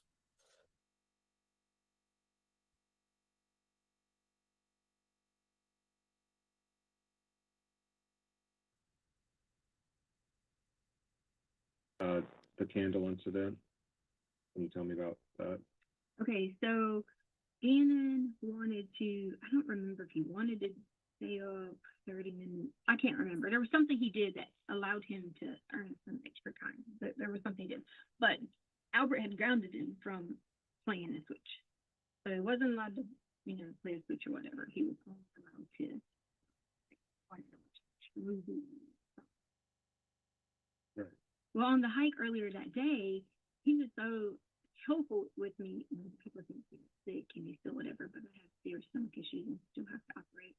But he was so helpful with taking care of the dogs and stuff. And I had told Gannon that, yeah, so that's kind of. Mm-hmm. So, yep, I remember that. So we sat around and, we had before we left, we were on the sofa and I'm just crying. He didn't know who that was. He knew the name, but not growing up in my generation to know who that was. So we just sat there and talked about it. And I told him, Kobe has all this. And started relating in the terms of being like me, I have all sisters. And so, we were talking about that. And then in between some of those questions might have been certain questions that led to what he was asking me about what went on in the scene, in the talk. Right. And so that led into on the walk, on the hike that day about what we talked about. So then that evening, I don't remember what he did, but I remember he had 30 minutes of something extra. And I knew it wasn't his Nintendo or things like that at the time because he wasn't supposed to earn that back until the next day. And so then we had, I think I was upstairs, Harley wasn't there. Harley had to work. Like this. Harley had to work until, I think it was and then Gannon had, what was he doing? He was doing something else. So I go back upstairs, then I hear the machine was saying, beep, beep, beep, is this someone was coming in the house? Okay. So I put the code in thinking, so why is the alarm thing off? Open, or none of that stuff. No doors open. So then I go back where Lena was at, and I see she was faking sleeping, but not really. And then, but she had the cover over her head a little bit, and so she was doing whatever. And so then I hear the thing saying fire. Does it actually say fire? It said fire. Okay. So that was the crazy thing because I never had heard. I didn't know what. I thought it would just be like that. Right, like a siren. But I don't know if it was the detector thing saying fire or if it was the actual. But it was just fire, fire, fire, fire, whatever. So then I run back in there and I look and I see, I don't see anything laser, I don't see anything that was downstairs, and I don't see. And it was still going. So I grabbed Lena. I tell you exactly wrong, but I'm pretty sure I grabbed Lena first and grabbed the dog. I think that's how it went. Don't quote me on that, but I'm sure it was in that order. Somehow. Yeah. And we run out to the truck. I feel like either I open the door. I don't remember. Somehow they get to the truck. Okay. And then I run back downstairs because at this point I already know I'm upstairs. And so I run back downstairs and Gannon was awake but not awake. You know how you can almost be asleep but not asleep type thing. And so he's in his bed? No. He wasn't in his bed. Where was he? He was on the sofa. On the sofa. Right. So he was on the sofa. And so when I pull the cover, I pull Gannon with the cover. And so at this point in time, then I put the fire that's out. So what did the fire look like? It wasn't huge. Where was it? In the carpet? On the sofa? I feel like it was on one of the covers. On the covers? Was the cover on the sofa though, or was it on the floor? I don't remember. I just remember it was in the small location. It wasn't a big enough fire to. What color was it? Do you remember? Was it yellow, red, orange? I don't remember. Wasn't in a color. So like, wasn't in Because a, I think what blue burns the hottest, then you have stuff, if stuff gets involved in the fire, you have a yellowish or reddish color. I don't remember. Don't remember? I don't remember. How, can you show me how tall it was? Like, do you I don't remember? remember. It wasn't tall. Wasn't tall? I don't feel like it was that tall. I mean, but my tall might be different. I don't want to. I don't. Still, a fire's going to freak you out. Right. Yeah. So when I pull the cover, I pull him with the cover too, and we run out. Did you put out the fire or no? I know that we took the covers, both of us. When he sees what's going on, we took the covers and like we smashed down, on it. Yeah, because my honest thought was oxygen, put it out. Right. That was all I could think. Put it out, whatever. Did it take much? Sorry to interrupt. Did it take a lot to put it out or no? Or did you just smother it and then move? Or was it something in between? Was there what now? Something in between. You know, I'm not trying to put words in your mouth. Something in between. Like in between, just it happened real quick, or you had to fight it for a while, or Oh, it wasn't like fighting for a while. Like there was already a bunch of covers on the side that we had. I had grabbed them all and put it here. This is why the whole thing was all covers. What are they different covers all up here? Where so it was like stuff there. And then I run, and he's running behind me. So as I'm running up, he like trips or whatever. But he's right behind me. Mm-hmm. So then I think I exit back out the garage. I feel like. The truck was in the garage. No. It was out front. Oh, I'm saying okay. like I think I exited back out the garage. Because I feel like I just ran back to that door. I'm not 100% positive. I know we ran out. Then Gannon runs right out behind me. And when I turned around and I'm saying something to him because I'm like, hey, because in my mind I don't remember if I had gotten the dogs, even though I had already had grabbed the dogs. And so like I don't remember what we were saying, but we were all in a freak, whatever. He jumped in the passenger side, and I'm in the driver's side of the truck. Okay. Lena is in the back, and at that point we drive off. So we drive off for a minute. We drive back, but there's no gas in the truck. So was anybody burned from that? So Gannon had You or Gannon? Gannon had little burns on his arms from that. And then but at the time, Gannon always lays with like his either anywhere or like something like that. So at the time when we ran out, I feel like, did he have a shirt? I don't remember if he grabbed a shirt or grabbed another cover. But I knew that he had some burns on his arm, but I knew they weren't bad, like burns that were bad. They were just like you can feel or whatever. Were they discolored then? Was it skin reddish, pinkish? What was it? Or did you see it then? Or later? No, it was not till later that I really like paid attention and should have been like, okay, well, because I did later on. On it, but so yeah, so like his arms, and then we get in the truck or whatever. So then we come back. And so I'm, of course, and like I text Harley, I text Albert, what had happened. And I said, this is what happened. Tell Harley this is what happened. Don't panic when you come home. Because the house, at this point in time, we get back in, smells like nothing but smoke. Mm-hmm. And so nothing but smoke at this point in time. And it was just like, I couldn't get the smoke out. Even opening up the like windows and all these things, I couldn't get the smoke out. So that was so what happened with these covers that you used to put out the flame? Well, the covers were either left there. I remember getting some of the stuff and putting outside in the trash can, which I even showed the people when they got there that I put in the trash can. Do you guys have singular trash cans for each house there, or do you have a dumpster, or what? Really, like it's a big trash. It's just a big brown trash. One of the wheel ones you wheel out and Yeah. put by the curb. Okay. Yeah, it was just one of those. It was no one was like whatever, but we did want Albert. So like come home, not necessarily come home and meet for that, but we maybe like had updated a little bit to Albert because we were like thinking, like sad and whatever. you know, like whatever. So in my message to Albert probably was a little bit like a little more over exaggeration. When you say we, did you talk with the kids about let's get Albert home? No. We did sit down, and because when I was asking him, like, was this, you know, did you do this on accident? Was this an accident? You know, whatever.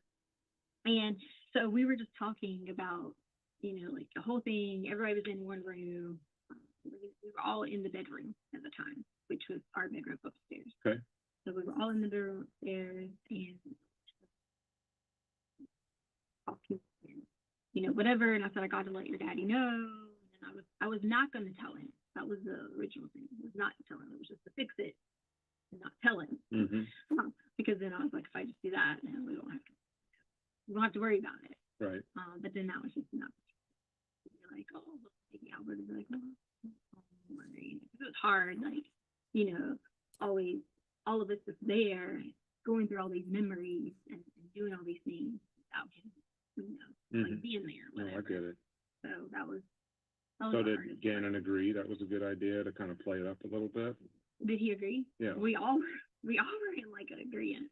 So how did you play it up? Was the fire really not that big, and you made it like it was a big deal, or well, so whenever just we to were, get Al to say, hey, maybe I should get back home? when we were explaining it to people in general, like that was our whole like, oh my god, whatever.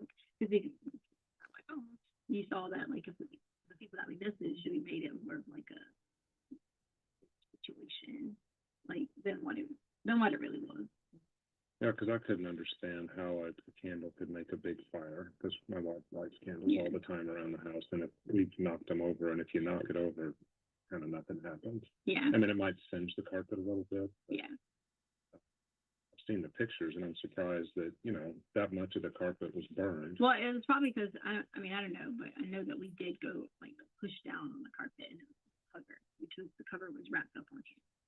Right.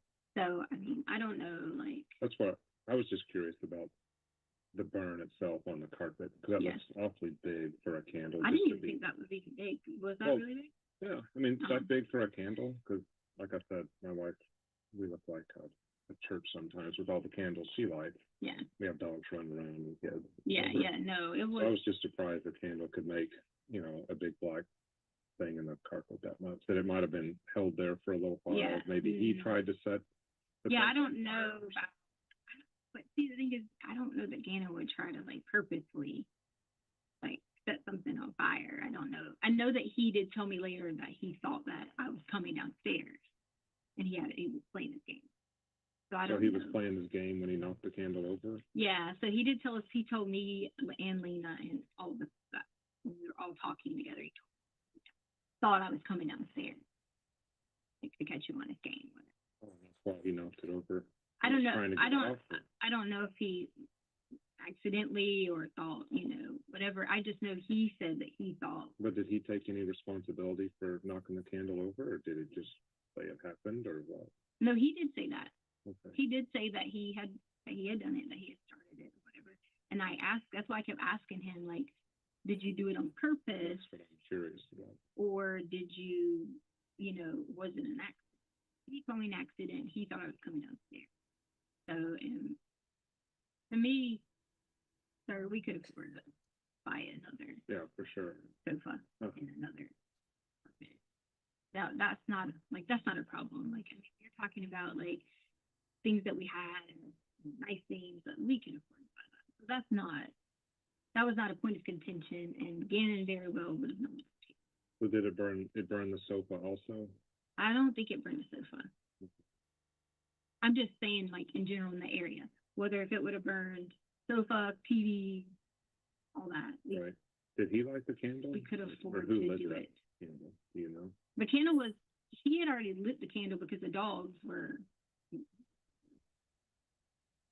and so he had already lit the candle, which we Does allowed. he normally do that? Yeah, we allowed him he could light the candle if he wanted to.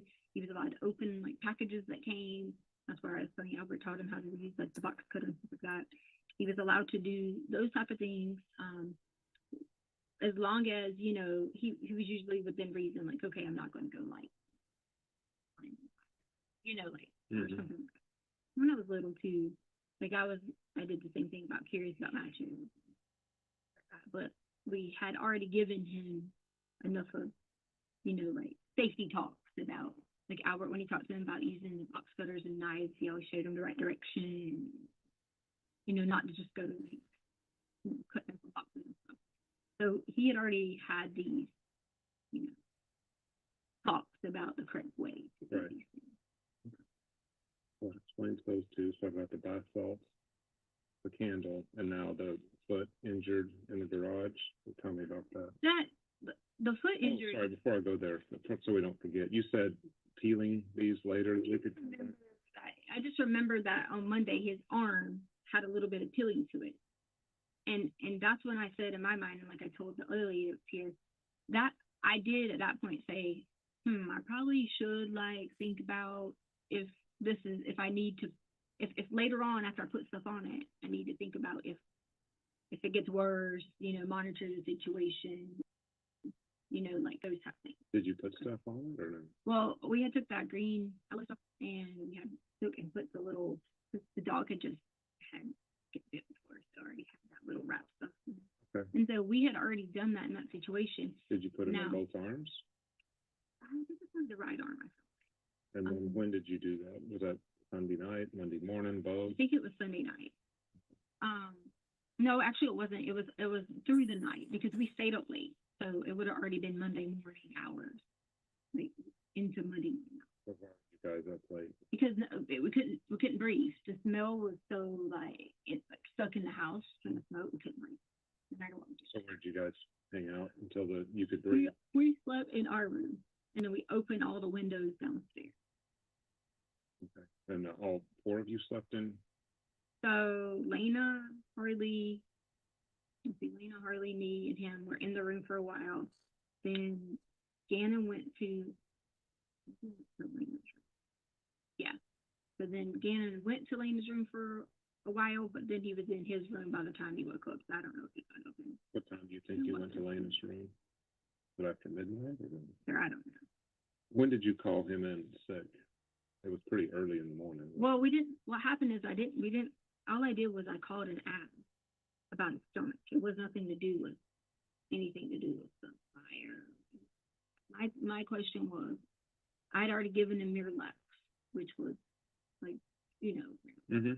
So we had a prescription over the counter. I say whatever it is, prescription Miralax, whatever it's or whatever. And I'd already given him that. And so then I also had X-Lax. And I thought, at what point can I not? How much is enough? If I can't get him to pass this, at what point is there enough, or can I go ahead and do it like a Albert can tell you, I've given him an enema before, and things like that, because it gets so bad and they're just so big and they get clogged up. So that was the concern about how to get him to pass. Mm-hmm. Because for me, I have to I can drink 10 scoops of Miralax. Won't affect you. It won't affect me at all. Yeah. And so I didn't want it to be where the combination is different than my stomach because, like I said, if I take 10 of them, I'm okay. So he's having the squirts and he started having those in the hike, but he couldn't pass that whole evening. Is that right? Right. He would get out, but couldn't get the whole thing out. And that was sometimes if he finally, and then when he finally it had gets to be painful one out, wasn't it? Or... For me, I lay in the bathroom and I'm in pain. Yeah. Whenever.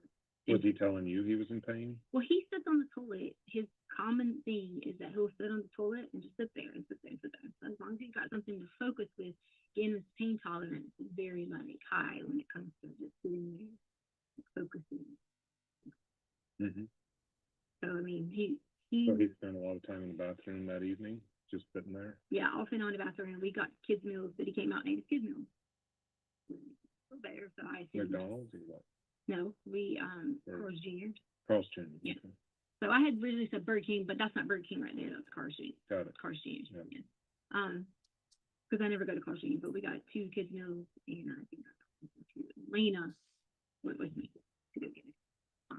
So he ate the kids meal when we got back. But he still hadn't passed. So. Well, if he ate, he had done something. He had already used it some because he wouldn't have eaten. And had you given the Miralax before the meal then? I had already given him Miralax throughout the week. We always had this thing where if I went in there and took one of my shots, like of I say berries or something like that, he would take one too. So it was common for me to be like, okay, here, mix, and Albert would always say, go mix him up one of the drinks because we put in orange juice. Well, he didn't like juices as much unless it was like Kool-Aid juices. So it was a common thing to always try to give Miralax to regulate the system. But the problem is if you don't take the Vyvanse, say you don't take it for a day, like he didn't take it on Saturday because family was in town, and say you don't take it on Saturday, and if you don't take it on Sunday, that's when it starts to happen. That's when the constipation and the diarrhea kind of goes hand in hand. So like let's say if he would have took it Saturday and let's say he would have took it Sunday, he wouldn't have been as bad. Right. But then the problem is Albert always would want him not on it if we're going to go do like a big time activity, because instead of having him like, zoned out, I mean, zoned out. Yeah. That was the Vyvanse stuff. Right. Yeah. And so like the thing was, if we go somewhere that requires him to have like things, then that we don't want him to be under that Vyvanse and just have to be like zombie. We want him to be, especially like on the hike. I wanted him to be able to like run around and do things because me and him were always on the top of all. Like if we had hikes, we were always on the top of hikes. We were always the ones, like, leading, doing everything. So was he bleeding that night? Do you know? From rectally, from anally, yeah. So what happens is from him squeezing, I'm trying to figure out, things are going on with him these last couple hours. Yeah, so like from him squeezing and stuff like that, his does the same thing as mine does, and mine doesn't. So that's why I told you we're so much alike, and we could relate on that because it was like, oh my gosh, your butt, and then just from squeezing and things like that, and that wasn't like Copious amount. Yeah, because of him struggling with that all night, or that evening into the night. Yeah. You don't know when he eventually felt good, or how it works is he might feel good, and then he gets where it's hurting still until he gets it all out. It's not until he returns like 100% and being like, okay, I'm back to Gannon. Did he get back to Gannon that night? For Sunday? Yeah. Yeah. So he was fine. I thought he earned extra time to be able to stay up and stuff. Yeah, but I thought, was he not struggling with this after the candle incident? Right. Like what happens is I mean, if you want to call him a GI person, but he gets where he's okay, and then a little bit more okay, and a little bit more. They happen every once a month ish, where he goes through those episodes of his stomach and mind those same things. So when you guys were up in the bedroom, how was he? You mean like after the flame and fire and smoke? He was upset and like crying because he thought he was going to lose his switch, like for a long time. Like he thought, that the biggest thing was, I don't care, we'll just do whatever. I knew whatever. I would be quicker to cover up because we just related on the same page, more so than Lane, because Lane would be sure, whatever. Gannon could be more of like, he can talk and say. Right. Yeah. So I'd be more inclined. Don't tell anybody, we'll fix it. And so that was kind of like our conversation, what we were talking about. Yeah, he was upset, like very, like upset and hurt and just trying to do whatever, but we also kind of just.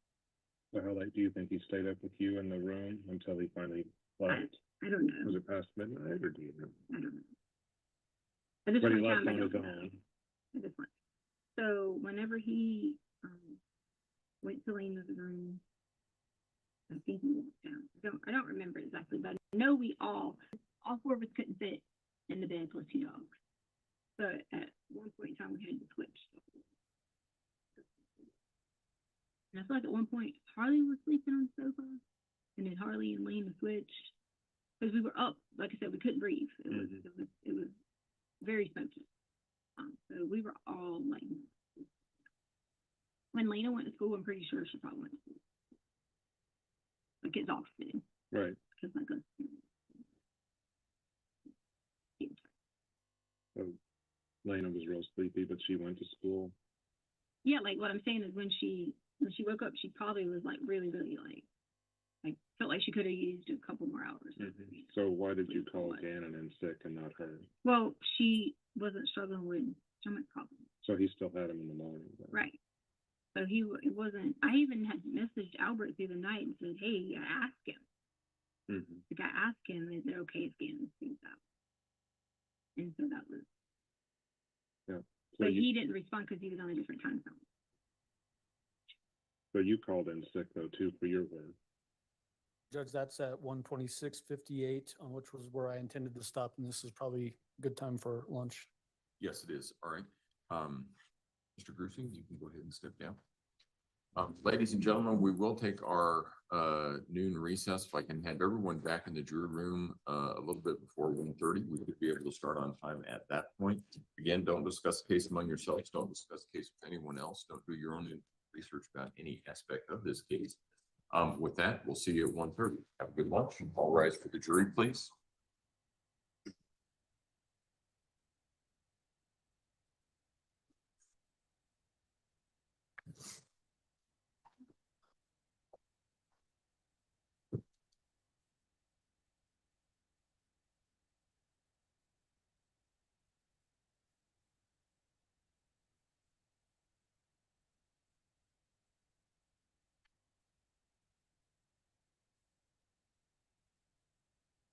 Thank you. May all be seated. Record should reflect the jury has left the courtroom. Is there anything we need to take up outside the presence of the jury at this point in time? Prosecution? No. That's all right. Court will be in recess. Thank you. All rise.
Thank you. You may all be seated.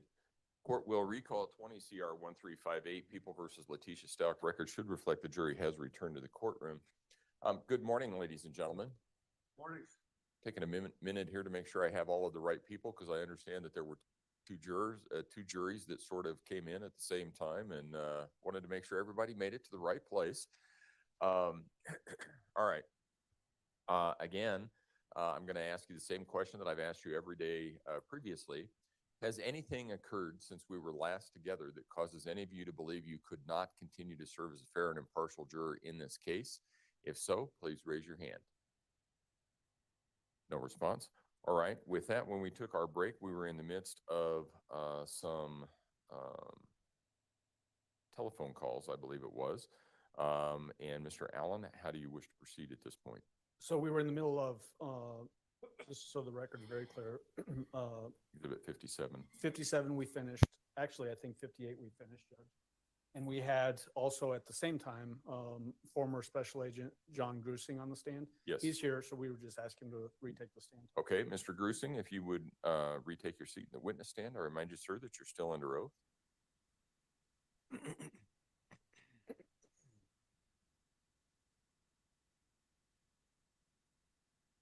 Good morning, Mr. Grusing. Good morning. So we've had an opportunity to listen to all of the phone calls. We've got still one more to go. How, in your experience, as you're working this particular case, are you using the information you're gathering from these phone calls to develop what you talked about on Wednesday, this pattern of behavior for this particular defendant, to inform you of how you're going to interview her eventually? Yes, we were working as a team and talking with Al after each call to determine exactly what happened on that call. And then before we would make contact with Letitia the next day, we would compare what we learned that day to previous days to see maybe what our new strategy would be. Did the strategy change, like you're describing, from phone call to phone call or from day to day sometimes? Yes, and even in the middle of a phone call, it might change depending upon her answers. I noticed in the, I think it was the last phone call, there was a change where you start using the word, or Al does, at your direction, I think, start using the word murder as opposed to accident. That's correct. Why did that change happen?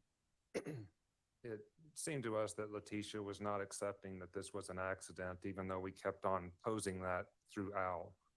And since she was rejecting that, we encouraged Al to see what she would react to if we said, well, possibly this was a murder and possibly you were responsible. In that last call also, People's Exhibit 58, I want to ask you about third person. In your life experience, have you encountered people that have referred to themselves in a third person? At times, yes. Would that be both professionally and in just regular everyday life? Yes, most of it was outside of the FBI, actually. Can that be a hallmark of somebody that's self-absorbed? It can be, yes. Okay. Did you find Letitia Stout during these phone calls and even during your interview with her that we're going to get to later this morning to also be self-absorbed? Yes. Almost every call was centered around her and how she was feeling instead of us trying to get her to focus on Gannon. Okay. As it relates to those last two phone calls, 57 and 58, that we listened to on Wednesday afternoon, was there any other important information in those phone calls that you used to develop that pattern of behavior in your mind going forward? And obviously this is a very open-ended question, but I want to make sure that you have the opportunity to explain those issues. When Al posed to her about possible injuries to Gannon when he was talking with her about murder, she removed Gannon from the conversation and said, you're saying words like, did I murder someone and did I hit anyone over the head with a board? And she basically took Gannon out of the injuries that Al was accusing her of doing. We were trained to look for gaps in a story, like hours missing in a day, as well as illogical use of pronouns, and that jumped out at me. Why does that jump out at you? because it was very personal what they were discussing of Gannon. And then when she's describing the possible that she would be responsible for hitting him in the head with a board or possibly murdering him, she takes Gannon out of the conversation. Okay.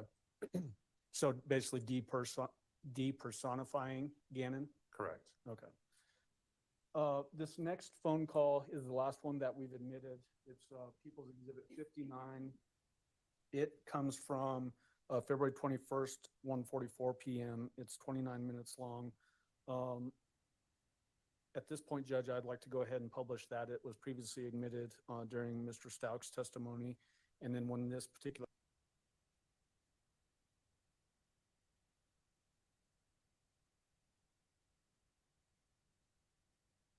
Oh, they're slipping today. I clicked on the wrong thing. They're totally slipping today.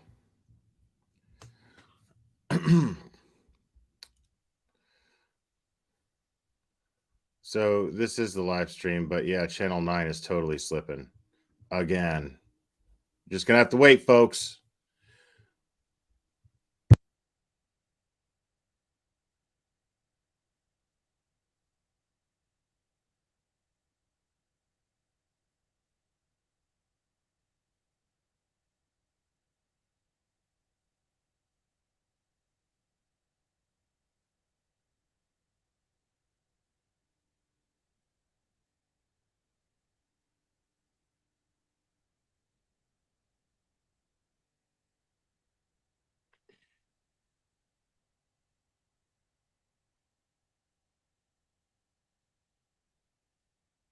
Okay, Pam? Okay.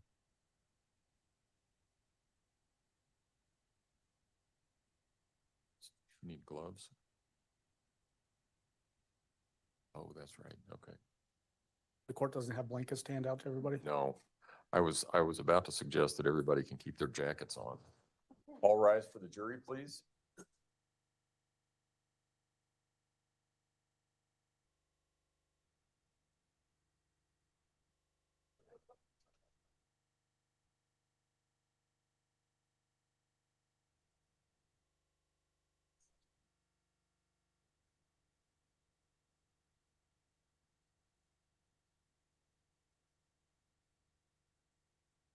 Thank you. You may all be seated.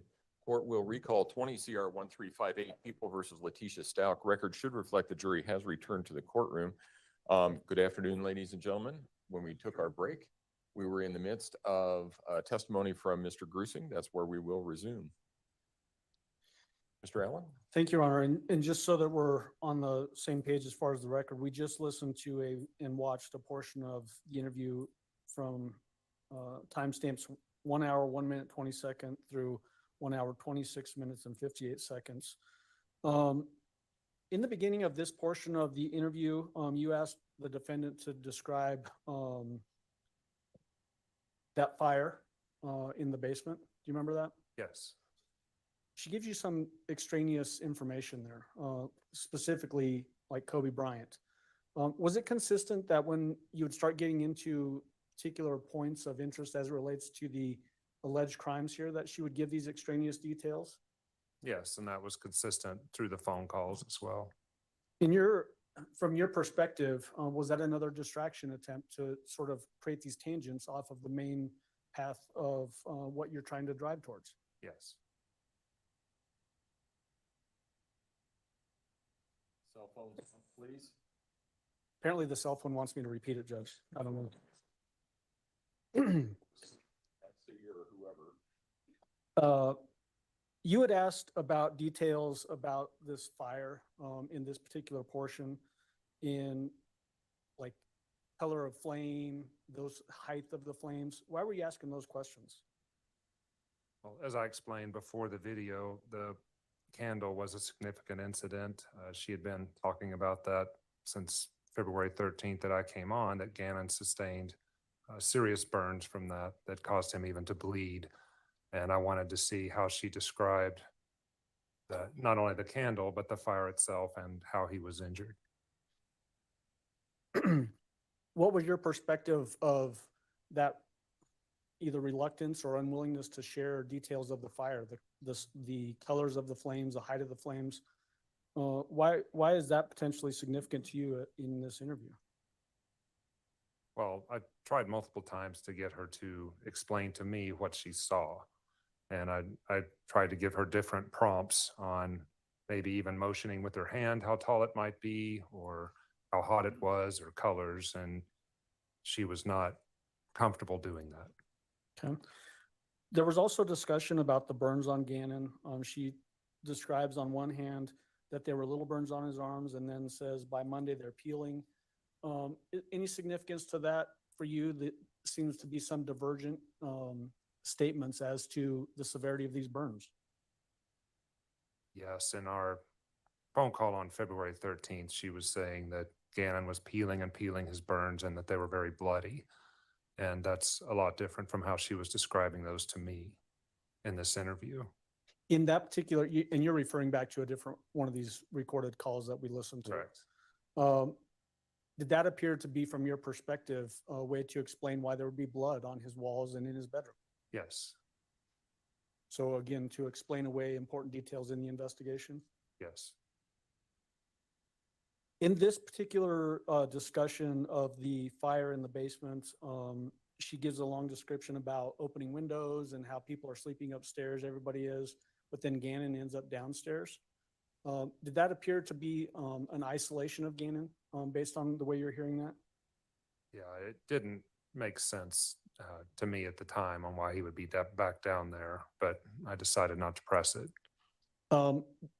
Does that also, I guess building on that, the fact that she describes all the windows being opened, we're talking about mid to late January, likely very cold in there.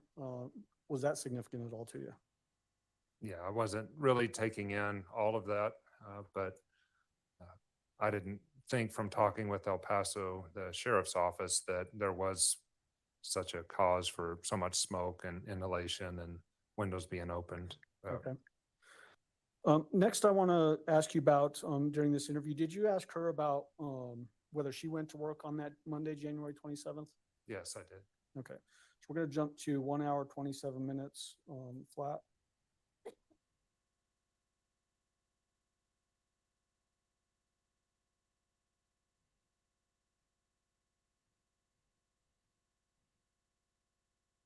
And we're going to play from 1 hour, 27 minutes to 1 hour, 29 minutes and 42 seconds.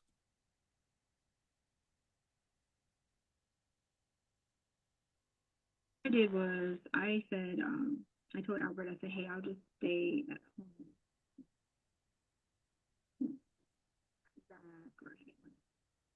But the plan was I wasn't. That was like the plan was I was not. So starting, when was that a plan? December, so I was just gonna try to use like days, whatever, because I didn't. Right. What did you tell your school as far as why you didn't show up that day? For that day, I didn't talk to them about anything. Your school, you didn't? That Did day. you just not show? Or wouldn't you have classes waiting on you? Or? No.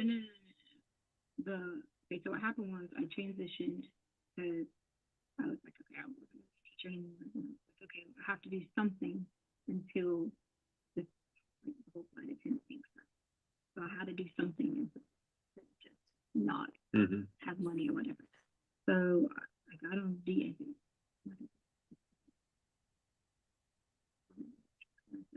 I would do a long-term position or the regular subbing position.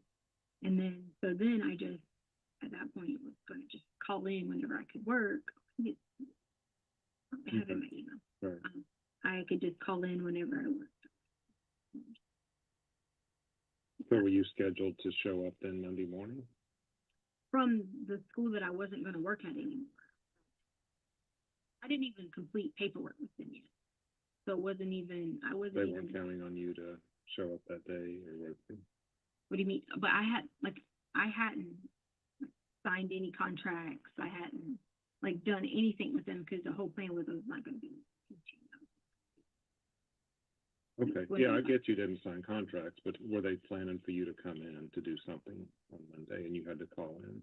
I never called it on Monday. I'd already Did told you them. text down or No, something? on Thursday or Friday, I'd already take told them. Okay.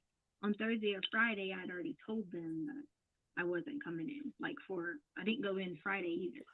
Like I'd already told them I wasn't. So it was like, you're asking me about if I told them Monday, but I'd already told them prior that. Or you'd already told them, so you didn't have to tell them you're not coming in on Monday? Right, because I had already told them because see, on my dad's side, there was someone who passed away. The prior week. So that's So, Mr. Brucing, when she's giving you this answer, what information did you have already about her employment on that Monday? I had, I think in the 4 o'clock a.m. hour, she had texted to say one of her relatives had got hit by a car and was killed, and that's why she was not coming into work. And the way that she's describing it, it sounds like she's saying that this was a text that she sent the previous week to a different school as opposed to the one that she was now supposed to work at on Monday, January 27th. That's correct. What was significant of that to you? I was attempting to walk her through her own timeline that she had provided us on the Sunday night burn injuries and then what happened Monday morning. And that was the next logical thing that she should have been describing to me. And then, Okay. like you said, she put it back on either Thursday or Friday. Okay.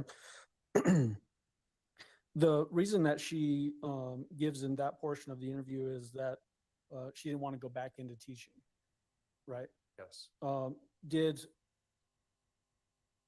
she ever say in this part of the interview or any other part of the interview or phone calls having any sort of mental health anxiety issues as it related to teaching? Not that I listened to. No. Was it more along the lines of she was just not happy in teaching because of the current environment in schools? Yes.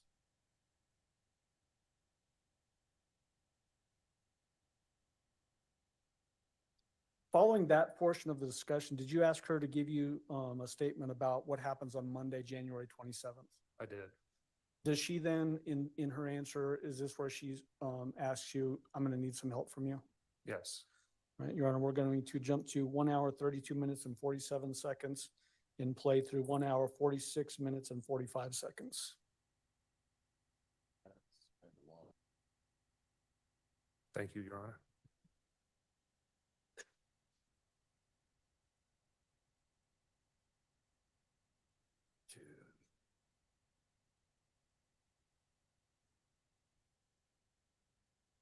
So tell me about the next morning. So now you're at home, Gannon's at home. Right. Elena's at school.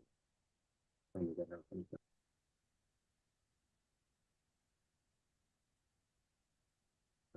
right. So this is where I need help from everybody. Yeah.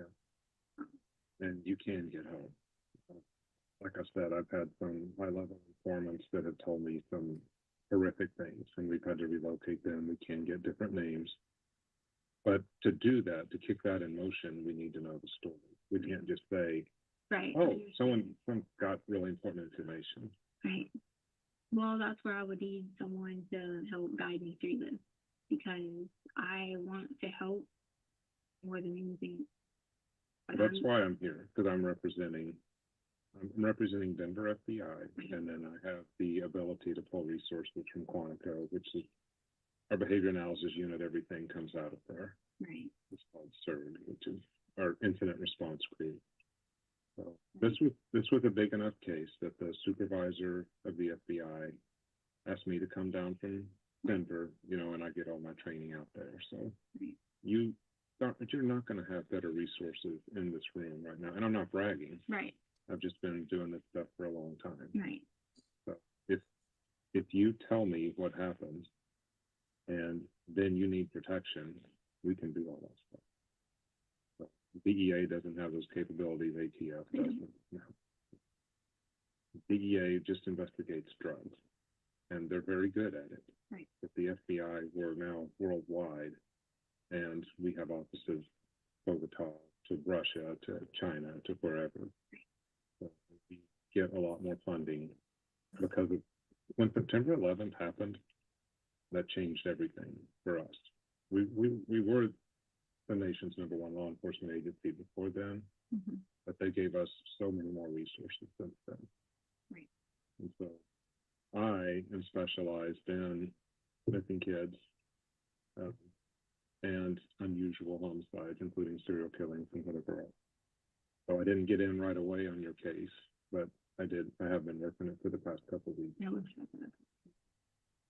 Well, I'm here now, and whatever you tell me the worst thing I can do for people like you is if you have a story that requires your protection for the FBI, it would not be good for me to run out and say, oh, Letitia told me this, and that's not how it works.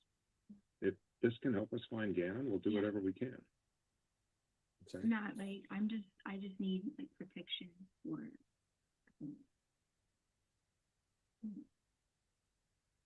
Absolutely. Okay, well, you can get that, but we have to know the story first. So how am I supposed to get help talking to someone first before we talk to you? Because I'm willing to do that.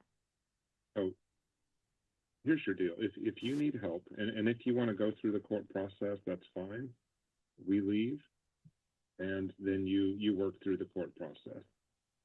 But then it just becomes the whole focus of this, Letitia, right now, you're the only one. You're the last one. You're the last adult with him. You're the last adult we know about with him. You have not told anybody anything else to lead us. We have been trying to work with Al to say, what does she say in that? Yeah. And the Quincy Brown thing and Yeah. whatever else. I was mad at him about all that. But a lot of it was keys to help. But it should have. And I could have just reached out to someone to be like terrified for myself. It would have been. Also, what I can help you with can also help you with something else you might very much. I'm just saying, Well, Letitia, you've got to give me something here to work with. If you want to go through the court process, like I said on here, the last question, if you want to stop at any time, you are more than welcome to stop and say. But it says you can have one present to talk to you. Yep. And that will kick in the court process, and then we're done, which is fine. And if that's what you want. Okay, but the whole agreed, if you Lexela. need protection and that sort of thing, I can't get you there without you giving me something. Agreed. So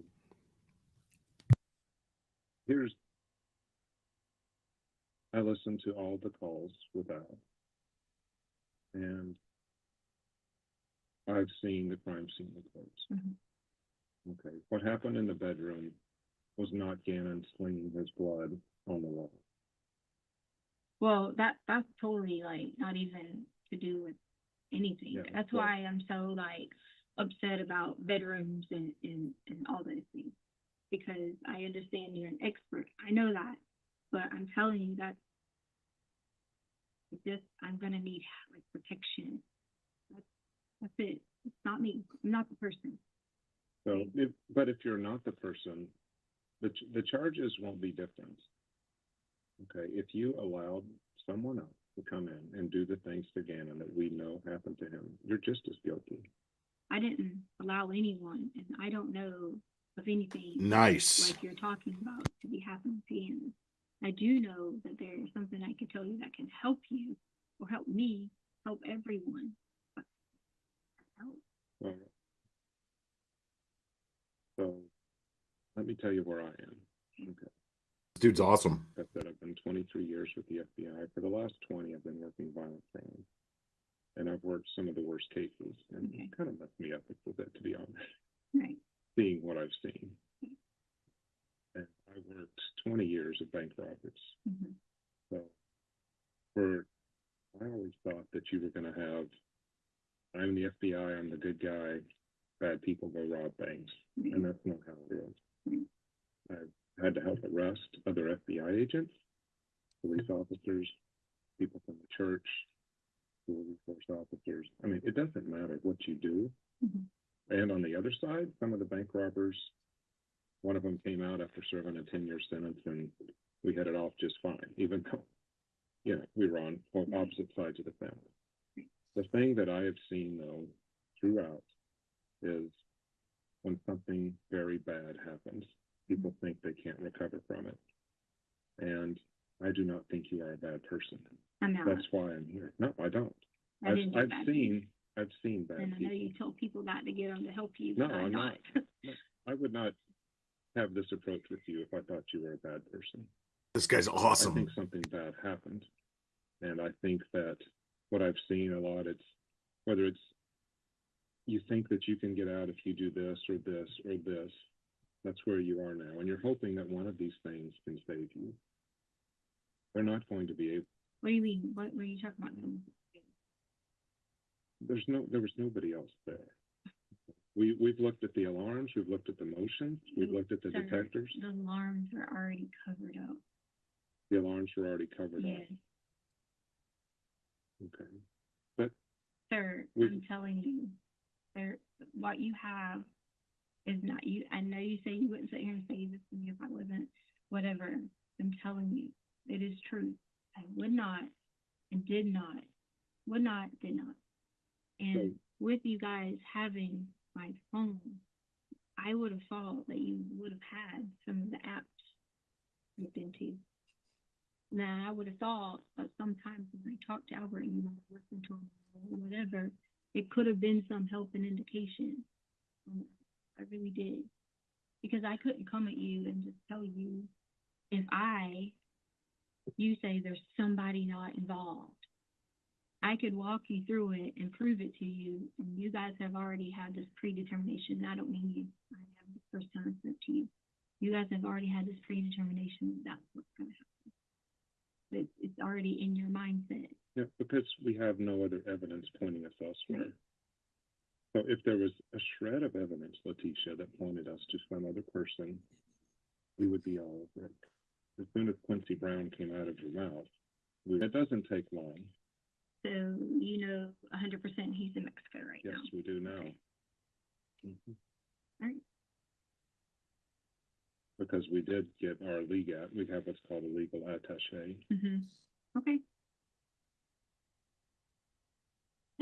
Where that alone, and I get that you're saying you have someone who looks into that and knows that, that's where I know in my heart that I can't trust to get help. That very least. You're saying Quincy Brown's No, not in Mexico? that's not what I'm saying. But you would have said another word, like something in between that would have gave that off. Like, you wouldn't have said he's just in Mexico and didn't do anything. You would have said, oh, did he come back here for a reason? You wouldn't have said any of that. You would have known some other things too. Or maybe you have and you just can't tell me those things. And that's okay. But Well, we don't, in a case like this, so tips will come in, you know, the public will call in. And then, of course, you and Al are primary interest because you're the parents of the missing kid. And most, 90% of the time, when a kid goes missing, it has to do with one of the parents. That's it. That we work on probability. Okay. So, and especially with you, then you're there. You say he went to a neighbor's house. That's the very first thing you say. And then there's no thought that somebody took him. So there's no thought. There's no thought for law enforcement. But you don't understand what happened leading up to the days before. Nothing to do with Gannon, nothing to do with, okay, in terms of me and Gannon. I love Gannon with all my heart. And so you can sit here and say 90% parents, this. I'm not saying you don't love him. I love him. I'm saying that even I have had times when my son rolled the basketball underneath that I wanted to turn around and do something, and then I would have regretted it later. But what you're saying to me is, what you think is that I hurt Gannon. And I don't think it was intentional. Okay, but I didn't hurt Gannon. Okay, and I didn't either intentional or not intentional hurt Gannon. I did not. That's just not what happened. Okay, and I had this conversation with you just to see for a second if I could get help from you. Which you can, but how can you expect me to help you, Letitia, if you're not going to tell me what happened? Because you can't go, let me tell you, you can unlock the entire resources of the FBI right now. I've told you that. but then you say that you're not willing to do it, whether you don't trust me or you think that there's these But you people already involved. told me someone wasn't there based on the alarm. That's from what we can see. Yes, Okay. movement in the basement, Right. movement upstairs. But you've already told me that based on that, okay? But what you're not realizing is there's two sensors on that home, okay? Two that can easily be manipulated, easily, okay? And if you even knew anything about prior, you would be thinking a lot differently. But see, that's why I can't talk to you about these things, because you already have predetermined what you It think. doesn't matter what I You- predetermined. But you Listen, said I'm- intentionally, listen. unintentionally, and that's not the case. Saying I'm right 100% of the time. It doesn't, you need to just disregard whatever I think, or really whatever anybody else thinks. If you have a truth, and if you have something that will help us find him, really, the hell with me and everybody else and what we think. You should just cast that aside. All I can follow is the facts of the case as they're told to me. And so for me to go somewhere else besides the facts, I have to then go back to the facts to check it. So when I say something I'll like, talk to you in private, but you can't tell Albert about anything that led up to it or anyone else. Albert will But not I know will- any of this. Understand that, but I need your help, and I need to know that you tell me there's resources, you tell me whatever, okay? I know you're saying you got whatever, there's this and that and all that, but I really am gonna need help, like, a lot. Where do you? Don't base it on some alarm report, because they can easily manipulate it. Well, we're not just They looking easily for would. alarm. I know, I'm saying when you were saying no one else was there. So When you say that, don't base it on that, please. I'm begging you, because that was not even remotely. It's not even. Not even.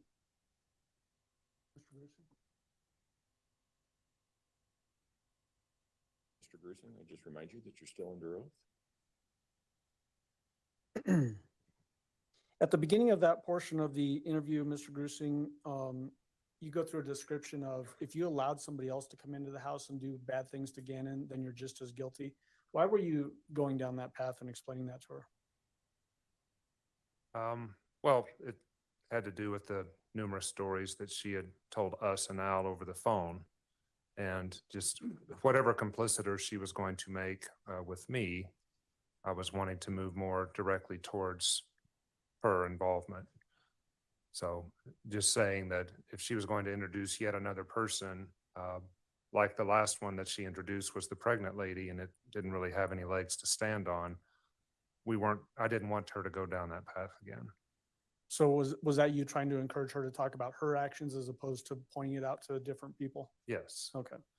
What about the discussion you had where you're talking about the good guys, the bad guys dynamic and that whole thing, arresting bank robbers? What was that purpose of that? To tell Letitia basically that she was a good person and that good people can do bad things. In that portion of the interview, she says she couldn't just come at you and tell you what had happened. What was your take from that particular point of the interview? Well, I don't know if this is the same thing you're talking about, but she told me that she had keys or some type of keys she was trying to give us, but that she couldn't tell us directly what happened. And to me, that meant that she had been giving us hints along during the different phone calls through Al, because she had already told me that she knew that I and others were listening. That's exactly what I was talking about, where she's telling you basically that I've been trying to give hints throughout this whole thing. Were there, in fact, some hints in her various statements?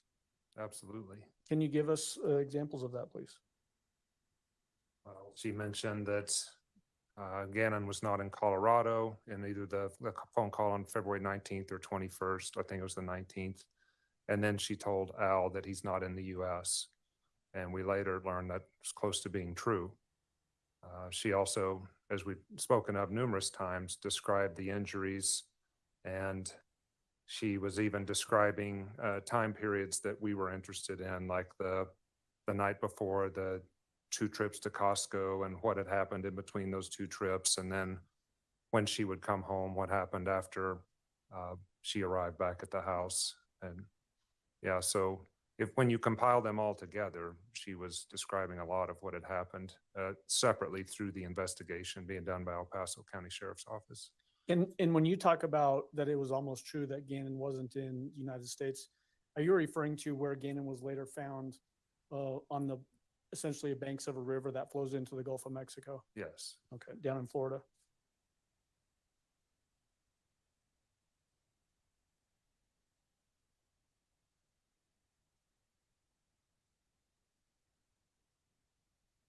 Why did you tell her that you don't think it was intentional? What, in the way you're implying it in that statement is you don't think what she did to Gannon was intentional. Why'd you say that?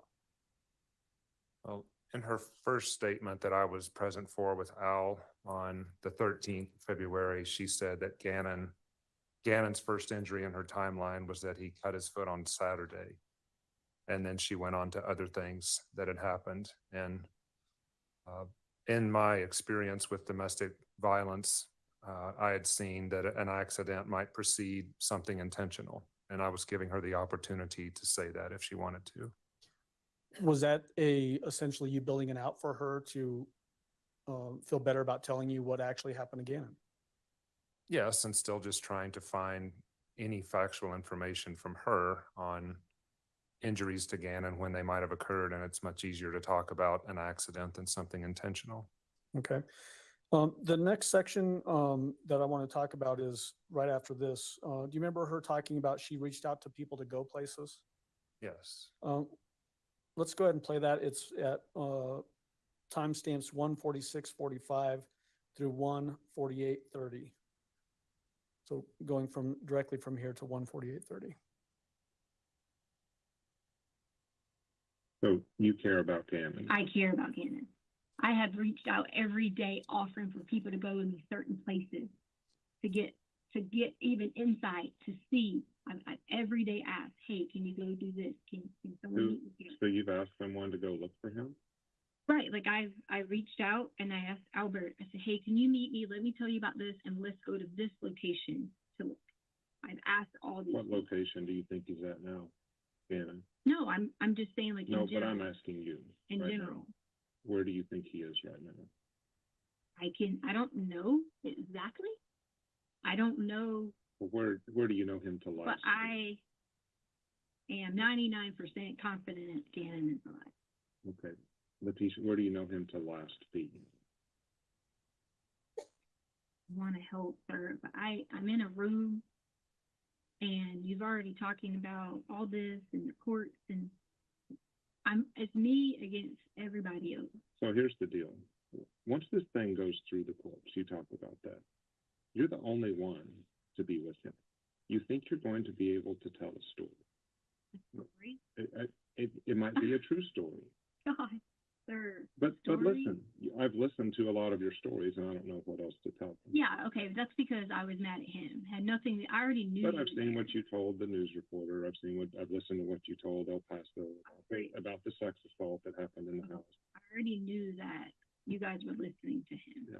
So I said that because I was angry. But what I think I can offer you today is some help. Okay. So in the beginning of that portion, Mr. Grusing, she's talking about she's been trying to reach out to get people to go places. Do you know of any effort she made to reach out to give information, factual information that could be acted on? I don't.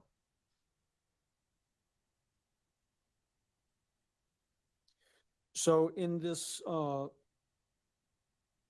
basically in this interview, do you also go through a portion where you're describing that you're looking at her stories and they're just not making sense? Correct. I'm going to jump to 1 hour, 51 minutes and 40 seconds and play 1 hour, 56 through 1 hour, 56:24.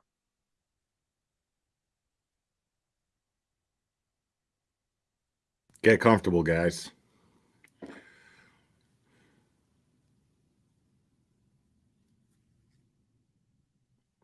And so I'm looking at your story, the ones that you've told to Al, the ones that you've said in the media, of hitting your head.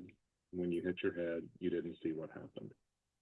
And then when someone else takes Gannon, or when he's riding a bike and he hits his head and stuff like that. Riding a bike, I was just I just told you I was saying that to Albert because I was upset that he wasn't listening to me, that I did not hurt Gannon. Think you intended to Wow. hurt Gannon at all? There's no, No, I'm not saying you did, or he hurt himself. Something bad happened in his room. No. Have you seen that? You helped clean it off the wall. We know that. this here, what you're talking about is completely irrelevant. Well, then, Get mad, well, whatever. Tell me about, if it's irrelevant, Letitia, help me. Because there's a big blood pool in the corner, there's spray on the wall. Because if I tell you anything about any of that, all you're gonna say to me is, hey, If you didn't do it, no, I will be your advocate. Because why do we know each other? no, but Why would I care? If you didn't do it and I it didn't. helps me find Gannon, I didn't do it. okay, well then help me find out who did. Who did what? That's a Gannon in his Done room. what? Done what to Gannon in his room? There's a pool of blood in the corner. Okay. Yeah. That's Gannon's blood. Okay, Right. So you're saying that this is where I have a hard time knowing what it is. You're like, okay, trust you or not, right? You're saying there's a pool of blood. Albert said saucer side, because I'm sure you had him say all this, 'cause I'm sure you were there, whatever. Okay, in his room, and you said something about, what'd you say? Then, if that's your whatever, your expert advice or whatever, okay, then where do you think that I had any involvement with Gannon, and where did he go? That's where it has to click at some point. That And that's what I listened to you do that to Al, to where I you're didn't do that. making him guess what happened to Gannon. I don't want him to guess. Well, no, I want- you're asking me to guess. No, I was asking the question, sir. I wasn't trying to. I was just saying in general, asking the question. I want help with people understanding. I tried to give any insight, help, clue, anything, but I can't because they know my daughter, everyone, my family, my mom, everyone. And you can think that. But right now, Letitia, I mean, you can go down that road, but it's not going to save you in court. But- Because you're the last adult living. Sir, And nobody else, just let me try to I'm protect sorry. you. I'm not trying to hurt you here. This is actually protecting you. If you don't tell us where to go investigate, Mhm. then nobody's going to investigate for you. You're the last adult with him. You told a lot of lies about all these injuries from not his to you. foot. I didn't tell lies to you or to any police officer. Did a sex assault happen in the house? I didn't tell any lies to you or a police officer. We don't have anybody to chase though if we don't chase you. Do you understand? But if you chase me, okay, and you do this to me, people are protected because you guys aren't going to protect anybody. People are protected. We can protect people. We can protect you, family, if this is involved. Now, I've worked South American death groups. I've worked gangsters. I've worked organized crime. Mm-hmm. None of that stuff rings true with what happened here. I mean, how is This a guy very rules. organized gang going to come into a house in Colorado Springs? Who said it? A house? Why does it have to be in the house? See, that's where where he you're not. last was. Are you going to make me guess where he was then? No, I'm telling you, you're not going to listen to me. You already just said the last was in the house. But see, you're going back to what you care what I think. You shouldn't care what I do think. care what you think. You want to know why? Because I care about how people think of me because I am not that kind of person. That's why. And if you can point me to a different person, then I can help you. I gave him. So it stopped at 156.26. When the discussion about the riding the bike and Quincy Brown came up, she stopped you and said, basically she gives a description of, she was just saying that to Al. You remember that portion? Yes. Was that her basically admitting that what she had told in that particular story, that Quincy Brown, that whole thing was not true? Correct. What about the portion of the discussion where you point out that, are you trying to make Al guess? Are you trying to make me guess? What was your intent of making that distinction there, and what were you trying to get to? Well, I had asked her a question about the blood in the bedroom, trying to get her to explain that to me. And instead, she posed the question to me that if she was responsible, where was Gannon? It's an open-ended question that only she knew. And as I told Letitia, I had seen her do this to Al. I'd heard her do it to Al while we were in the room multiple times. When it's a direct question, we need an answer, or I needed one for the blood, and instead she's asking me where Gannon is, and she knows that I don't know the answer. Did it appear from your perspective that that was intentionally trying to not give you information as to what happened in the room, or to Gannon? Yes, both. Did you confront her with web searches that were done on her phone? Yes. I'm going to jump to that portion of the interview, and this is 1 hour, 56 minutes and 52 seconds through 2 hours and 10 seconds.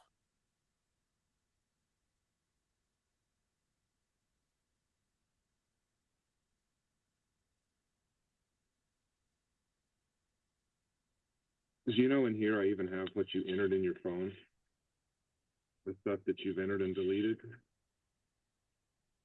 like blood is spurting from an arterial bleed, direct pressure not controlling. Do what? I didn't look this up. It's from your phone. Blood is what? Spurting from an arterial bleed. No. Somebody did from your phone. I don't like my stepson. No. I don't like my stepson. Should I get a divorce? Stalk cheating. I'll stalk Instagram. I'll stalk cheating in Colorado Springs. Catch Al stalk cheating. How to get blood out of sheep. Out of sheep? Mm-hmm. I want immunity. The blood out of sheets was because we always had always nosebleeds. If I ever looked at blood out of sheets, it was nosebleeds. And I figured it might be something. I didn't ever look up anything about an artery or something unless it went from something else. It's on your phone. And I never looked up anything about my stepson unless someone else did. The reason I brought up gangs is you looked up, I want immunity because it was gang related. And this sounds like it. Find me a new husband, find me a rich guy who wants to take care of his kids. The new husband is just because Albert already knew that was about the lady Debbie Sherrill who wanted to find a new husband after 35 or something. He picked me about Amazon. And like a lot of these can have nothing to do with this. It doesn't. I get it. And Can I spray paint wood? Spray paint wood? Well, we always spray wood. Yeah. I'm doing all the work for my stepkids and their mom doesn't help. Oh, that bothered me. Yeah. Yeah, I don't blame Oh, you. yes, because I wanted them to be mine. Like What about for it? me to be their child. Hit and run? You Googled a lot on Letitia and traffic accident, hit and run. No, I didn't hit anybody. No?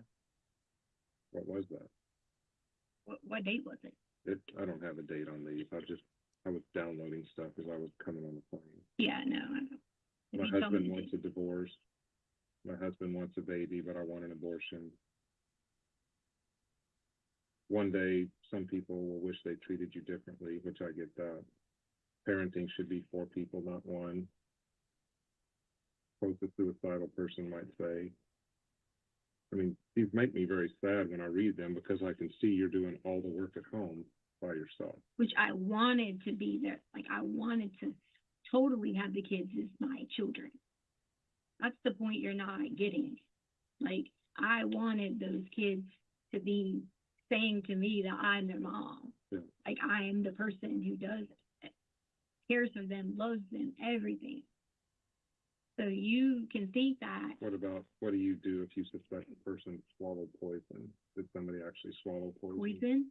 I don't know. I always click things and read them. Did somebody swallow it? I wouldn't swallowed any poison. You will never forgive me and treat me like a princess. You'll never know when it's too late. Oh yeah, I mean, I always search for things when Albert. So in that particular portion, you mentioned the immunity. Was there a particular phone calls during the consensual recorded phone calls process where she was also saying the same thing to Al in those phone calls? Yes, there was. It was one of the earlier phone calls I was involved in. Did you ask her to describe what injuries Gannon suffered a little bit later after this? Yes. I'm gonna jump to timestamp 2 hours and 50 seconds.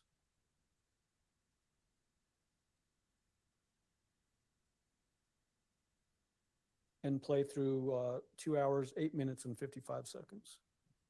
Everything. If you're not willing to go with who took Gannon, can you at least tell me what injuries he suffered? The true ones. As far as the cut foot, was that a legit injury? Yes. And where did that happen? So he was outside in the garage, and when he was outside in the garage, he was running to go help me take the trash, take the trash out, come back and help me get stuff out of the car, and then he stepped on something, which I left the blood there. Like I left it, like because Albert said, "Don't touch that fine wood or African wood, whatever kind of wood it was." What did the piece of wood look like? Okay. And it's still there in the garage? I had to drive over them all the time. Like I always had to drive over the pieces of wood. Right. But you didn't take that out of the garage? It's too big. You couldn't fit it in anything. You couldn't fit the pieces. The long boards that were in the garage, you could not fit. I left. Okay, so there was the piece of board that I threw in the back of our truck, and then there was the 2 long boards that were sitting there. So the board that was about like this size, and the board that was the long boards that were sitting here. I left the long boards because that was supposed to be the fancy wood, and I didn't want the wood. Or trying to get the blood off of it. The other piece of wood was the wood that I threw in the back of Albert's truck. And what was that? There was a bunch of pieces that were laying around that from that night, from us running through there. It was like little pieces. There was a piece about this size, maybe a couple pieces. But And that you threw it in the back of the truck? That bigger piece? You said bigger like this. It wasn't that big. Okay. Yeah, it was cheap wood. Like I knew it was not the wood that he would be freaking out over. So from Sunday, he did hurt his foot from Sunday. And how badly was it bleeding? It wasn't. I say Saturday, I'm sorry. From Saturday. Albert had just left, like, to drive to the airport. He wasn't even gone long. Mm-hmm. He had just left to drive to the airport. Okay. So did it require a Band-Aid? You know, whenever he always does something, he tries to be like, he's not like Lena where he's like, oh, I need a Band-Aid or whatever. Gannon would literally walk around with toilet paper in the middle of his toe, and it would have blood or whatever, and just run everywhere to his room or whatever. So what did you do on this occasion? We literally took the paper towel, that's why I just told you about the toe, and put in between. So it was in between his toes is where the injury No, was? it was like wrapped here. Okay. We had it wrapped. And I don't remember if we got a Band-Aid, to be honest. What? Gannon. So that doesn't sound like a big injury. Well, it wasn't, I mean, there was no big injury. I left it on the wood because I said, I'm not going to clean his fine African wood. What did it look like on the wood? Drops, streaks? Well, what I did originally was I was trying to take water to do it, but then I realized if I put cleaner, then that wouldn't do anything but cause the wood to damage, because Albert always wanted to build things with all the wood that we bought. And if I use those pieces of wood and all that stuff. Did you ever use that shop vac to clean up anything out there? No, I never used the shop vac. The shop vac was never, I couldn't even like move anything with the shop. Anything that would have been used with the shop vac would have been Albert, other than the times that we brought it, which would have been weeks ago, and we did spring cleaning or fall cleaning around the house, in the corners. So that would have been the shop vac. There was nothing I ever did and vacuumed up something with a shop vac. Right, that helps me. I'm You just know, asking. like any of that. Right. There none of that ever happened. So the burns on the arms weren't that bad.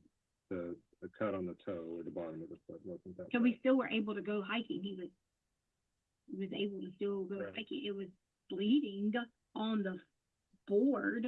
But we not never after that, not over the house, that sort of thing. Well, he had the piece of paper and went down to his room, Yeah. like wrapped around his foot. So I mean, if anything, there could have been drops of letters. No. What about the wound to the head that you talked to Al about? So Albert was like trying to get me to say whatever, because I'm sure you guys are having to do that. I just have to do Zoom. So Albert Albert was trying to get me to say that, like talk to him about, like, or whatever. So I threw out some stories to Albert because he was making me so upset, just like everyone not understanding that intervention. And there's someone intervening in this. And that's where people didn't understand and want to say anything. So I just started rambling stuff to Albert. And I even said to you guys, hey, I know you're listening.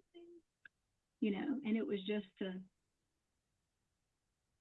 do whatever. But do you know what that sounds like, though, to a dad who's whipping a kid?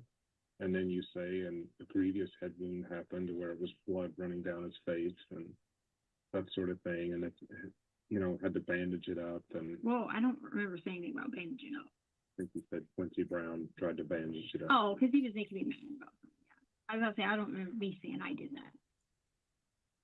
So he did suffer a head wound. We know. Head? Yes. Head or neck. Okay. And that is what caused the blood there. And so even if you choose not to tell us where Gannon is today because you're too nervous or whatever else, we would like to know where that was on him. So if we find him on our own, if you've given me the clues to go find him, that sort of thing. Mm-hmm. Where was that wound? Gannon is alive. He's alive, fine, but where was that wound? Was it his neck or his head? I don't know anything about a neck or head. Well, you had to clean up the wall. You went ahead. That was not, that is not even from what you're talking about there had nothing to do with anything from Saturday, Sunday, and whatever. That had nothing to do with anything. How could it not? It did there not. was a lot of blood. It did And not. You're going to have to explain that. Sir, it did not. Well, just tell me how. It did not. I promise But you. you're not going to tell me how. So where we can help you with You're not going to help me. How could I not help you? How are you going to get up, Letitia, on the stand after telling all these stories, which we're going to ask you about, and then say, I can explain all that, and it's some party that I never told law enforcement to go chase. If Gannon is alive, we have an 11-year-old kid somewhere being held against his will, and you're not telling us. You might as well have done this yourself. That's why I'm saying. Let me hold you again. I'll right there.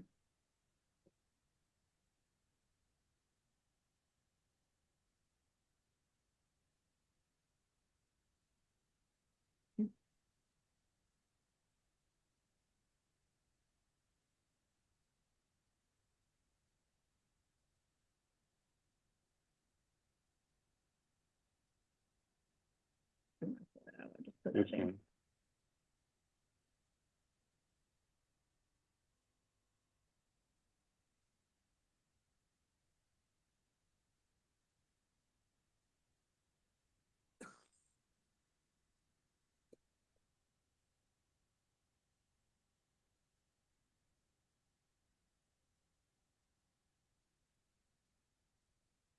Hey.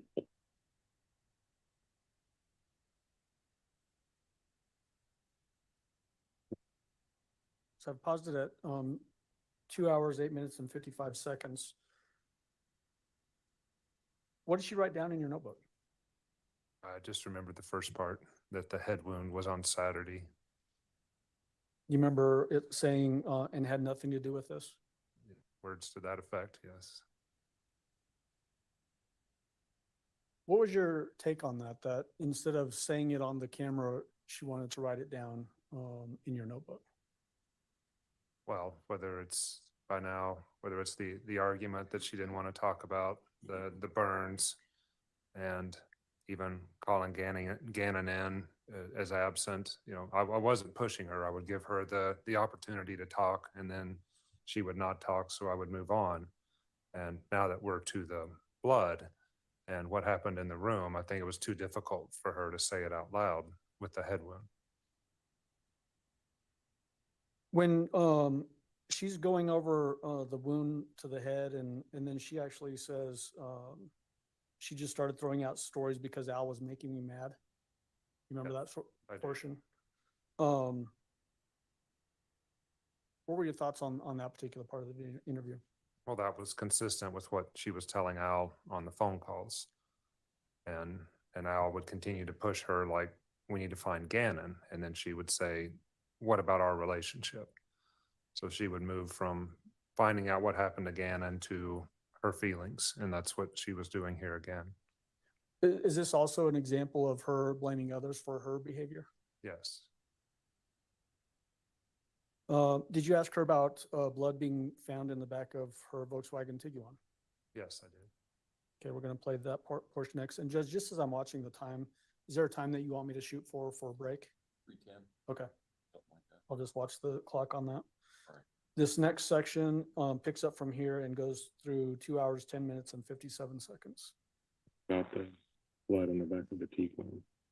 Tiguan? Mm-hmm. The only blood would have been in the back of Tiguan when we opened the car up.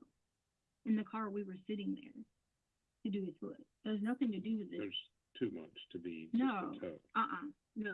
No, sir. That is absolutely not true. That was where we were sitting on the back of the car when we were unloading the stuff. We were sitting in the back of the car. There is no, no, sir. Mm-mm. There's plenty in the garage. So. But there was nothing in the garage. There was plenty of times that everybody worked in the garage. Had nothing to do with. Not everybody. Gannon's not working in the garage and bleeding all over the place. There was nothing about bleeding all over the place in the garage that had to do with anything. I'm telling you, what you're asking me is completely, totally different than anything has to do. Do you know what this looks like? Say you're telling me the truth. Again, please don't care what I think. Say you're telling me the truth right now.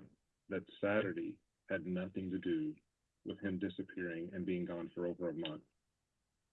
Do you know what that looks like for you? It looks like I am in the middle of a situation and I need help getting out. But you're not willing to tell me how to. So now you're saying that Gannon had a really bad head wound on Saturday.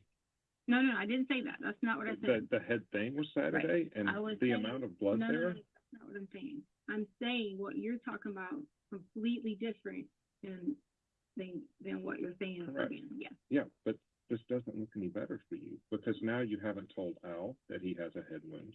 You haven't called the hospital. It wasn't like that. It was Well, not. and then you have to tell Except I it mean, you don't have to was. do anything, but- Not what it was like, sir. It's not, had nothing to do with me. It's not what it was like. Okay. So in that particular portion, where you're asking about the blood on the Tiguan, had you been made aware of when she showed up to the El Paso County Sheriff's Office for an interview and the condition of her car? Yes, What information did you know about that? but the car had been washed.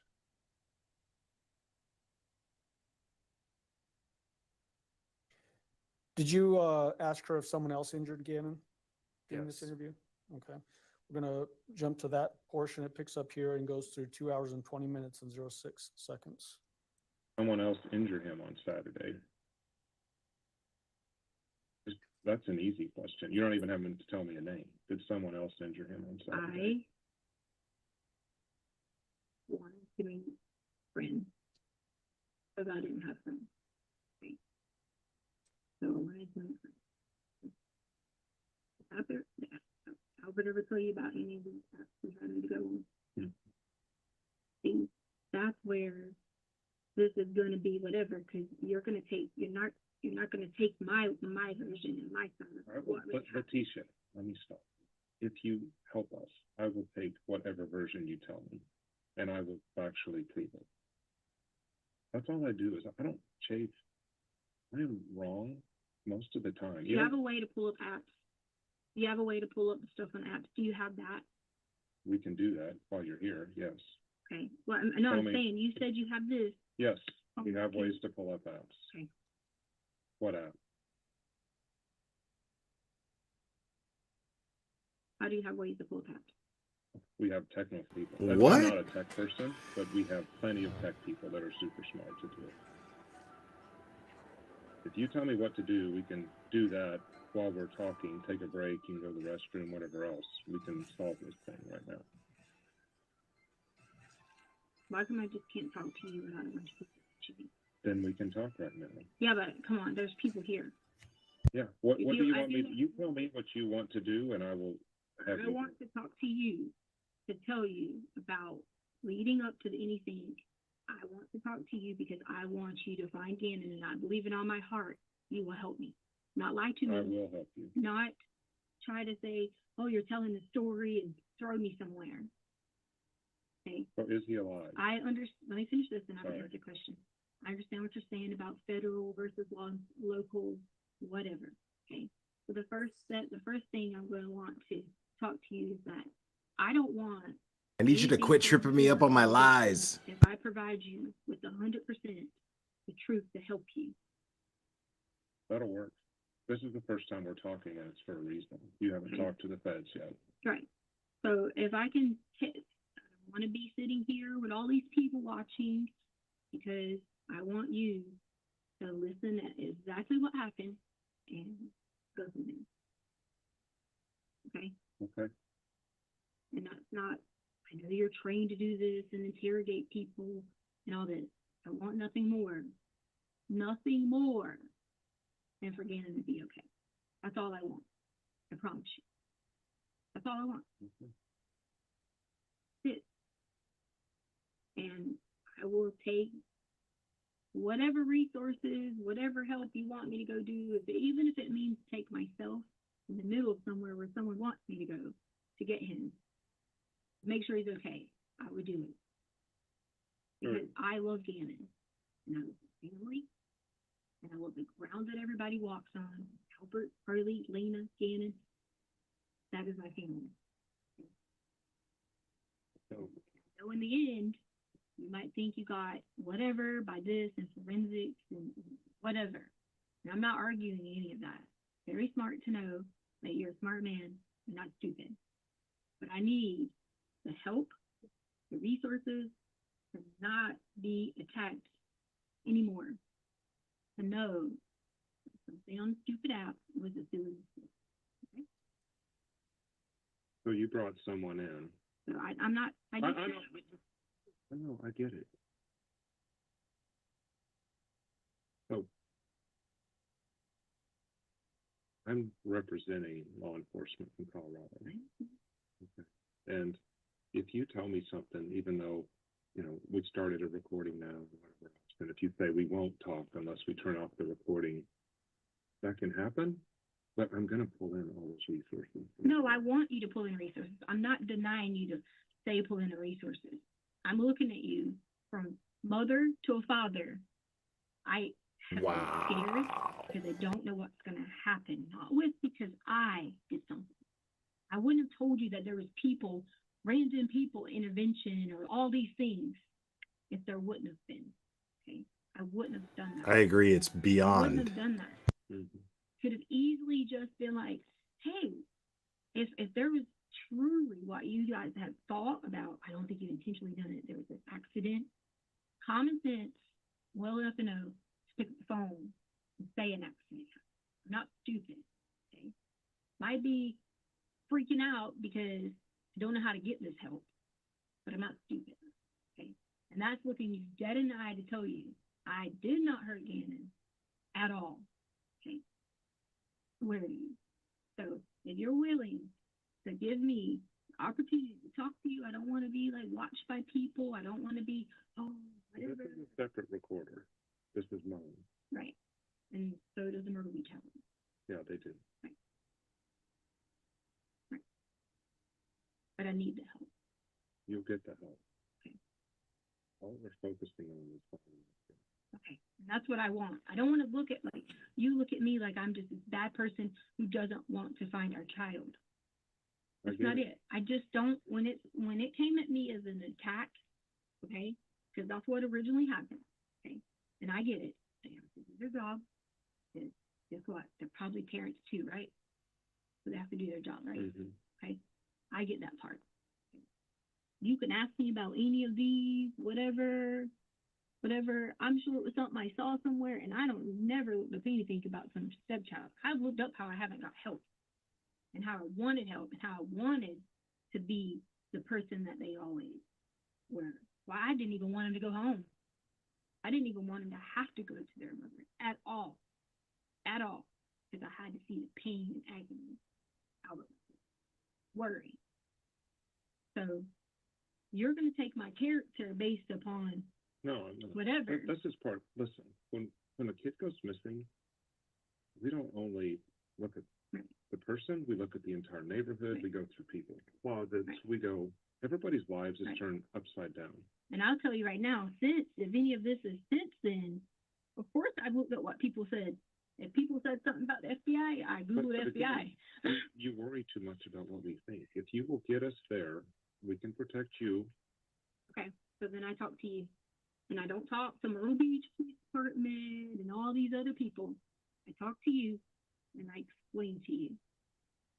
Okay, because you already saying you are charging me with something. It's already been. Okay, that's what I'm saying. You're already saying that. Okay. So how do I know that when I give you this here information? But that's what this recording does. It protects you because I've already told you we will do this. We used to not record things, but we do now. I need to manipulate you alone and not a bunch of people. Some of the El Paso people. Myrtle Beach has nothing to do with this. They helped us find you. Right. So they have to be involved in this. I understand it. There's nothing against Myrtle Beach. Myrtle Beach is not in on it. Okay, well. If someone else took Gannon, we can find him. Here. I want to be able to have an emotional, raw conversation. Let's do it now. I can't. I mean, we can't go anywhere. Where do you want to go? Because I know people are sitting. Nobody's sitting there. Okay, someone's watching from there. They are in the other room. It's the district attorney. You want me to tell them they can't watch? No, I want to talk to someone in a raw, real conversation so you can see truly in my heart the situation. That's what I want. That's what this is. I want to be able to manipulate easier. Who is it, the district attorney from Colorado? Yes. Yeah, see? I can ask them to leave the room. No, it's not about leaving the room. It's about I'm asking for, instead of going through all, this, whatever, sitting here wasting our time or whatever, I'm asking.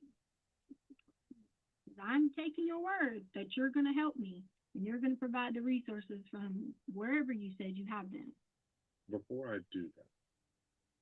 So in this portion of the interview, starts out with you asking her about, did somebody else injure Gannon? And then she went on the discussion about apps. Do you remember that portion? Yes. And you asked her to give the name of the app. And then it led to that long tangent. Was that another distraction attempt away from potentially things that may help? Misdirection, yes.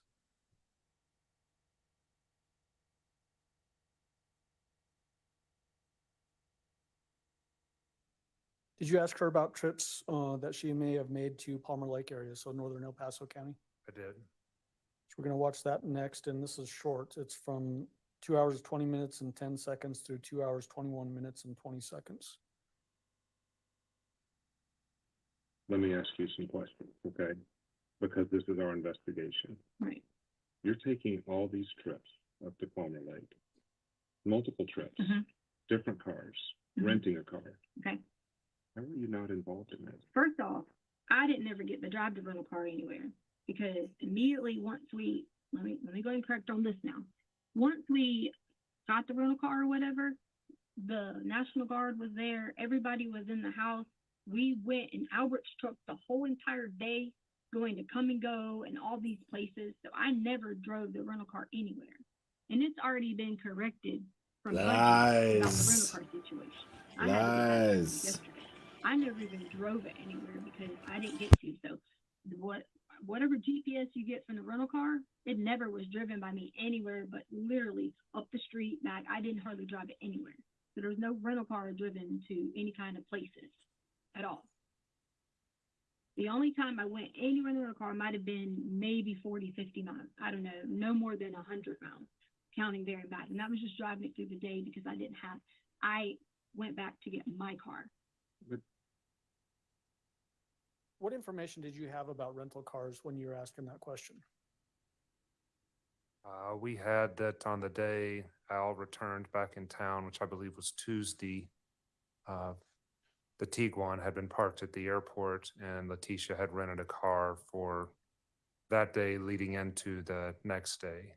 But then she'd actually came back and picked up the Tiguan Tuesday night.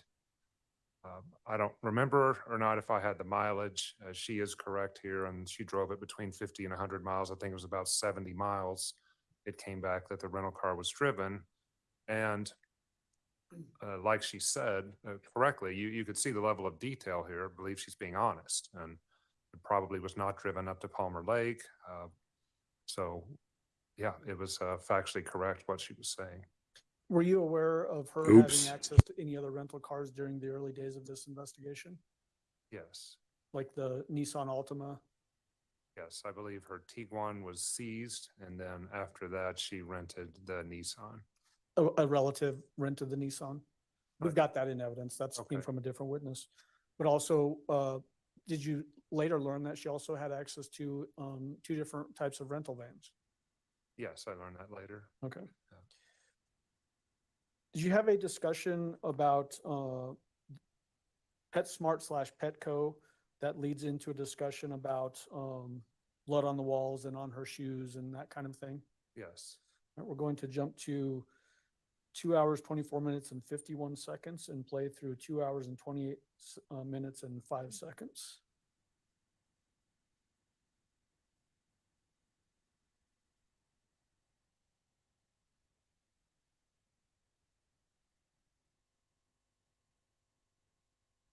Because everything that I've looked at in this case, when you see the blood spatter on the wall, you see a big pool in the corner. Okay. You see your shoes that we've collected with Gannon's blood on Okay. the bottom of them. Okay. And then you point to Eduardo, who doesn't exist, or maybe he did exist, and we don't have a last name. Then you point to Quincy Brown, and then you say Uncle Matt, these names and stuff, and it's like, I've seen it before, and that was Harold. That was. But I'm not Harold. I'm not saying you are, but I'm saying this is my experience. Right. I got you. I'm not saying you are, but it didn't go well for him because his attorney got up. He's one of the best attorneys in Colorado. He cost $600,000. Craig Truman, and he started paid $600,000. Okay. with his dead wife's money. And Craig got up and said, Harold is not a murderer, but he is a liar. Right. And that's what I was worried about when I first got the case. This dude's awesome. Come in and work that case. So because I smart. worked other cases like it. And Harold's just sitting there all confident and whatever else. Please don't say this is you. I'm just saying this is my experience because Harold told all these different stories. But when you start out with your defense attorney saying, my client is a liar, he's just making up crap. That's to the victim's family on how Tony died. That's to his friends at church. And all of them got up and testified. These are the different ways Tony died. Again, it's not good. But he might be today. You don't know that if someone is willing, if this, whether it's related or not, the head thing, if someone's willing to hold a kid for 30 days, how are they not willing to kill him? Can I ask you something, or can I say something? Yes. Even if the scenario would have been me just going to go talk to the lady here and telling them, hey, this is what happened. This is who did it. I know that he was hurt by someone. You know what the next question you're going to say to me? Who was this person? And all I'd say to you was, oh, well, can you help me figure it out from this app? Or can you help me figure it out from this? And you know what you would say to me? Oh, yeah, sure. Right? That's exactly what you would say to me. So finding unless I can take you directly to where Gannon is, safe and sound, that is the only way that you're going to be like, oh, she was the truth about. So this person is telling you that he's safe. So that's the only thing. I've even asked y'all, or I say y'all again, I mean, you're I get it. Okay, please help. Why isn't there a word? Please, please, please. You're not understanding. Can't you just put her under a hot lamp or something? Waterboarder, whatever. Day in and day out. Begged it. Begged it to let me. I still don't understand. So in this discussion where you're trying to find information about how could there be blood in these places and on walls and Eduardo and Quincy and all that kind of thing, Is this consistent approach from her in that she then doesn't want to give you any answers? Yes. When either in the recorded consensual phone calls with Mr. Stout or this interview, did she ever give you any explanation like, you know what, I just woke up and Gannon was hurt and I don't know what happened? No. She ever say that she blacked out and Gannon was just gone and didn't know what happened? She said once that her head was hit and she was unconscious during part of this period, but not that she didn't know what happened. Okay. Did she ever say she woke up in some other place and didn't know what happened? No. Some point, there's been a couple of references now where she's wanting to go off camera and she does it here again as well. Some point, does one of the DAs that was with you out in South Carolina actually come into the room and have a discussion with her about going off camera? Yes. Was that Martha McKinney? Yes, it was. Who was the other DA that was with you out in South Carolina? Do you remember? I don't. Was it the young lady sitting here with us, Angelina Gratiano? Hi. She look familiar? Yes, she does. So I'm going to jump to that section. So jumping to 2 hours, 34 minutes and 20 seconds through 2 hours, 44 minutes and 54 seconds.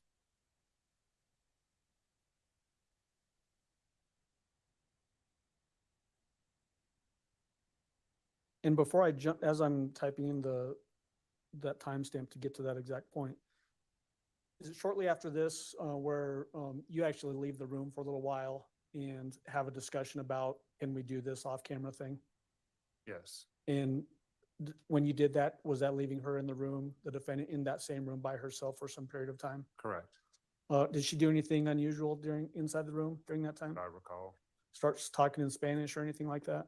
No. Okay. So we're at 2:34:20 and I'm going to play through 2:44:54. It's about like 20 minutes. Yeah, it is, Judge. And Mr. Brucing, you can step down. Thank you. I think going forward, how many more of these do you have to play? Well, the whole thing, like I've told you before, Judge, is Well, let me let me give you some guidance. I think if it's going to be longer than about 10 minutes, Mr. Gruesome can step down. oh, I see what you're saying. Yeah. I can just make notes of when they're going to be longer like that. And then this should get us to about 3:10, Judge. So maybe we can take the break right after this one.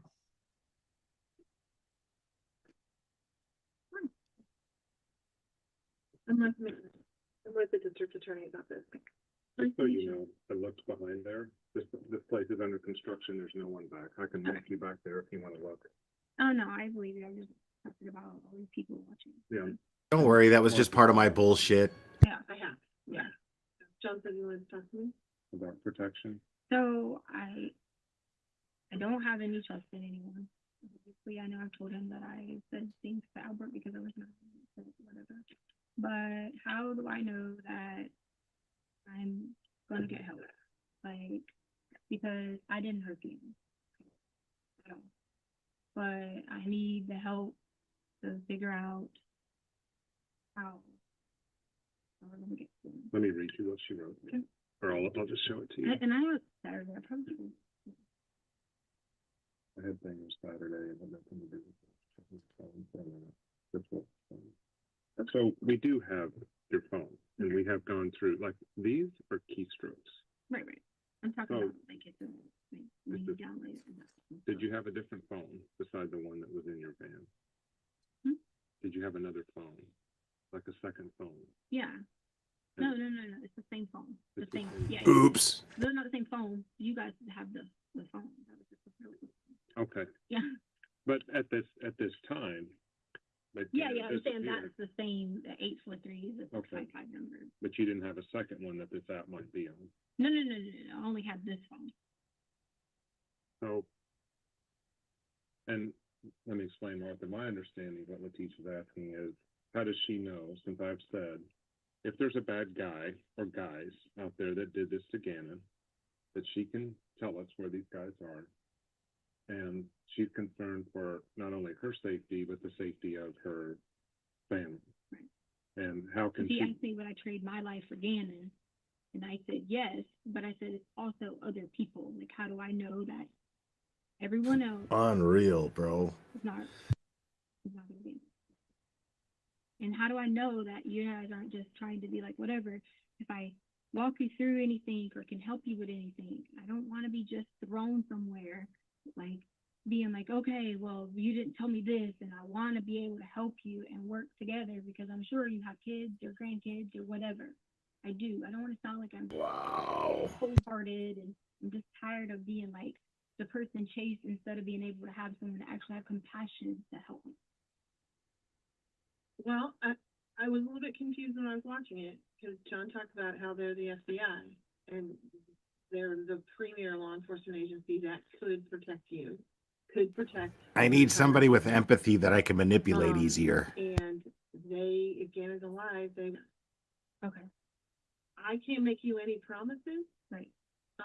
Because obviously there's a lot of information that you have that we don't. Okay. So there aren't any promises. I can't come in here and promise you anything regarding the court case or the arrest warrant or your involvement. Okay. But I can tell you what the number one priority is. Right. And it's to find Gannon. Right. And so if you were talking to some small law enforcement agency and they said, sure, we'll protect you, I mean, I can see how you would be suspicious of that. Well, you guys are the lead agency. That's why I was asking. Yeah, I mean, they're the most elite agency there is. Oh, okay. And so if there was a time for you to feel like that you could protect that reporter, we can. Because I know you have yours. That's what I'm saying. As a backup.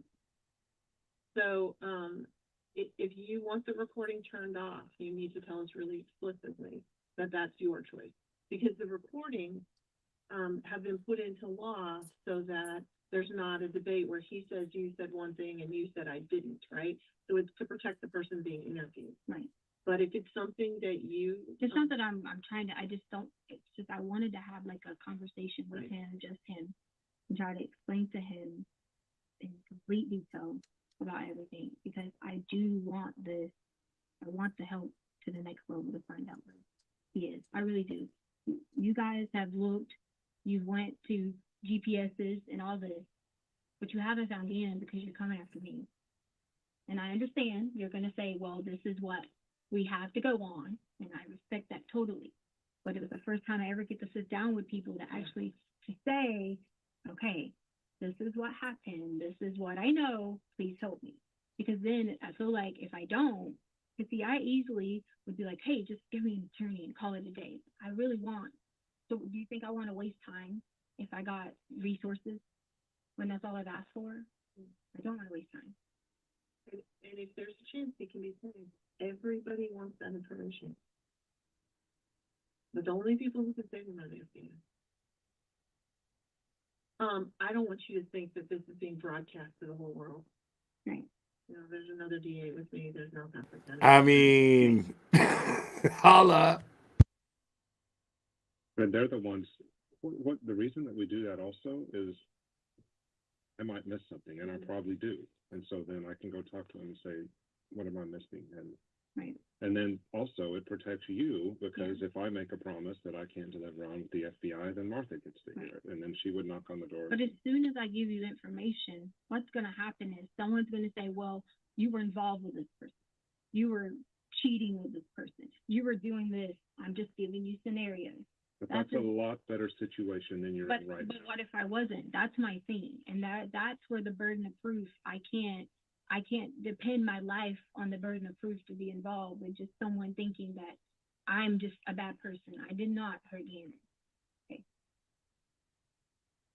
There aren't any promises I can make you right now. I can tell you that we're looking for the truth. And it seemed to me from listening to it that you had information, but I can't make you any promises. But what I'm saying is, if you're saying to me, I have information, you're going to come and say, well, you should have given this information when I did nothing but attack. But that's what I'm saying. You see what I'm saying? You can't armchair quarterback yourself, though. Do you know what I'm saying?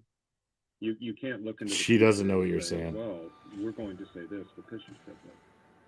If what Martha and I are saying are true, and that our only focus is Gannon, we don't care who leads us there, we just need Gannon. Then you are protecting yourself by telling us this. if you never give us this information, then you don't protect yourself. And then we have one person to prosecute for Gannon. When our focus is who took him and who hurt him, not with when people came forward with information. How do I know that? Because that's my biggest thing. I know you're saying that, but like whatever I can do to help, I can help you. But I'm saying, how do I know that if, let's just say it's a, whatever, I tell you a specific person, okay? Let's just say that, okay? Then my thing is, what your thing is going to be like, well, you held this information for me and I'm having to utilize my resources, okay, and do all those things, not understanding that maybe sometimes there are people who are afraid of any other things going on. Every day in my work, there are people who report things later than some people think they should. Every day. And we try to focus on the violent crime. We certainly try to focus on the kids. I know that you want assurances and you want me to be able to say, you know, I will or won't do this. And I can't make you promises because I'm in the dark, right? It would be foolish for me to make you promises, but I have people who late report sex assault all the time. We have people who come forward years later. Our interest is in the truth about the crime. This is really all conversation I have. And I know that you wanted to have a frank conversation with them where you could really tell them. Well, unless you need me, I'm going to step out. But you're still going back in the room. Would Unless you you like want to that to turn it turn off. Yes. Yeah, Okay. yeah, we'll turn it off. How do I know that? Not that I don't want you to know No. anything. I want to be able to like really talk to them. Know that I can sincerely see in your heart you're going to help me. I can bring you back there and you can see us turn it off. But the truth is, I could just turn it back on again. I know. I mean, there's a point where no one can verify everything you want. Well, plus, that's her life. She has to tell the truth, just like that to you, when you don't want her to listen to you. You kind of have to look at logic here. Okay. I don't think Martha would throw away. I don't want you to know. I want you to have all the information. Yeah. That's Well, it. So are you okay with the reporting continuing? We just won't be monitoring. No, I didn't. He said that we You wouldn't. wanted to turn off? He said I could just talk to him. Okay. So we're just gonna turn off the reporting and that's your choice. That's Okay. what you want, Okay. right? Yes. And so he controls the turning it off from here, or are No, they? you'll have to ask. Okay, I'll have to find do. someone. And so it's just gonna get turned off. Okay. And then once it's done, then I'll come back out and we'll turn it I on. wonder if they turn off the And recording. It'll be a conversation between the two of you, and it'll be like the way law enforcement. All right. Anything else for me? No. I'm gonna go get him, turn it off.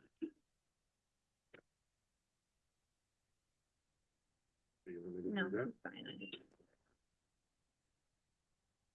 So that's that portion, Judge. Do you want to take the break now or go a little bit more? Let's go a little bit longer. Okay. Mr. Bruce. Okay. Okay, yeah, let's go a little bit longer. Yeah, let's get this over with.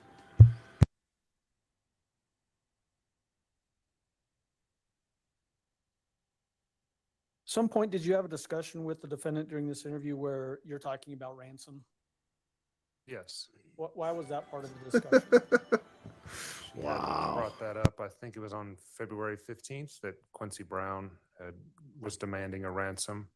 And also, since we were talking about a group possibly having Gannon, I couldn't see another reason why someone would have him. He would still be alive without them asking for something in demand.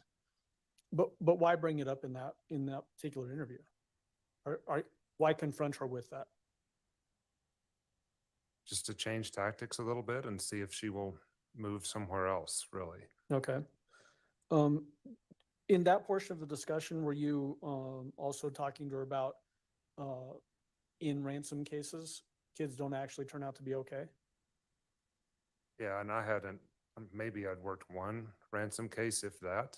We don't see that very often. Normally our rule is the 24-hour rule, the 48-hour rule. The further away you get from an abduction, the less likely the child is going to survive. And so now we were at over a month. Does that same hold true for a missing kid? So the longer you get away from the point that a kid goes missing, the chances of survival go down as well? Correct. Did the defendant bring up who she describes as an FBI agent named Barbara? Yes. What was your take on that portion of the discussion? I did not know a Barbara who was involved, and I asked the Colorado Springs office if there was a Barbara working in the case, and they said no as well. Okay. Let's just make up names, more names, but this The next time in section, law Judge, that I want enforcement. to get into is about a 10-minute video. Do you want me to go into that, play it, and then? Let's do that. and then Okay. take a break. So preceding that, she's already sort of challenged you on, because you asked the question a particular way, that shows that she couldn't trust you as it relates to Quincy being in Mexico. Do you remember that part? Yes. Does she bring that up again about that's why I have a problem with trust? Yes. All right, and so I'm going to jump to 2 hours and 49 minutes and 1 second.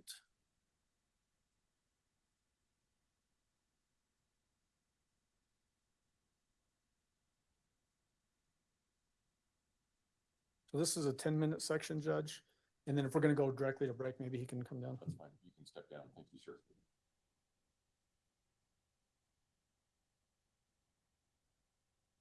And then it happened February 5th, I think. So what happened was I got all the messages when I logged back in for my iCloud.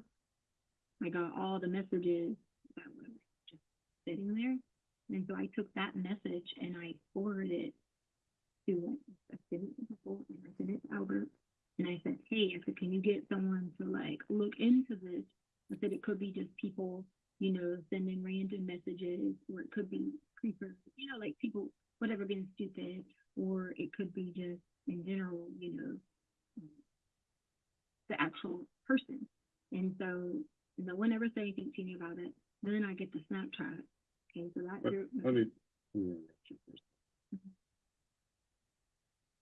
Leticia, there's an 11-year-old kid. Again, we have to go back there. 11-year-old kid. Snapchat, so she thinks that they can't check that. Yeah, we know that. Taken. And you don't come to law enforcement for This was a law enforcement But no, person. there's I no said- Barbara. I mean, how did you get in from, except through your friend? You had She Amber said- from the FBI. Right, but she said that she worked with the FBI and she was gonna send information. She said that she worked with Amber. I swear to you, if you call Amy, you can get the number from her to find out what Barbara, who's the Barbara lady. And she was actually emailing her today. But if you told them back then, and you trusted them with that information, This is why why are you not today? When because no one has helped. I tried since February 5th. The 5th. Today's March. That's why you see I had such a problem with trust. Is because it's I been was there when you were talking to Amber, though. That was your chance.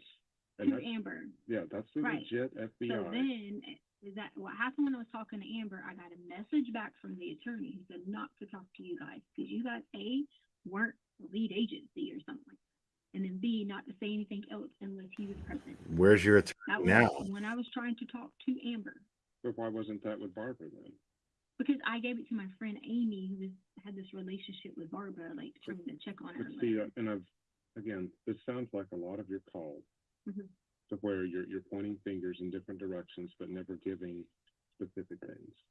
Right, I gave Right it. now, I mean, if Gannon is somewhere and you can get us there, and he sent proof of life or a picture of Gannon or whatever else, it makes no sense for some man to have an 11-year-old child. That wasn't Wakata! because we thought it was someone playing games.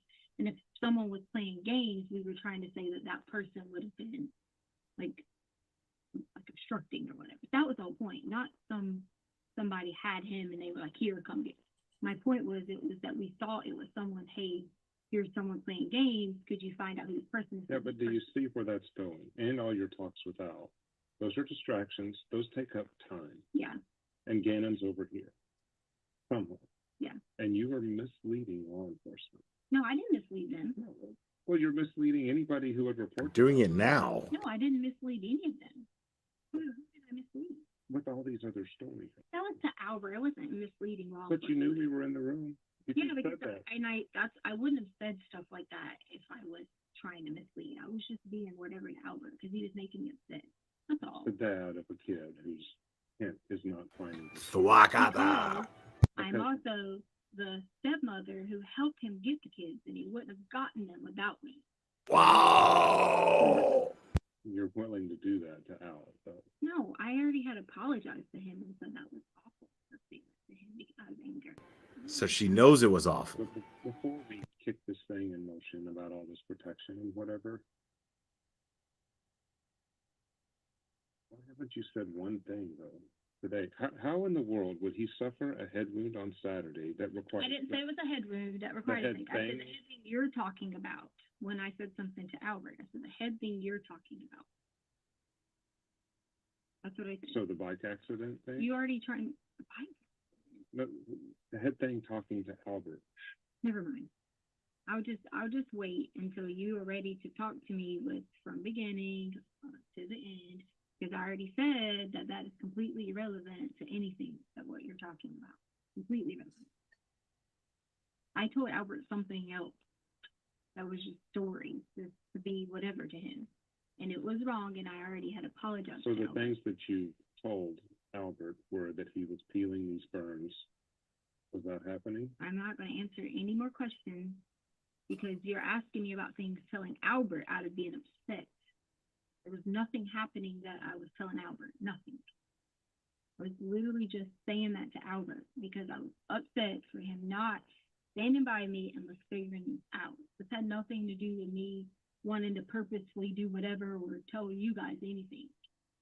That was not what it was. But, it was me being upset with Albert. Let me go back to a kid missing is about as bad as it gets. Oh, yeah. I had a bank robbery 15 years ago where a female went in the bank, she robbed the bank, she got the money, she came back to the car, and she drove away. Mm-hmm. She was prosecuted for that. There were guys in the car with guns. Mm-hmm. Okay, but she could have gone into the bank, said, lock those doors, those guys are making me do this. Right. You know, yours is now, we have 30-some days of Gannon missing, and you haven't talked to one law enforcement officer to say, I know where he is and he's safe. I never did not try to talk to you guys. I never did not. No one ever, when I felt like I was getting like a complete... An educator, y'all. PhD. I Never did not. No one ever reached out to me from FBI to like have a conversation like you did. No one ever did. And you don't feel comfortable talking to El Paso why? It's not that I don't feel comfortable talking to them. I just feel like from point A to point B, they have taken this approach, and you made even a comment about Lake and about this. Right. Because that's the approach that they've taken, as if it's a person who is not alive. And that bothers me because I don't want Well, anyone we're to actually take the that ones, approach. we're the ones that told them that, and that's statistically true. What? You statistically told what? From Gannon's age, Mm-hmm. and from the amount of time that he's been missing, he is most likely dead. But what I'm saying is, as a parent, is that maybe because you're like used to saying that or something, but is that something like as a parent you would want to hear? No. But would you rather? Wow. Would you rather hear statistically he's probably alive?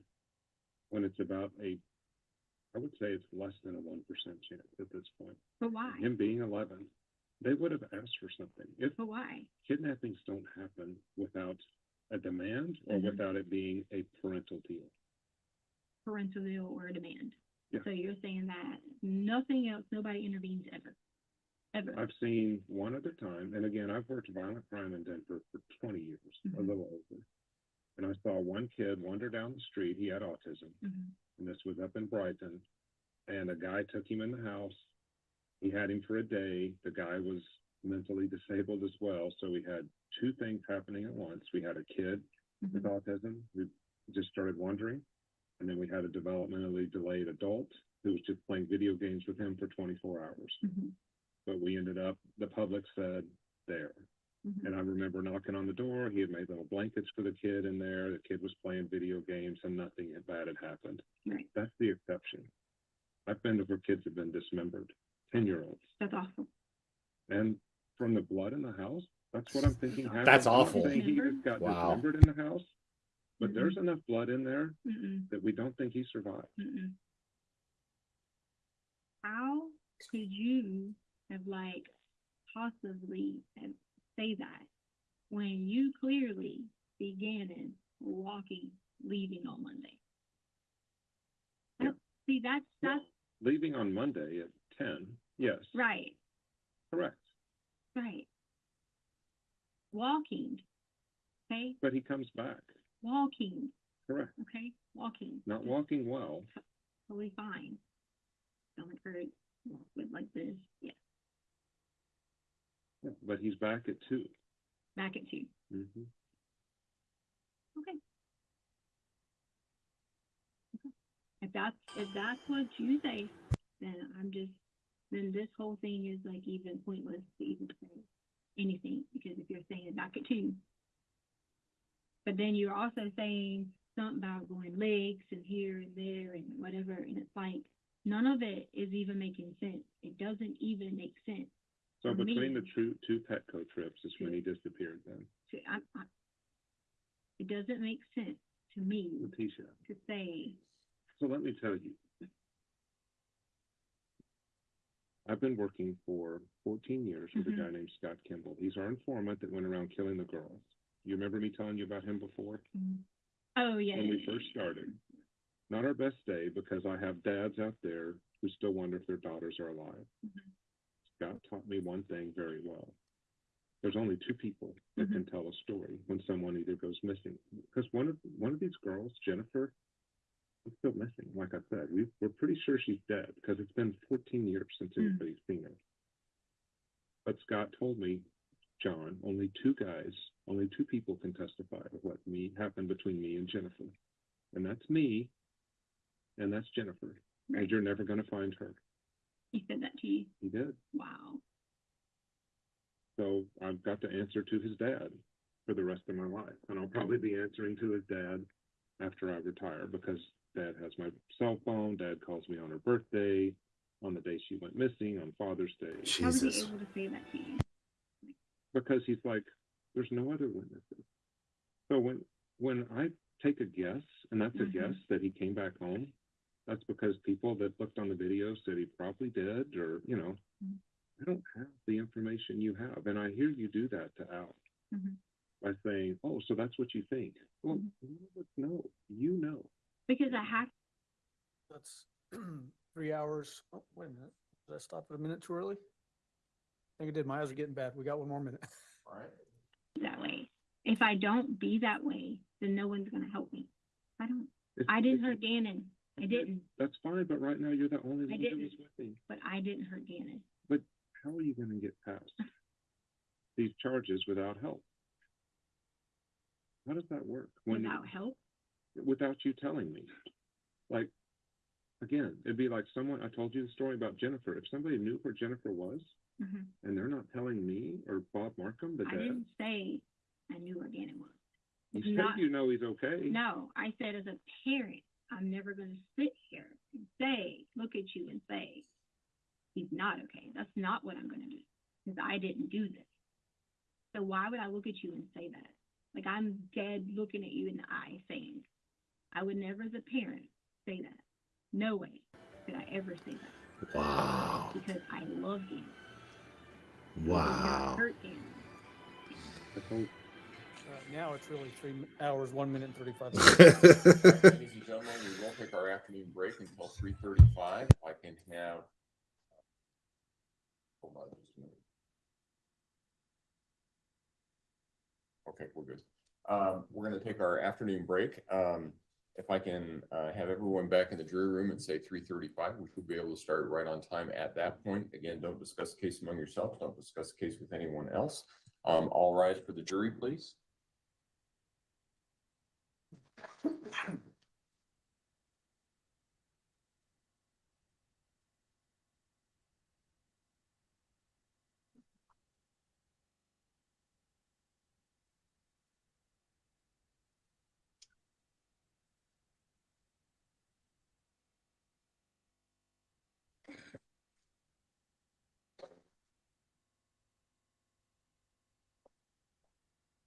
Thank you. You may all be seated. Record should reflect the jury has left the courtroom. With that, court will be in recess until 3:35.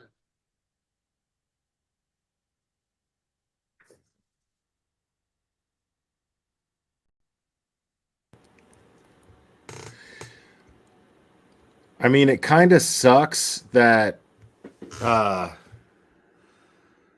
because as fascinating and as interesting as all that is, I mean, I find listening to interrogations extremely interesting, extremely fascinating.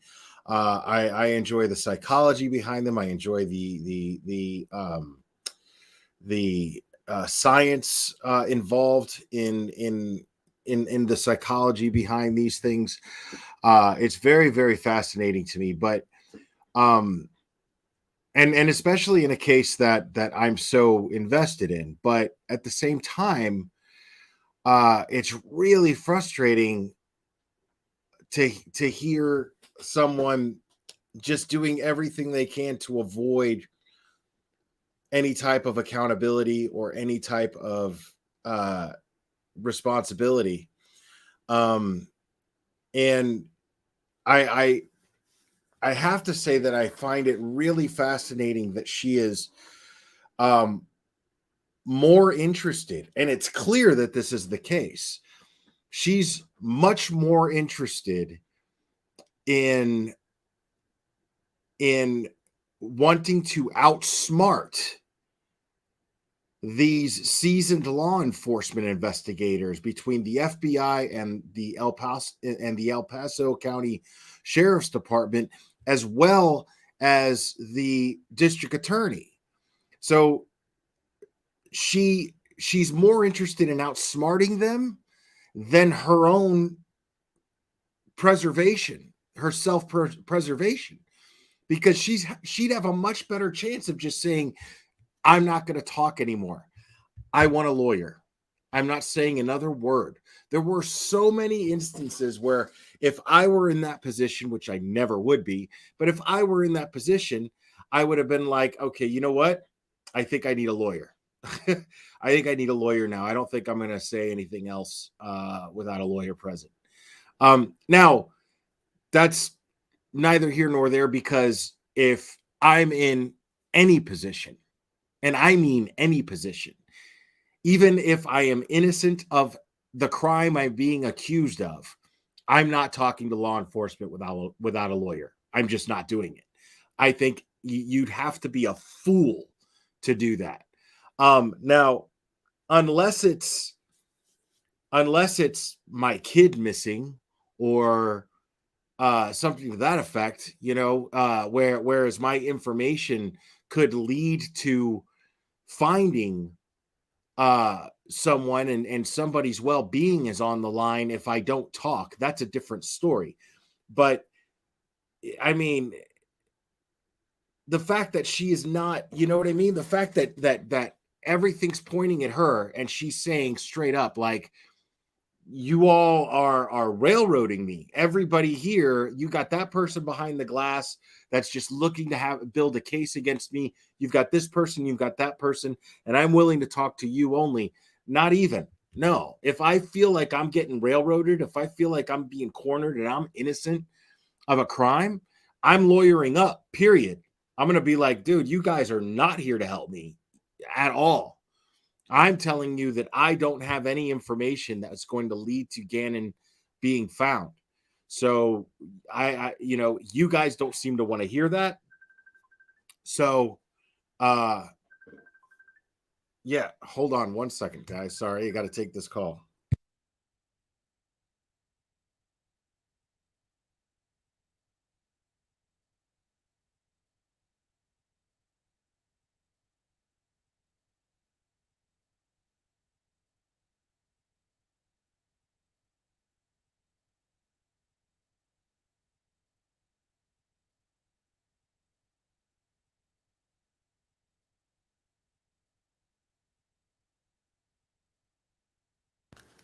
Sorry about that, guys. So yeah, if if I'm Letitia in that situation, but I'm innocent, I want a lawyer. I'm not talking to you. I'm not talking to you without a lawyer, because especially if she thinks that she's being railroaded, if she's being attacked from all ends and the situation looks bad, because that is possible. It's very possible, even without somebody framing you deliberately. There's a possibility. It's not likely, but there's still the possibility that due to unfortunate circumstances, everything on you looks real bad. That's a possibility. But in the event of said unlikely possibility, I want a lawyer. I want a lawyer. I'm talking to my lawyer, and then my lawyer is going to talk to you. Period. Let me let me do this real quick. Let me give you guys a small example of what I'm talking about, more or less.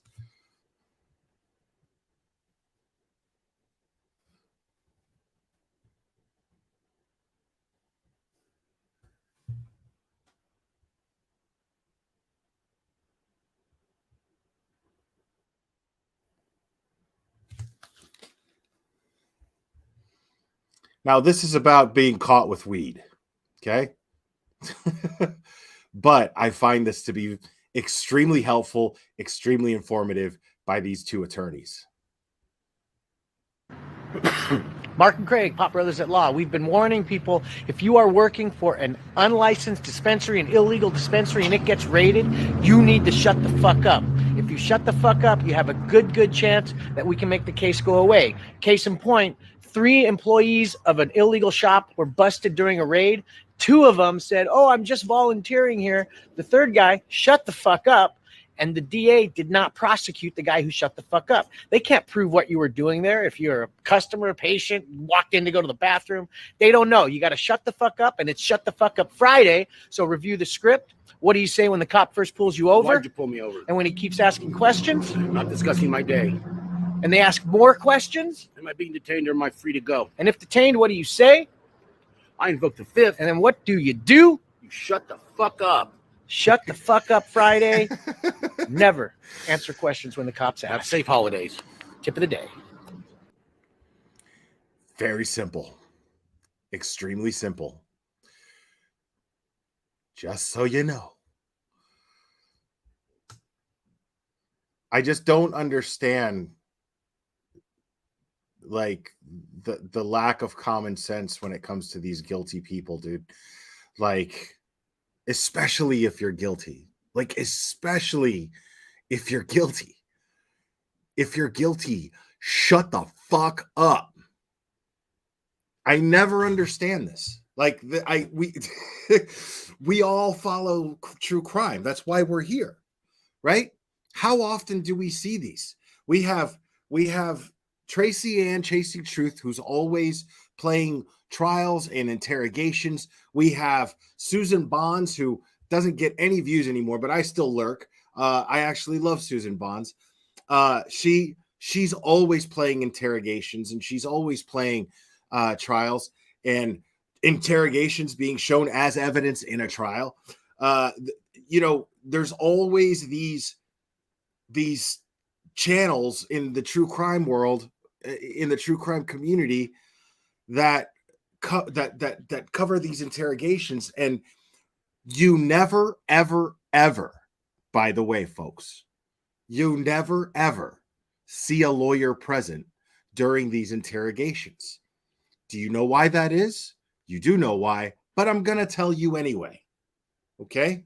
The reason why you never see an attorney present during an interrogation is because interrogations don't happen when there's a lawyer present. Period. Because as soon as the wrong question gets asked, lawyer says this interview is over. We'll see you in court. Nobody with a lawyer talks to cops. Ever.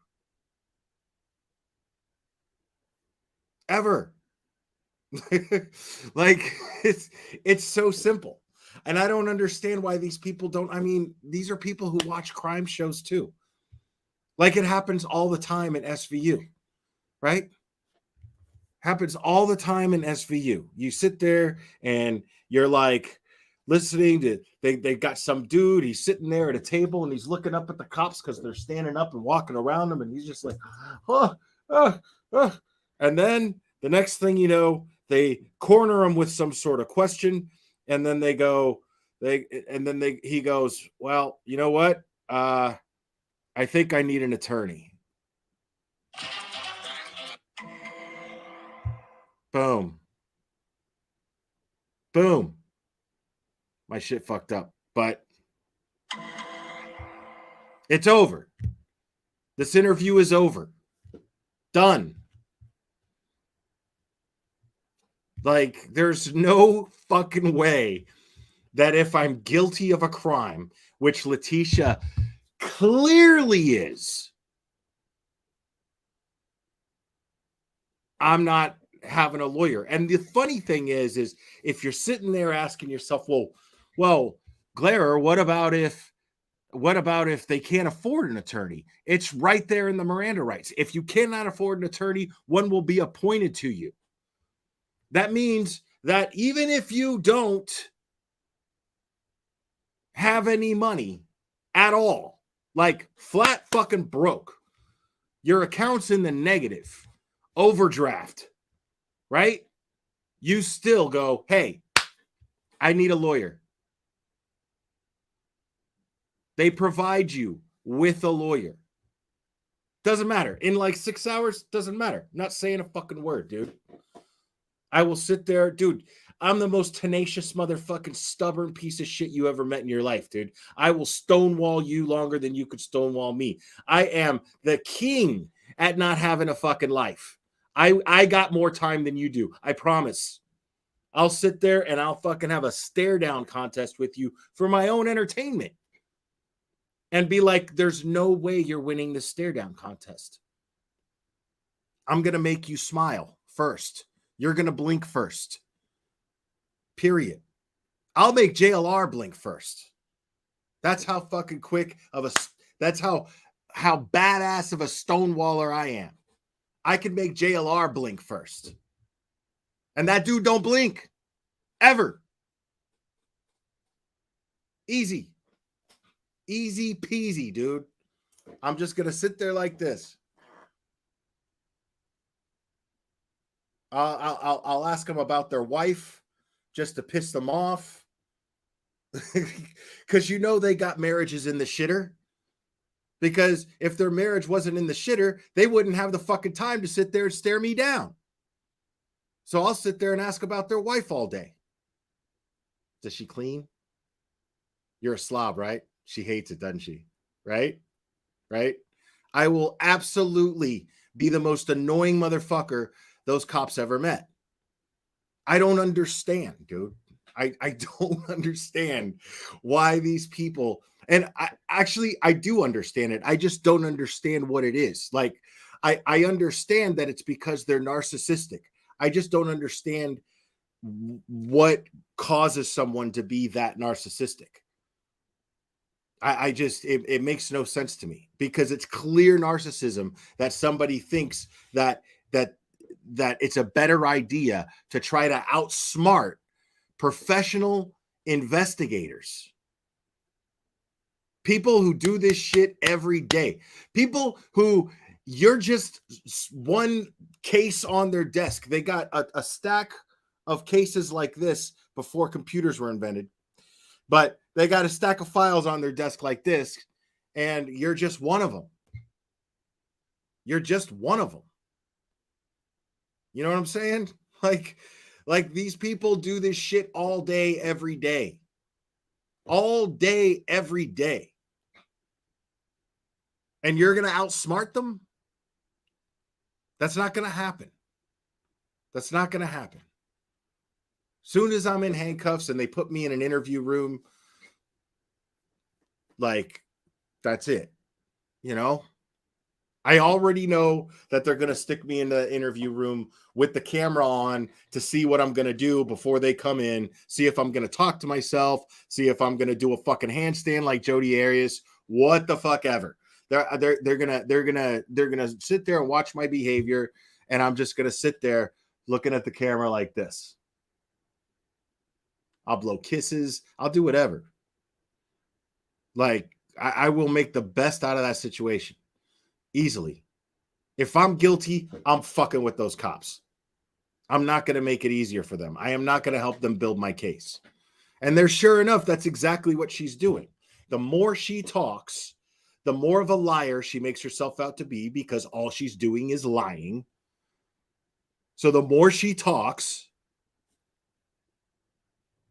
exactly, Mo. That's it. Yeah. I'll pretend like I'm painting my fucking nails. Right? I'll sit there.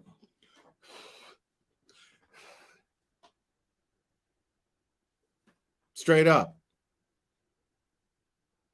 And then later on, they'll be like, well, why was he pretending to paint his nails? Maybe he's crazy. Insanity defense, boom. Right? I mean, lawyer.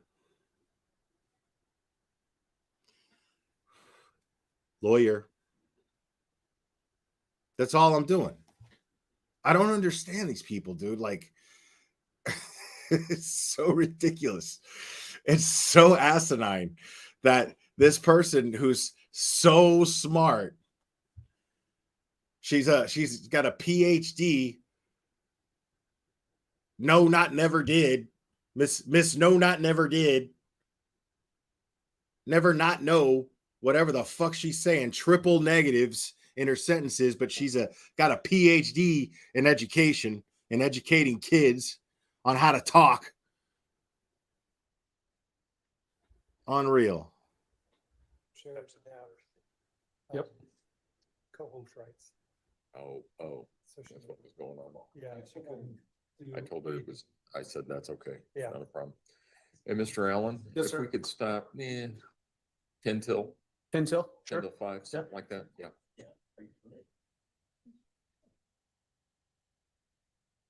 If you wanted a little bit of cushion, I could stop at even quarter till if you want, just to give us that extra. No, it's just going to be a longer instruction for them because since it's the weekend, Yeah. I read them the whole thing, and I want to go over exhibits. Okay.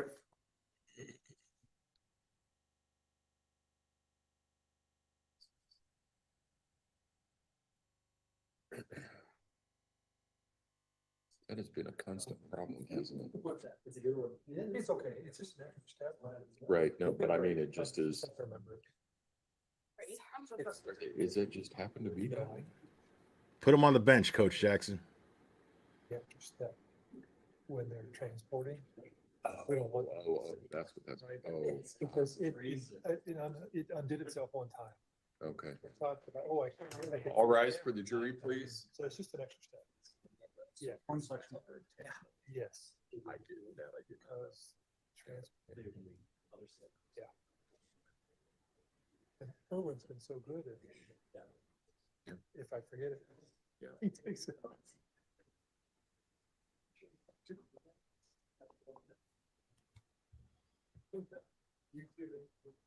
Calamity Jane, thank you. Will can't afford to pay attention, Thank you, lawyer. ma'am. I'll be seated. Stubborn all day, lawyer. Why is he Recall single? 20 CR I just don't know. 135A, People versus Letitia Stout. Record should reflect the police return to the courtroom. Mr. Allen? Thank you, Aaron. We'll just need the screens turned back on again. Thank you, Judge. In that last section, and also in the section where the other DA was in the room, appears that defendant used misdirection again. Again, was that fairly common throughout this whole thing? Yes, and she was very effective at doing it when we brought the district attorney in, and she couldn't promise Letitia something. That was yet just another obstacle that we had to overcome to get to the questions we were asking. Similar to the idea that if she would put conditions out there that maybe even be difficult for you to meet. Yeah, the witness protection, the the DEA, involving other federal agencies. You know, she had a very organized way of thinking about how I might not be able to do the things she's asking, and thus she might not have to answer the questions. When the misdirection would be employed by the defendant, was it around specific points of interest in the story of what happened to Gannon? Yes. Such as what? Well, right now we were trying to figure out who had him to get at the identity of that. That was where we were focused. And then instead of giving a name, she would give conditions. But looking back at the phone calls, she would do the same thing with Al. It was a condition of their relationship status first before she would give a location of Gannon. Do you remember her making a statement right after what we just watched where she says, "I'm not the one"? Yes. And you then go through a description of extradition to Colorado and being in jail. Yes. Okay, we're going to play that next, and that starts at 3 hours, 1 minute, 41 seconds through 3 hours, 3 minutes, and 33 seconds. I'll just play it directly from here, actually, because it's only 6 seconds later. Most of these happen. They happen in the house with parents who love their I kids. get what you're saying, okay? I understand. I appreciate what you're saying. I appreciate all the work and time and dedication you put into all of these things to have this. Wow. But I am not the one. But then if you're not the I'm not the one, one. you're going, so do you know what happens from here? What? You go to a local holding cell. Okay. They hold you for 24, up to 2 weeks until you get extradited back to Colorado. Okay. You're in jail, Letitia. And unless you tell me that somebody else did this, you're the only one that did it. No, I didn't do it. But I'm telling you, But I didn't. but that's what would be horrible. Oh is if my someone else God, did bro. this, and you're going to let them skate because you're scared? Not letting someone skate. What could you possibly be scared of at this point? I'm not letting, do you think I would sit here and let someone skate if I could take you directly to the person right now? Why do you think I would need resources? You don't need research. Right now, what you need is that if someone took my son, yeah, and I know who it is, am I going to go to jail for the rest of my life because someone else took my son? No, absolutely not. No. And would I be afraid of my own protection going to jail when I could be free and that person could go to jail? That Yeah, but doesn't she make any just sit sense. there, even if I walked you to the person, she just sit there and said, oh, I can't make any promises. You can't make promises. Which is better? To go to jail for the rest of your life and hope that we find the person, or to point us to a person? If I'm in your position, it makes no sense. Right. Well, I got the What could you be scared of at this point? Reprisals? No, the fact that you don't have, apparently you would have found some of this already if you would have had the resources. That's what scares me. So stopping it at 3 hours, 3 minutes, and 32 Wow. seconds. So yeah, the cops After you don't have the explained resources. extradition, you said you're the only one that did this. Does she then use misdirection again to get you off topic and move you away from trying to press her? Yes. What about what's your impression of that very end where what scares me from her perspective is you would have found this if you had the resources. What's your take on that? It's what I explained to her earlier, that she's expecting me to know answers to the questions that only she has the answers to.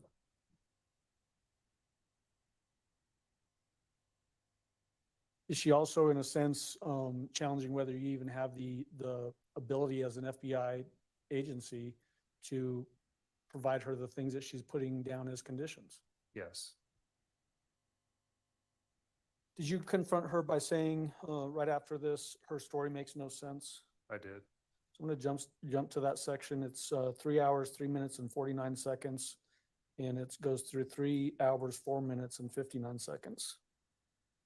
So your story makes no sense. And what it goes back to now Okay. is that you can't take responsibility for what happened to Gannon. I didn't do anything to Gannon, sir. You can't insert someone else in here unless you're going to tell me who it is. Okay, I didn't do anything to Gannon. That's fine. But then you would tell me who it is if I it's didn't someone do else. anything to Gannon. Did he do it to himself? Okay. I didn't do anything to I'm Gannon. not asking you if you did. I I'm didn't do asking anything to Gannon. did Gannon do it to himself? Do what to himself? The head injury, the neck injury, whatever that was that caused that pool of blood down by the bottom of its bed. You know that the sheets and all that stuff, the blood seeps down in. And what now? The blood seeped down In that through that sheets? corner, Sheets? through the sheets into the mattress. I have no idea what you're even talking about. You cleaned it up off the wall. So wait. There's. You said you cleaned it up off where the wall. head of its bed was. I don't know anything about blood and sheets, okay? I did not take any sheets and clean them. You told Al on the phone you cleaned up the wall.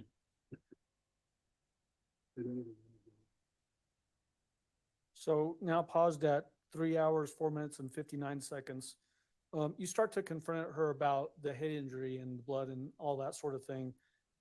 Did she use misdirection there again, directing away from the head injury? Yes. What was significant about that to you? By this point, none of my questioning was effective with her. So every time we would go to one of these and she would misdirect, the significance just was that I was going to have to change course yet again. Again, was this happening as you're trying to dive into what actually happened to Gannon, but then she diverts over to the sheets? Yes. What's happening here where someone's come in and said something to you and then you're getting up to leave? So Letitia had requested to talk to me off camera, and the police department could not turn the camera off. So they had decided to get us a separate room, and myself and Special Agent Cohen were going to speak with Letitia off camera in this other room. And so is there a period of time where the room is just empty while you're off with the defendant in some other room? Yes. Okay, so we're going to talk about that. And so I'm going to play it until both of you are out of the room, and then we'll pause it again. Okay.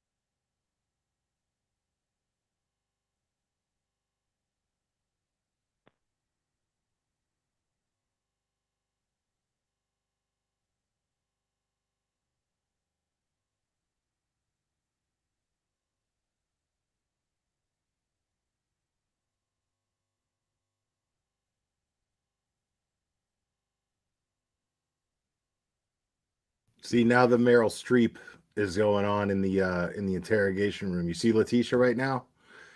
She's by herself. Oh my God. I'm being mistreated. You can leave that recorder in there. We're going to a room that doesn't record. Are you sure you don't need to go to the restroom? I'm good. She loves this shit. She loves the combat. You need anything to eat? She's a naturally combative person. Take your water with you just in case. Okay.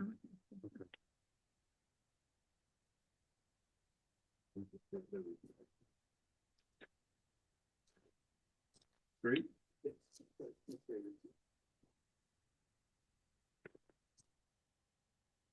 So before we get into this off-camera discussion that you had with the defendant, that little portion where she was inside the room by just herself, did you see anything in there that caused you concern as to her mental faculties? No. Did she appear to be acting normal to you? Yes. Okay. This off-camera discussion, let's talk about first just the process that was undertaken here. Who was involved with it, first of all? Well, Myrtle Beach arranged for us to have another room to talk with her in. I believe chairs were already put out. It was a lot bigger room than this one, from what I recall. And myself, I introduced, or I guess Special Agent Cohen introduced himself, and we just sat in the middle of the room to see what she had to say. And when you say Special Agent Cohen, you're talking about the guy sitting here? That guy, yes. That guy? Should we call him that guy from now on? That dude. How long Homeboy. would you say that portion of your interaction with the defendant lasted? I recall about 30 or 40 minutes, maybe. Was she talking to you in that room much the same way we've been seeing in this recorded interview? Yes. Can you give the jury some idea as to what that means? It was more of needing protection that I recall. The primary things I remember from this was that this person or people that she was saying was responsible for Gannon might have been associated with an app that was on her phone, and that Al had wanted Letitia to participate in a threesome, and this person that was part of the threesome might What? be the person responsible for Gannon's disappearance. What? When you say these people, is she pointing her finger away from herself saying these people, or is she saying these people that are inside of herself? No, it's another person, and why I say people is when she's talking to me, it sounded like a group. So I'm leaving that just kind of open, but she was referring to this threesome as like it was another female who was involved. Wow. That if we find who's in this app, we might find the person who abducted Gannon. And when you're saying app, you're talking about, was she saying an app on a phone? That's correct. Okay. And when we're talking about these other people, just to be very clear, is she saying that these other personalities that are inside of her own self, No. other persons or personalities? No. Okay. Did she describe in that portion of your interview, this off camera, a different way in which Gannon suffered a head injury? Yes. What was that? I believe it was the pushing the beds together. Okay. Did she describe that as occurring on Saturday night? So that would be January 25th. Yes. Do you remember her giving you any description as to her looking at and assessing that injury? Yes. Letitia said she looked at the injury, assessed it, and said it wasn't very egregious. Did she include specifically that it didn't even need stitches? Yes. Did she give a description as to where on the head that injury occurred? I don't recall at this point. Okay. If you saw your report, would that refresh your memory? Yes. Okay. Hold on just a second. 11/7/219.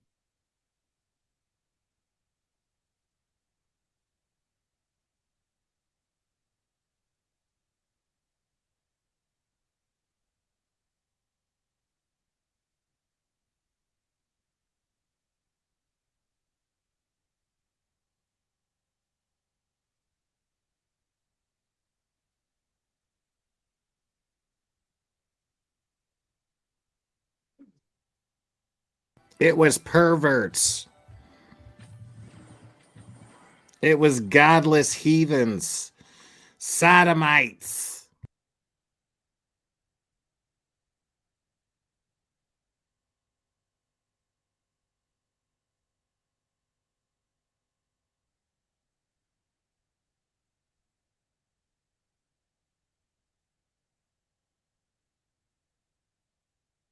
No, I'm not seeing it in this particular report, so let me come back to that in just a moment. Did she talk to you about taking a SIM card from her phone? Yes. What did she say about that? Yeah, I don't remember that either. Sorry. Okay. Well, that one is definitely in this report that I've got in my hand right now. Before I get to that, though, were you aware from the investigation that her cell phone was seized by El Paso County Sheriff's Office on January 29th when she tried to leave the sheriff's office during her interview? Yes. Do you know, or are you aware of cell phones having SIM cards that are in them? Correct. And so her indication that she still had a SIM card from that phone, would that be factually possible? It should not be. Okay.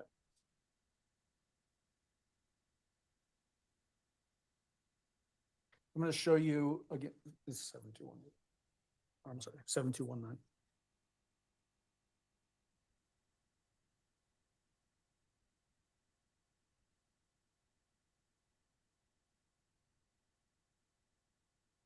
SIM card sections here. This is pagination 11. -7220, page 3 of 4. Look at that when you're done. Okay, Did that refresh your memory? yes.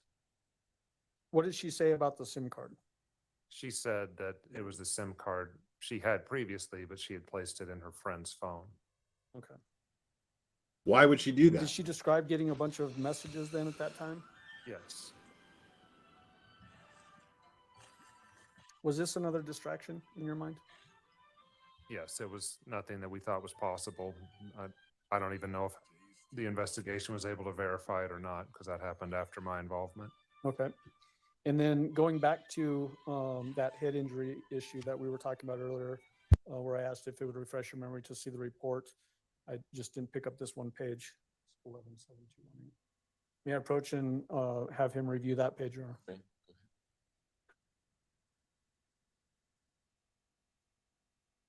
it's this last paragraph on this page.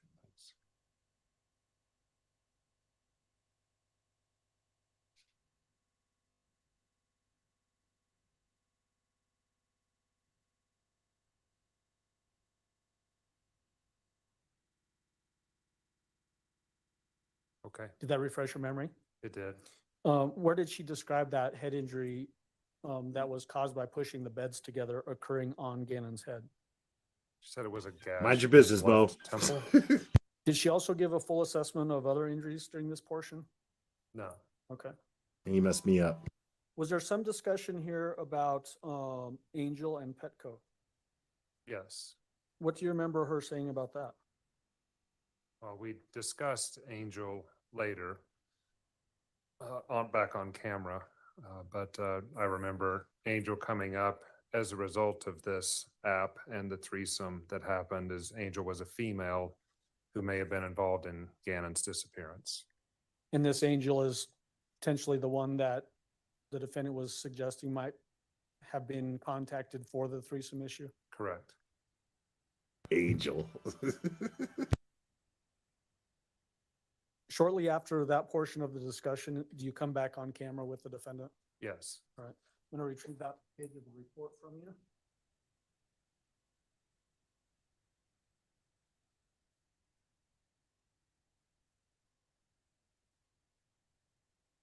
And jump to the next time that you're in the room, which is 3 hours, 13 minutes, and 25 seconds.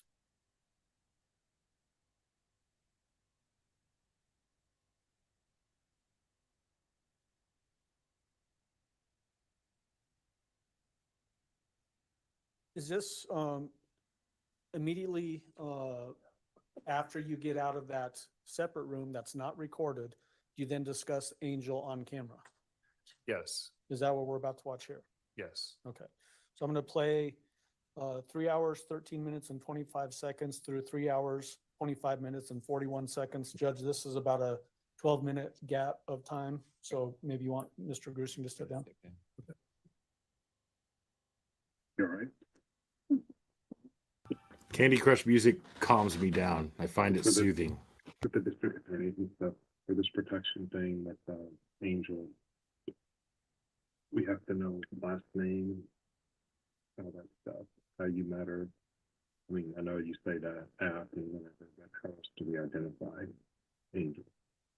Probably put it just reach out, maybe. Can you describe her? Yeah. What does she look like? And she actually got Yeah, like, you know, she's definitely. but where all have you met her? When did she come to your house? Were you saying September?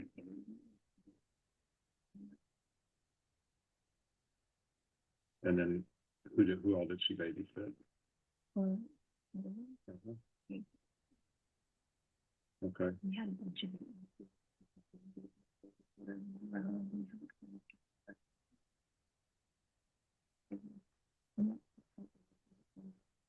Quite a few people that were.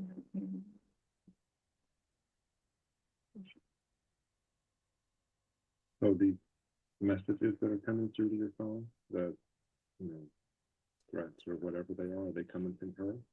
So we can get on the YouTube.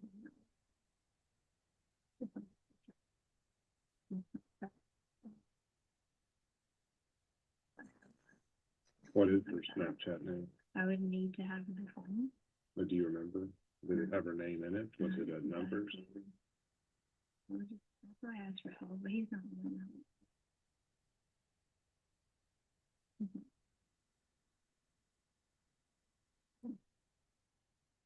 So,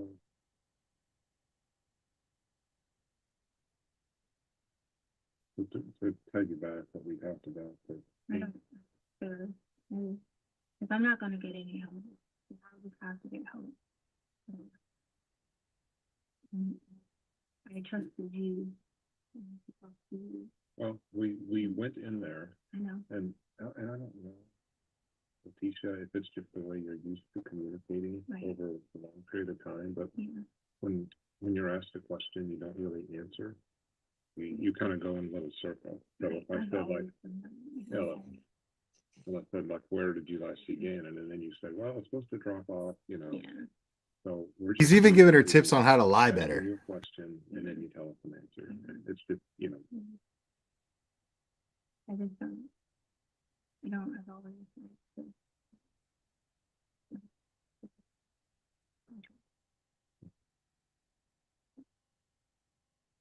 So, are you?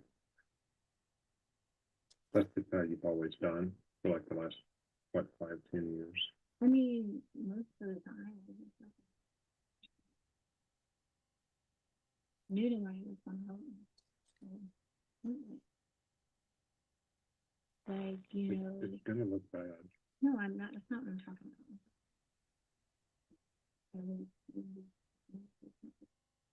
It's not even gonna look like that. Here's what it's gonna look like, is that you were the last one with Gannon. Nothing on this angel thing we can't authenticate any of that. When you say it's all off camera, like with the black Impala in the parking lot, we have cameras for that whole place and we don't see you meet with anybody. Well, can you like show me that so that I can show you what direction? But you would know where it is. Where did I you said meet? what direction, because I'm not. Is that what you're talking about? What direction? Like where it would be at, then maybe you could feel like if he's wanting to pull the camera off another side. Maybe there's that place you could pull the camera off. Maybe if I see the evidence you have against me, de verdad. That's offering. Come on, bro. Yeah, it's well, but Gannon goes into this car. I mean, this is a person that you trust. I do. Right? That's the thing. What am I supposed to do? Angel. So then why would you go home and say that he's here, that he's now, you're leading, I never said he was here now going. well, that he was at the house. Yeah, but do you see where I'm going with that? Why would you make up that story to law enforcement? That he was going to a friend's house? Because if her nephew was a friend. I mean, I don't understand how that's a problem. Angel's nephew was a friend. Oh, that's right, that they had played together. But did she live in your area? Mm-hmm. Where did she live?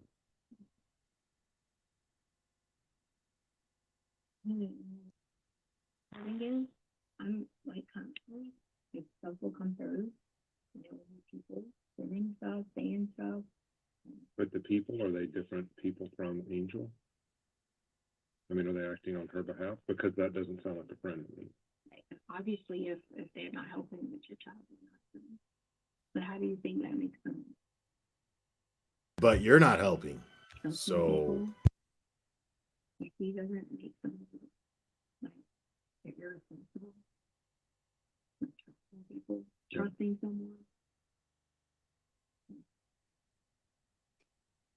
Do you know who tells the story from here on out? Your story?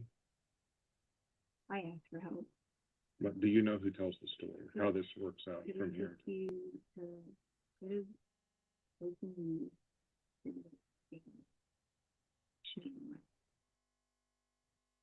If there is an Angel, well, just like we found Quincy Brown right away, we can find Angel.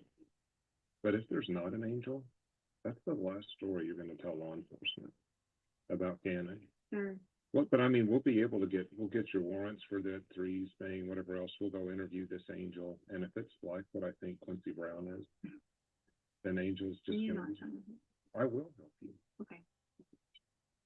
tried to get your help.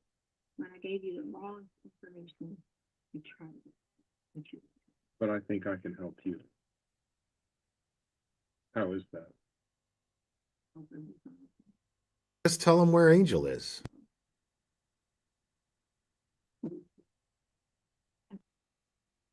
But Did just like they did. I'm happy to chase down anything you tell You me, just Letitia, and I can. But I think that Al left you alone because he's gone to Alaska for so long, and then he's on this trip, and you're left raising Gannon, and something bad happened. I don't know if it's your fault or Gannon's, it doesn't really matter.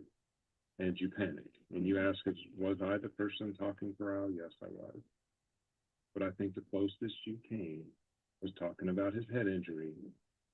And then, because you asked Al, I would have, like, no, if someone took your son, you would have called. I did call. You should not call the police. Yes, I did. I called the police. Petco, right when he was taken. No, that's not taken. He was supposed to be playing. Like, as soon as he wasn't home, I did. But you were supposed to meet her, what, the next morning? No, I called immediately when at 6 o'clock at the time he was supposed to be home. I called the police. I did. And then what did you tell him? You already know what I told them. Yeah, but that doesn't make any sense. Why doesn't? Yes. Because I told you, I have talked to a lot of people that are sitting in the same chair you are right now. And I've seen them, and I'm sorry if it offends you if I say story, but that's the only way you're coping with this right now. Coping? Yes. Yeah. We all cope. Okay. Sure. We do. I'm not saying you did. I'm just saying that you're unwilling to come to the truth because it's going to be painful. I gave you the truth. I didn't hurt him. That's the truth. So the last truth you want to tell me, I'm just not to going make to say sure, anything else, though. is the angel story. I'm not going to say anything else, though, because you didn't help me. I will help you if you will tell me one concrete way to find Gannon. Okay. Letitia, You're not trying to help me. yes I am. I'm not trying to help me. You can be a hero here. I'm- You can, I'm far from a hero. but you can Because be. I'm one. a parent. You're a who did parent. who not was- hurt a child. you're I'm a parent who humble was left too. behind to deal with his stepson and They stepkid. don't have a problem. No, it's a problem when something like this happens in the house. It's not a problem to take care of our children. Then what happens? That's not a problem. That's not a problem at all. Like, for you to say that to someone, it's hurtful. That's what's hurtful. It's not a problem to take care of children. It's not a problem to take care of children, but bad things happen in the house all the time. No. Yeah. No. I mean, Dawn, no. No. Do you want me to walk through where all the blood was, or do you know it That's already? listen, sir. I don't, You know, I know for a fact that I did not hurt him. how does the bottom of your shoe have And Gannon's as blood? long as I can live with that and know that God knows I did not hurt Gannon, then I'm okay with that. Well, you can convince yourself of that all day. Okay. But Sir, Cool. that's not Yeah, what just you go said. to prison then. Cool. is there a way for me to help you? Even if Okay. you're trying to convince yourself it didn't happen, Okay. is there some way for you to say through a third party? Whatever you think. I don't know what else to tell you, but I did not hurt him. Did not. Then you won't tell me who did. Would not. All that blood would not be in the house if Angel just I met would- him at a Petco. You, like, that's far beyond what you're even talking about. What is far beyond? There's like many of What? times we've had blood in our house. Do you remember the spray that was on the wall? I mean, goodness gracious. I've seen the markers from the spray. The spray went from the bed all the way up here. Well, you had to clean it up. Smear? No, it's not a smear. Whatever. It's a spray. All right, sir. I don't know what you're talking about. Spray. I don't know what that means. It's called spatter. I don't know anything about that. Called It spatter. comes from aspirated. You're going to hear all this anyway, so I'll tell you. It comes from aspirated blood. You're gonna hear this in a courtroom. It means that he didn't accidentally do it. Okay. Whatever. So that's what we were waiting on for the warrants, because Somebody struck Gannon in the bed. No. If No. someone struck Gannon in the bed, That's thank what God we were all drugged then. If that's what you're saying. Wow. God, we were all drugged. Well, then can you tell me how that blood got on the wall? Sir. That's Gannon's blood on the wall. Okay, well, I guess, sir, if you think you have all the answers, then You're making me guess. I'm not. You've got the answers. I'm not making you Letitia. this, sir. I'm going to be respectful to you because Letitia. you offered to help me. You didn't help me, so I'm just going to sit here. Now.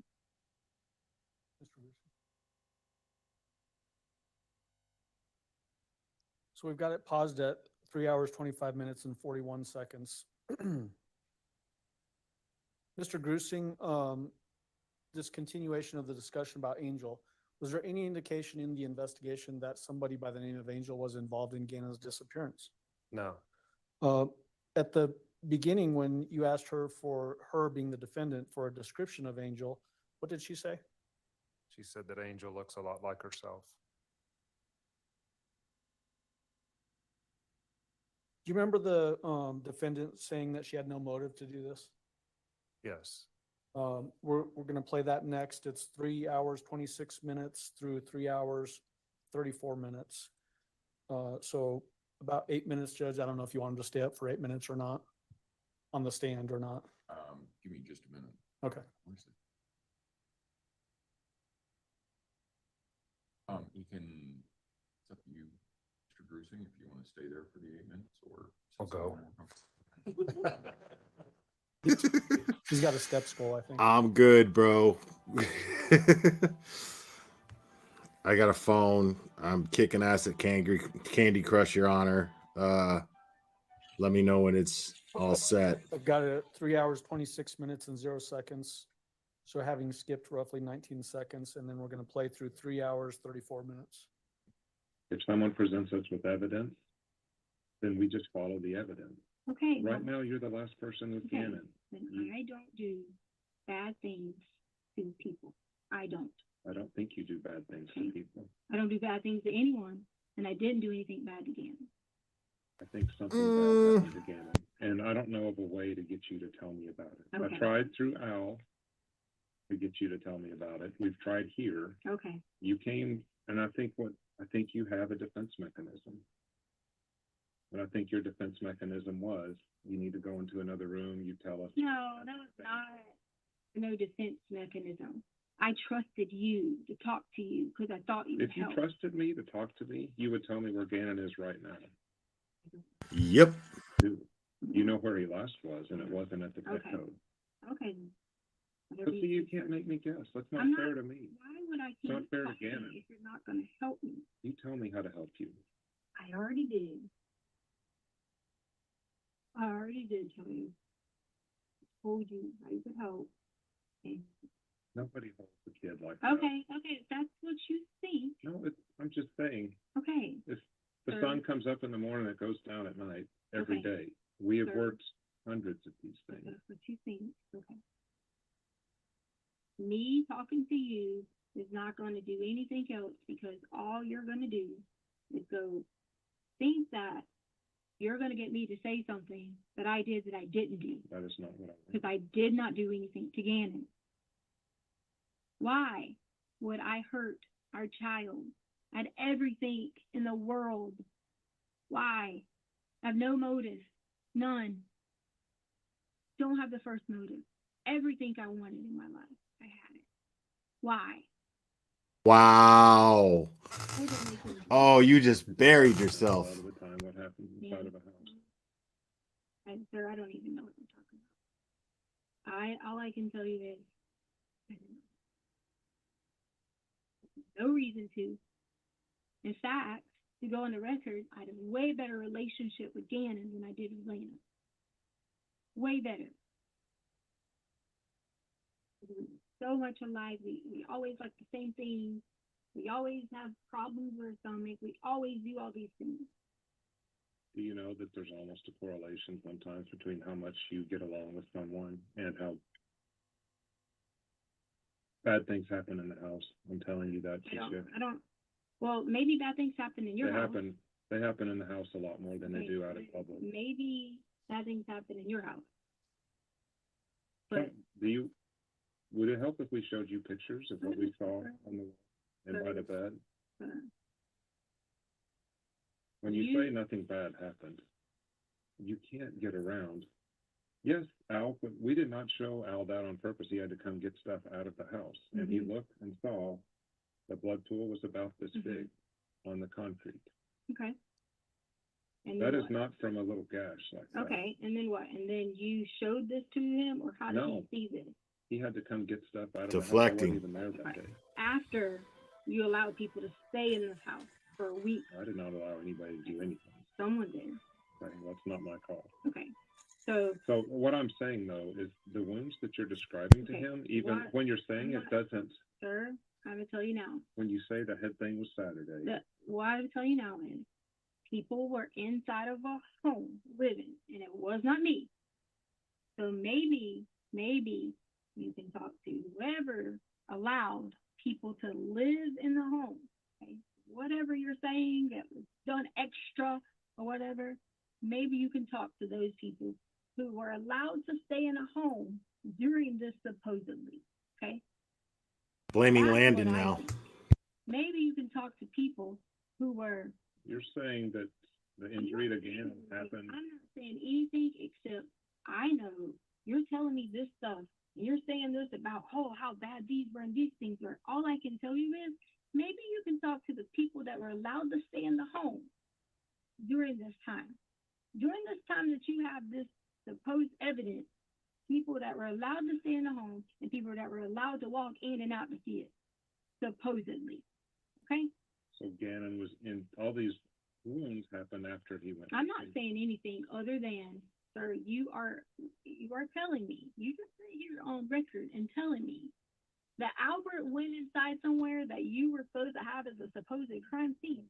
Reverse interrogation. If you want to get an answer for you about who was with him, That's not what I'm asking you. I'm saying for you as a professional, you would have allowed that supposedly? if he has to go get stuff. yes. Okay. Yeah, I'm sure that's As how long it as the scene had been processed. Okay, process, sure. Okay. I'm Why sure would that's we how, not do that? I'm sure that's how it works in this country. Doesn't it sound a little bit weird to you? If the scene has been processed, Okay. no. I had a girl that was burned alive in a house in Bailey. We Scene was allowed. processed- The scene was processed supposedly when people were still there, day 1, day 2, day 3, and the scene was processed. Day 4, day 5, day 6. And the scene was processed. You're saying that people were going in and out of the house, civilians, while they were processing the scene. I'm asking you that because apparently you said the scene was processed, and then you want me to talk to you when I know that how shady that whole situation is. And you want me to give you answers for how shady that is. So you need to tell me in the scene that was processed, day 1, day 2, day 3, day 4, there was nobody going in and out. There was people living there. Right. Okay. When they thought Gannon was still alive. Okay. Living there. Okay. But you're saying the scene is processed because not you, but people surely were there. It's all on camera that there was crime scene people there while people were living there. Of course, because they didn't know the severity of the scene. They Okay. just thought Gannon ran away, like you said, Okay. to go see a So neighbor. the point is, how am I supposed to put my trust and faith in any bit of the system like that when that was going on? Wow. So you're trying to put faith in a system No, where you I'm gave talking them. to you. I'm talking to you. I'm saying If you would have told police the very first night that he was taken forcibly, everything would have been different. That's not forcibly. Okay, I said exactly what I said, which was he didn't come back at 6 o'clock. If you would have said other people have him and they should not have him, it would have been different. You controlled the way that law enforcement responded. I did. So now it's my fault that they Yes, by you had saying he's people walking in over to there, play with a friend. had people in there doing this. Totally your crime fault scene, by and now saying you that have he all was this playing with a stuff and friend. Let people live there, and now you want to look at me and say something, sir. I did not hurt Gannon. Okay, Okay, well, who did? did not, Who did? did not. Just like all Why of are the you, other things. why are you telling me you did not? I don't care if you did or not. I'm just Keisha. telling you. Yes, you do No, I care. don't. You're a father. You care. I care about Gannon. I don't care if you did it or not. Or I didn't, okay? But you're saying you did it, but that doesn't help us find you. Okay, well, I didn't do it. I didn't do anything. I would not, no motive, no I'm reason not asking you about to motive hurt or reason. a child. No reason. Who did? So we paused it at 3 hours, 34 minutes, Mr. Bruce. Say nothing about motive.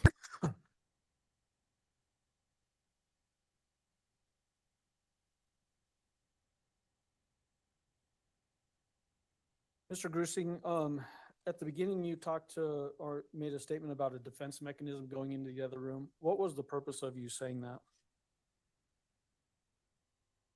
Well, defense mechanism or misdirection. I was trying to, hone in on what happened that day. And neither I nor Special Agent Cohen found her story about Angel to be credible.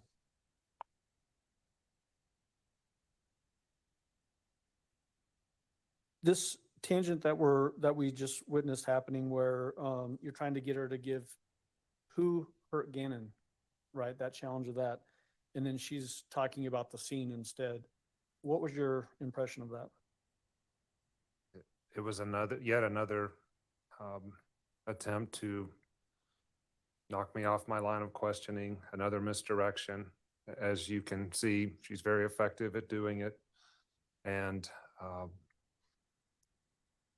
I was telling her that the whole reason that law enforcement responded like they did was based on her initial report, but as she continues to talk over me and saying that because of the way she created Gannon just being at a friend's house, now that is a problem. It's yet another big hurdle that I've got to overcome to get to what happened to Gannon.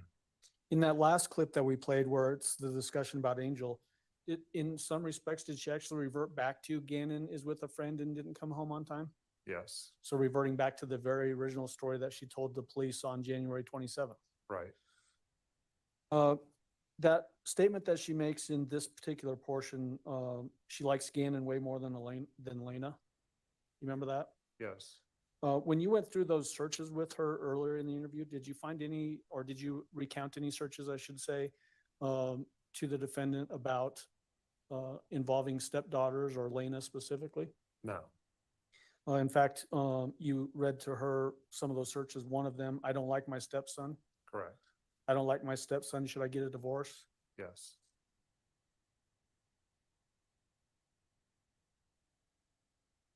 Did you ask her after this portion of the discussion about Quincy and Eduardo and the mountains? I did. What were you trying to get to there?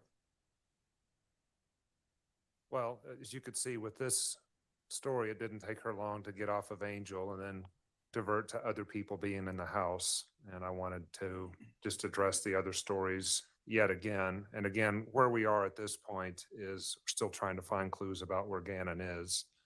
And I had already explained to her that I think the closest she came to describing Gannon's injuries was when she spoke about Quincy Brown. So I decided to go back there and give that a try.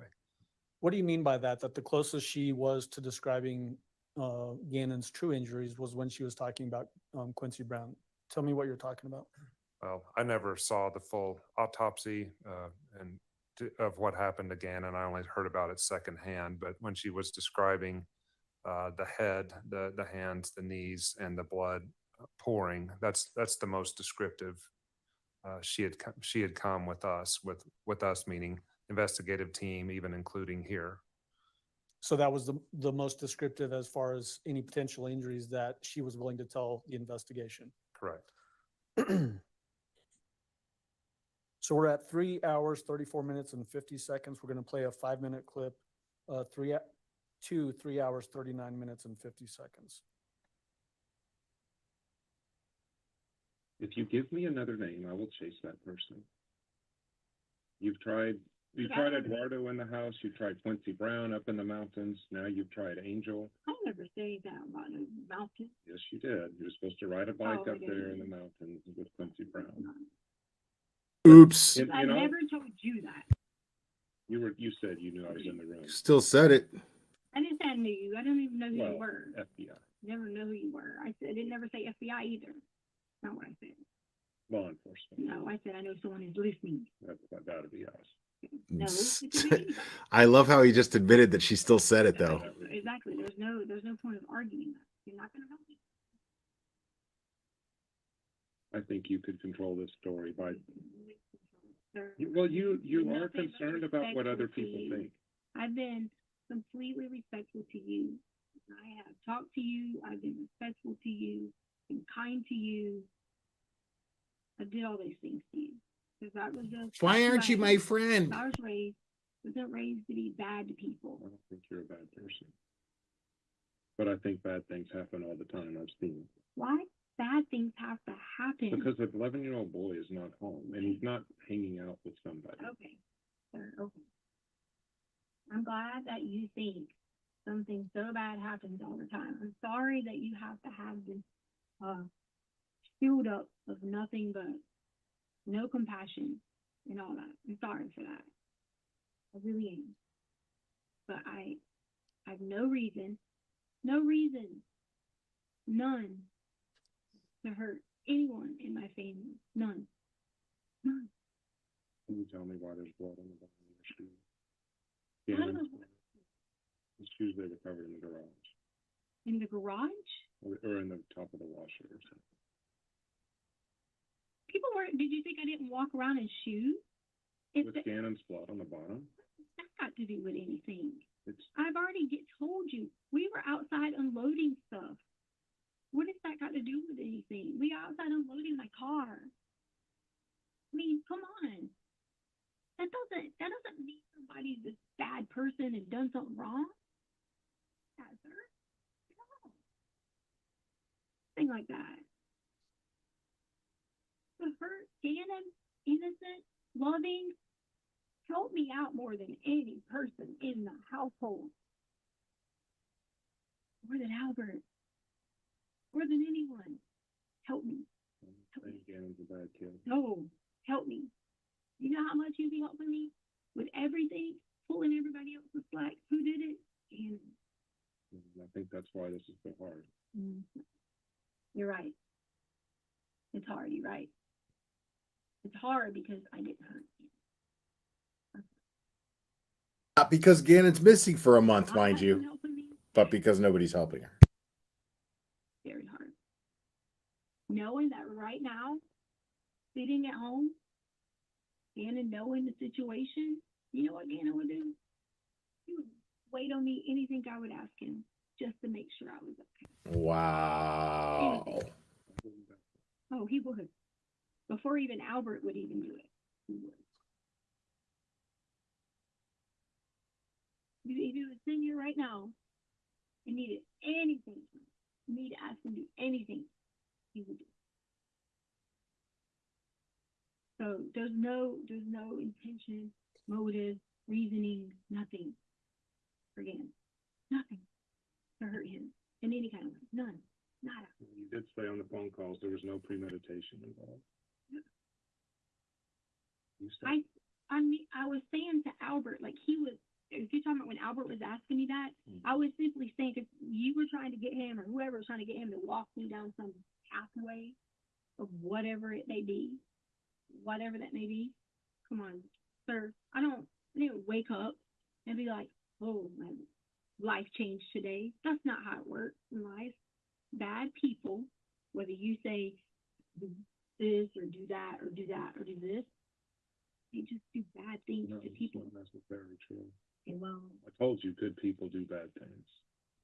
I've seen it. are you a good person? Yes. And you do bad things? Mm-hmm. Okay. Yup. If you had any key to telling us where Gannon is, you would tell it to us if you were a good person. Would you not? And So pausing it now at 3 hours, 39 minutes and 50 seconds. At the very beginning of this, you said, if you give me another name, we'll chase that down. Have you ever tried to go back and count the number of different versions of stories this defendant gave during the pendency of this investigation? No, I've not. Is it too many to count? I just haven't sat down and done it. It's Yeah. quite a few. And then variations of maybe like the Quincy Brown story has different branches of that story. Correct. The Eduardo story has different branches on that story. Yes. The Gannon was playing with a friend and didn't come home. Are there different branches to that story? Yes. And then we get the pregnant woman with a money in her belly story, different story. Right. Why did you tell her you don't think you're a bad person? What was the purpose of that? It's hard to get someone to talk about something bad if they think the person talking to them already thinks they're bad. Well, she's obviously a great person, so. Were you hoping that that would maybe loosen her up and she would give you some information?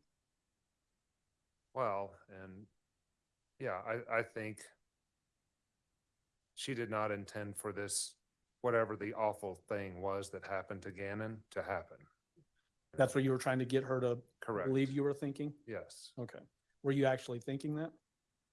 Yeah, I didn't know how all this started as far as, I was only taking my role in this investigation. I was not the case agent.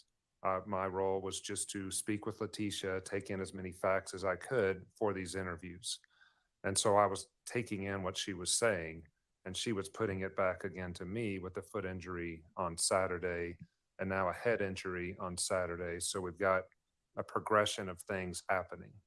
And I was just gathering from her what I can and passing it on to the investigative team. When you said those things, you obviously didn't have Gannon's body had not been recovered yet. That's correct. Hadn't heard anything about an autopsy and the number of injuries that he had suffered. Yes. Okay. Do you remember asking her right after this clip that we just saw about where did you last see Gannon? Yes. Why did you want to go down that path? In my experience, especially if you have a close relationship with someone who has disappeared, you are clearly able to articulate the last time that you saw that person. And so far in the phone calls with Al and even with my time, she has not said what that very last sighting of him was. Okay, and we're going to jump to that section now. 3 hours, 40 minutes, and 59 seconds. And we're going to play it through 3 hours, 45 minutes, and 5 seconds. Your argument isn't going to work, Letitia. Argument about what? Your argument that somebody took him. You're not going to be able to tell that story. Okay. If you help us today, find out where Gannon is. If you could, because I have 100% confidence that you can tell me exactly where you last left Gannon. Okay. Now you're accusing me. I'm just telling you what Okay. the research shows, what our investigation shows. I'm Then glad that listen. you have research that. Accusing you of lying, yes. It will look much better for you. I didn't do anything. So what do you want me to look better at? I didn't do Are you anything. going to tell me right now that the last place you saw Gannon I'm was not really him gonna- getting into an Impala? Sir, I'm not going to say anything because you're not trying to help me.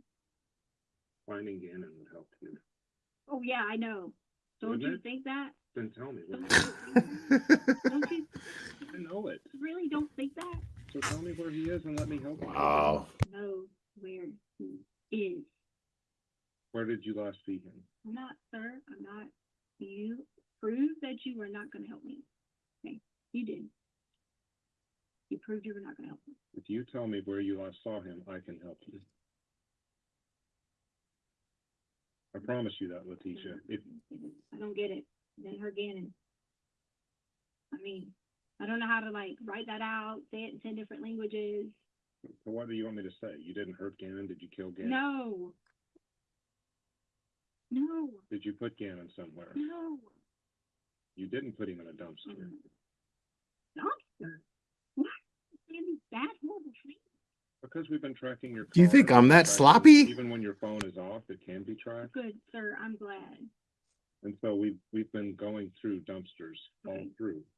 Is Gannon in a dumpster? Sir, you can go through Just please. whatever you That want would to go save through. us. Sir, That would save us I didn't do hundreds of anything. days. Just I tell me didn't if he's in a do dumpster. anything. That's fine. But will you tell me if he's in a dumpster? If I didn't do anything to him, how am I answering that question for you? Whether it's Angel or I'm whoever not else. answering the question for you. Really? You sit here and ask them that? Because we want to find him. I would not ask you that question I if it didn't wouldn't help us do find him. anything to Gannon. Nothing. Didn't hurt, harm, kill, nothing to Gannon. Did not. Would not, Where's the last place you saw him? sir. Please. You've already asked me all these questions. But that's an easy question. The last place you saw Gannon, which can really help us find him. Sir, Why would you not say that? If you had nothing Because to I've already tried to help you. No, but if you had nothing to do, if you did not hurt, harm, anything, why would you not tell me the last place you saw him? Okay. Because it's a memory you don't want to look at. Memory? Yes, Really? I would think it's a memory. Okay. Gannon's been missing now for how many days? You know when you last saw him, but you won't tell the one agency that can find him. You already said, you already basically lost my whole That's ability. not a to true trust. story. That's worse than Quincy Okay, Brown. all right, okay. What about the pregnant lady with the Shit's baby? worse than Quincy Brown, bro. Letitia, tell me the last place you saw him, and we can find Gannon, and you can, that will help you so much in this case. Oh, Yes, it will. What do you think is gonna help you now? If I walk out of here and we haven't got a lead on how to find Gannon, all you've got is the story of the stuff on the wall. You've got the blood. You've got blood all over the house. You've got blood on the bottom of your shoes, and you've got about 7 lies. okay. If you help us find Gannon, that will help you tremendously. And yet you won't tell me. Why? Yes, I will. I've just, So we've got it now paused at the end of that section, 3 hours, 45 minutes and 5 seconds. Why'd you throw out the dumpster? There had been searches in dumpsters. And at that point, since we had no leads, I was hoping maybe she could at least, I was being truthful there, saying, can you at least narrow our world on what we're searching at this point? Because we didn't have a lead on where Gannon was. You were just trying to get that from her at that particular point. Yes. Do you remember going from that discussion into asking her about any mental health issues that she was dealing with? Yes, I believe I asked her a second time after asking her initially. Right.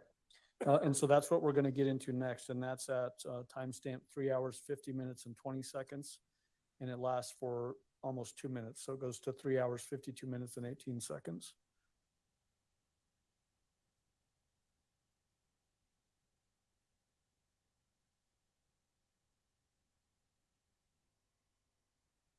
So I'm starting it at 3 hours, 50 minutes and 20 seconds. The one, not the one. do you know if I asked you ahead of time if you're having anxiety or depression or stuff like that? Anxiety, depression, any of those things, because to be honest with you, that's it.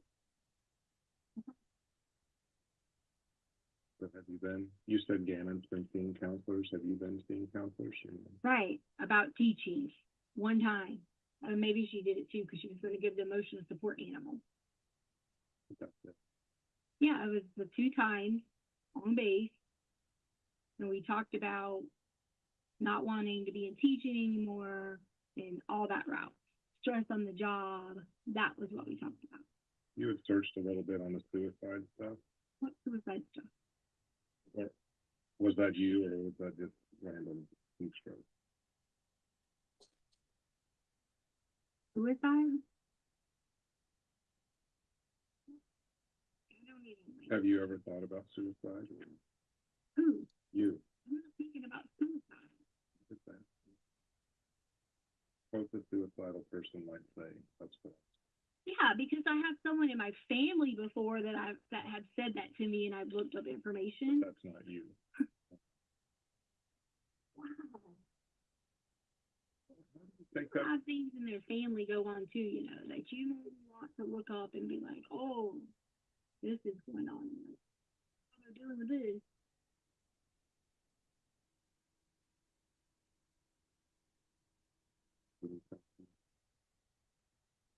No. Okay.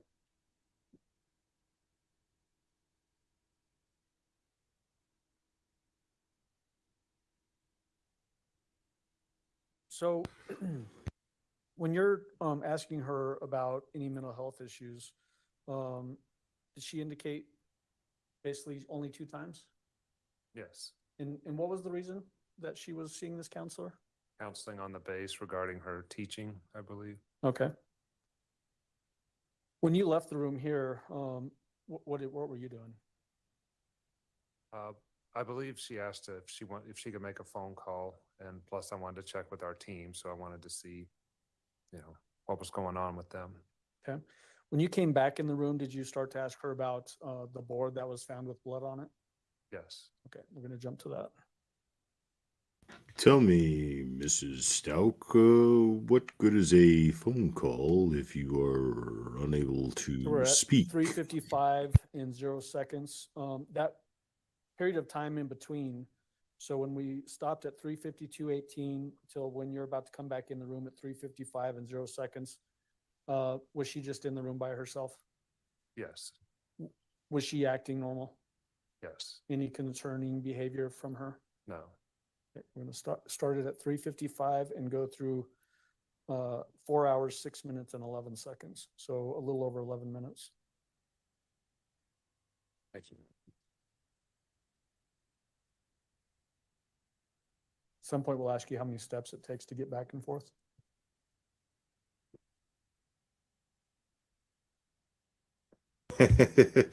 Everybody's got jokes in the courtroom. I love it.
I just wanted to call to see that Harley got home. She did. Yeah, they talked with Harley, they talked with Dee Dee, they talked with Laura. There were search warrants at Laura's house, Dee Dee's house, your van. I think that's it. So yeah, they got Harley back home.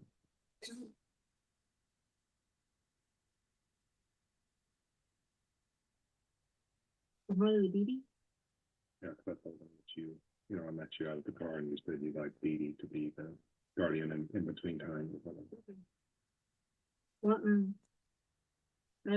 are you sitting in their house? I mean, Because she stayed there. I'm saying like they're not in trouble, are they? No, neither was Dee Dee.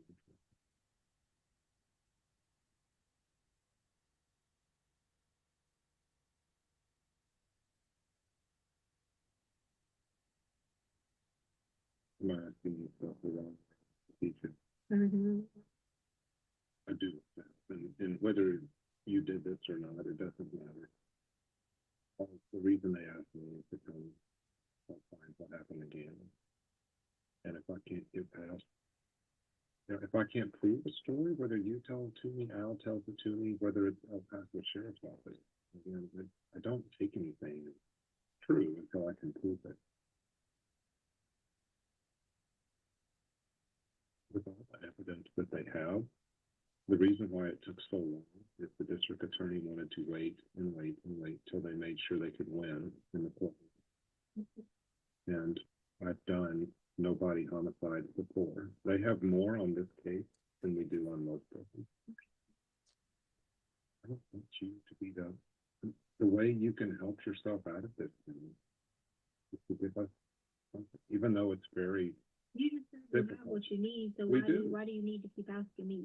Because you But if you have what you need, why do you keep asking me? because our goal is to find Gannon. Our goal is not to prosecute you.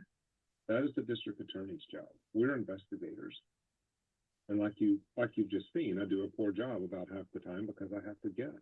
Because as much as we tried to track you with your cars and your phones and whatever else, there are gaps. We do have, like I told you, the blood in the house. We do have the blood on, do you know about the board that was thrown in the forest? Leticia? Oh. What? I'm sorry, sir, what? That's okay. The board that has Gannon's blood on it that was thrown in the forest. So all right, so what? It's got your DNA on it. Okay. But then how do you explain stuff like that and then turn around and say, but then turn around and say, I don't know. Sir, I lived in the house with Gannon. I was Gannon's main caretaker. I wouldn't be surprised if everything I done didn't involve Gannon. Here, see, whatever. But that board was from the house, and then it's up all by Highway 105. Board from the house. I've already explained to you about any kind of stuff that would have been from the foot. I've already told you that, and I don't know what you. But I mean, Gannon didn't go throw it up there. Okay, so now someone threw it up there. So now someone threw it up Or there. dropped or whatever. How did that board get up there? Sir, now you're going on about the Well, board. Leticia, And Albert already called about this board, because Yeah. you were there, right? Yes. And the sock and all this stuff, right? Sock had nothing to do with it. Okay, but yeah, he said a sock, But he did say a sock. right? But the board is true. Sir, The board was right where your T1 was. sir, pick one. Yeah. Yeah, because we tracked it. You could have gotten all that from me easily. All you just log into the app. It's not a difficult thing. Like, Right. All you had to do was ask. But now, but And you look at where that pick board was. one. Now, okay, so this is why it's so like backwards. So now my Tiguan, but I was driving a truck, and then now my Tiguan, and now you tried on the rental car, but then No, you had 3 different cars. there's and proof from the rental car that I didn't even get to drive it. So I mean, right, there's low mileage on it. But we don't know where you went because you had your phone on. watch on. Yeah, but you had your phone. But on.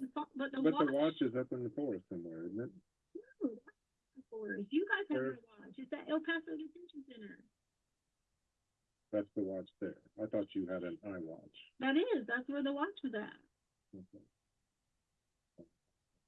My watch says it's clearly sitting in El Paso County. Okay. But your phone was off those couple of days. What When couple of things? the 27th, it was off when you were between the Petcos. But I have my watch on. Right. But what I'm The saying, watch tells you where you go. I mean, Yeah. it's mirrored. yeah, but I'm telling you, we have holes in our investigation, and you can help us with that. Or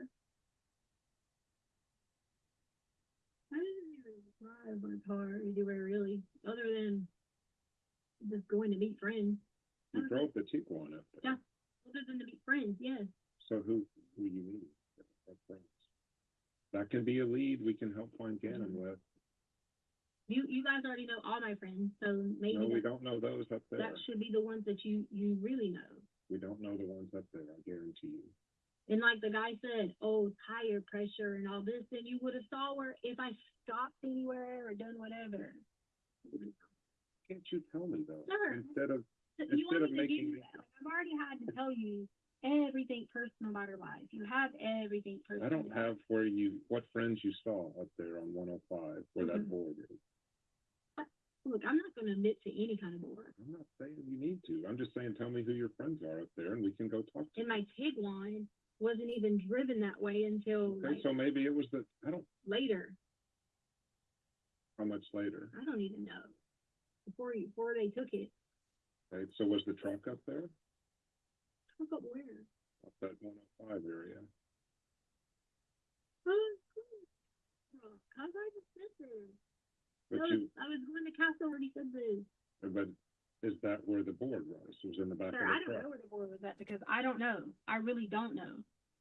You're asking me a question that I really don't know. So we have a board up there where you were driving. Okay. With Gannon's blood on it. Okay. With your DNA on it. Okay. So my DNA, which would be what? Skin cells. Okay. My skin cells, which I lived in the home, if that's what Correct. you're telling me. Yeah. And I've already told you that there was all this wood in the garage. Yeah, but you never told me that you took a piece out of the truck and flung it up there. Put it or flung it. And again, Letitia, I think you get mad when I say a verb or something, whether you placed it, flung it, dropped it, hit it, I don't know. But all I know is that our FBI evidence response team recovered it. Okay. Did you check everybody else in the house?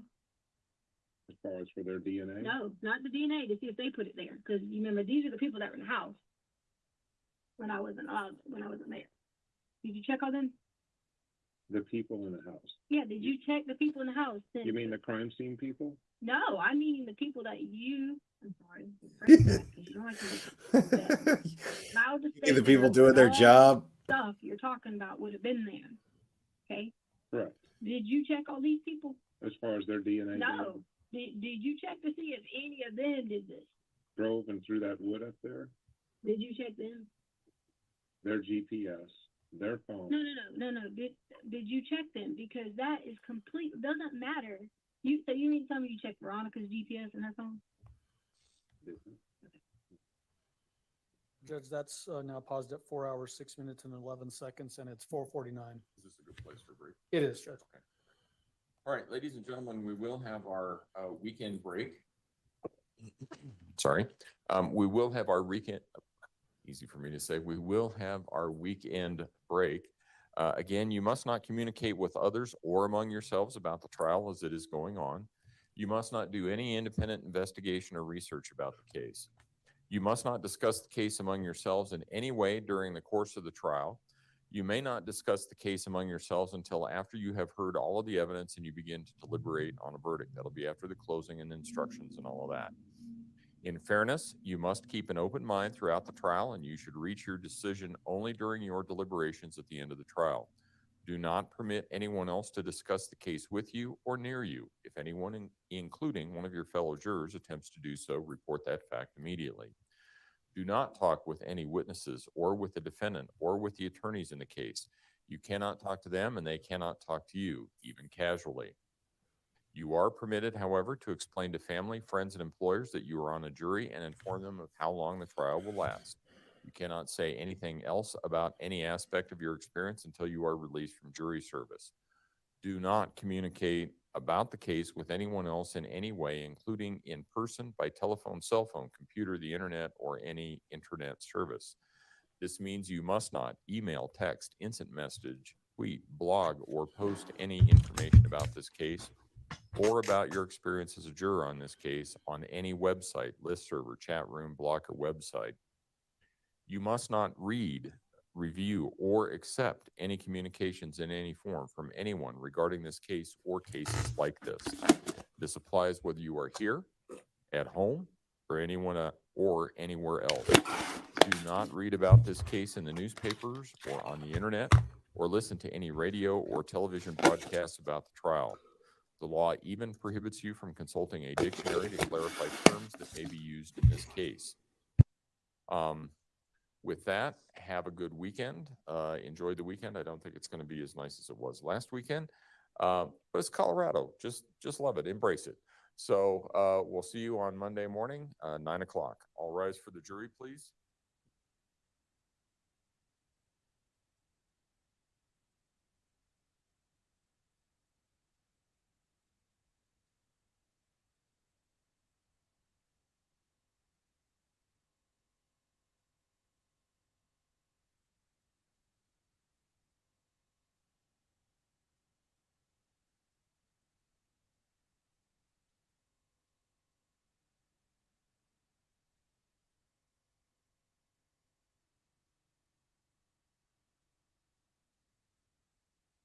Thank you. You may all be seated. Record should reflect the jury has left the courtroom.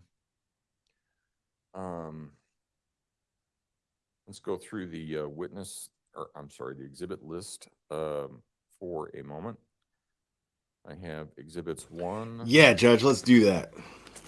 Through 43. Oh, nope, sorry.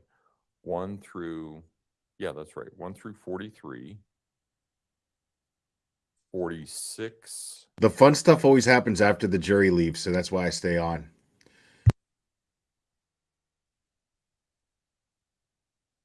Through 103. 105.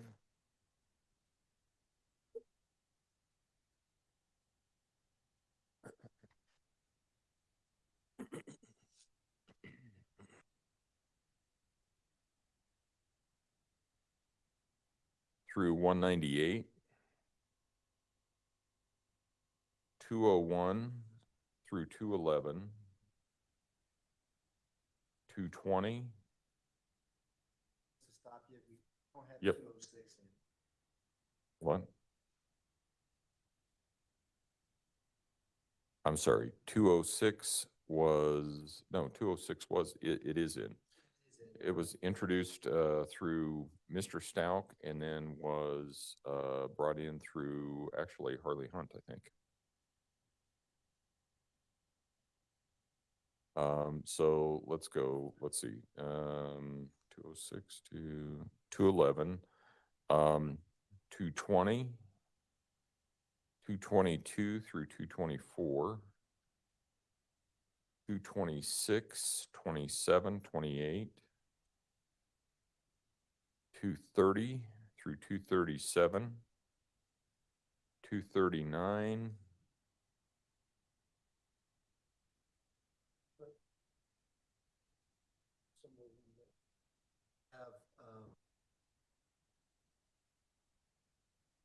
maybe what we should do, and the easier way to do this might be, I can show you what I have, because it's, what is it, 40 pages? 50 pages, sorry, 49. I can show you what I have. You guys can take a look at it, see where you agree or disagree. And we also have Defendant's Exhibit A. That's the only exhibit I have so far from defense. Does that sound right? Right. Okay.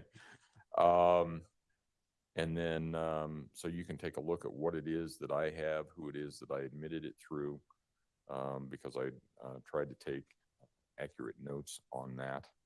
And then we'll see where there's a disagreement. Is there anything else that we need to take up at this point in time? Prosecution? Defense? What does next week look like? And I suppose primarily when are we in? Defense can't wait to go home. He's like, dude, I'm so over this shit right now. So, obviously, it's going to depend on witnesses ahead of that, but I didn't know if you were going to try and sandwich him in somewhere, or if he was last or what. Sandwich. well, the debate for us is either Dr. Gray or Torres, Judge. So it'd be one of those two. And it's, at least as we're tentatively looking at that, it'd be Wednesday morning. Okay. We do have, just so the court's aware, we do have some witnesses that are going to be flying in from the East Coast. 3 of them, as a matter of fact, and that's going to require some massaging of our presentation of these witnesses. Okay. We've also got a witness flying in from Hawaii as well, so that's Dr. Grimmett. Okay, well, we will work around whatever it is that you need to work around. I was just trying to get some idea then. All right, well, we'll see everybody on Monday morning then. Okay, thank you. Court will be in recess. I got a Bulls game to coach back in 1992, and we'll see you then. So yeah, I mean, I'm pretty sure that. See, here's the thing. So defense is reaching for sure. Defense is like trying to argue, certain and trying to take out certain testimonies from this former FBI agent who was an FBI agent at the time. He's just not an FBI agent now. Now he works like school security, trying to be. Oh, I'm not hating, Deets. I'm not hating. He's working like he works for like the school board now, trying to prevent school shootings, which I think is really, really reassuring. By the way, that dude doing that, yeah, I'd say he's probably doing a very effective job. Hopefully, and it's reassuring to know that there is these measures that are being taken for prevention, which is great. So. We got a nice weekend ahead of us in terms of not having to hear Teabag's lies and her voice, and it's a lot, man. It's a lot, dude. I know we all feel that, but we want justice, and we want yeah, it's a lot, but it's necessary to have to sit through it and listen to it. I mean, if the jurors got to do it, I feel I feel it's necessary for me to have to do it, and so you guys don't have to, but you are choosing to anyway, and I really appreciate it. And yeah, this whether or not this witness turns out to be effective, and I think he's going to be effective regardless. That footage, that the interview itself is evidence, plenty of evidence. So even without his testimony going further, I'd say it's pretty damning, and helps the prosecution's case for sure, to say the least. So at this point, they're just, I mean, really, really making their case is quite strong, I'd say. And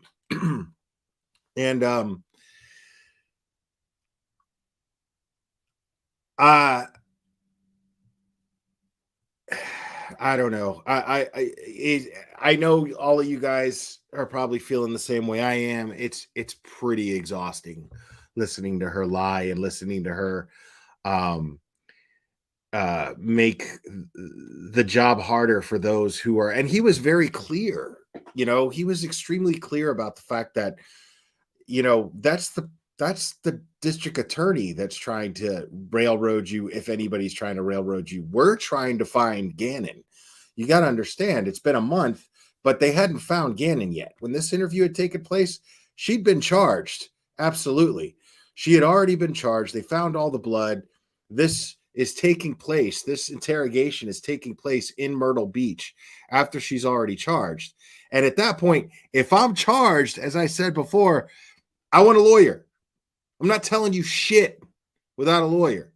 So it's very interesting to see her think that it's a better idea to try and outsmart the educated, experienced professionals who deal with people like her and worse on a daily, than just shut up and let a lawyer speak for her. I find that fascinating. I think it's safe to assume, even with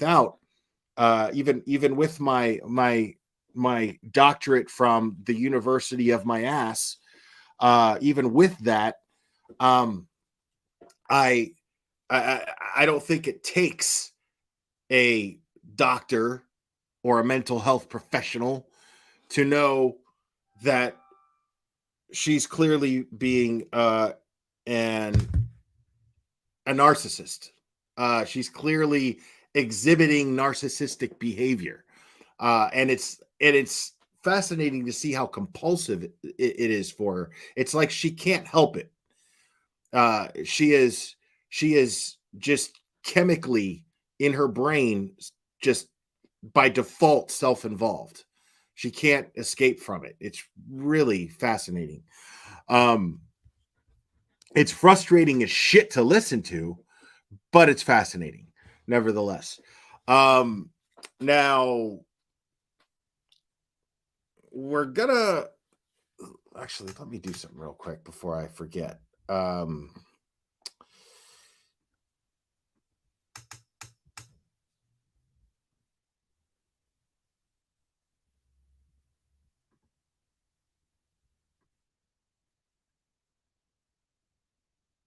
Okay, hold on one second.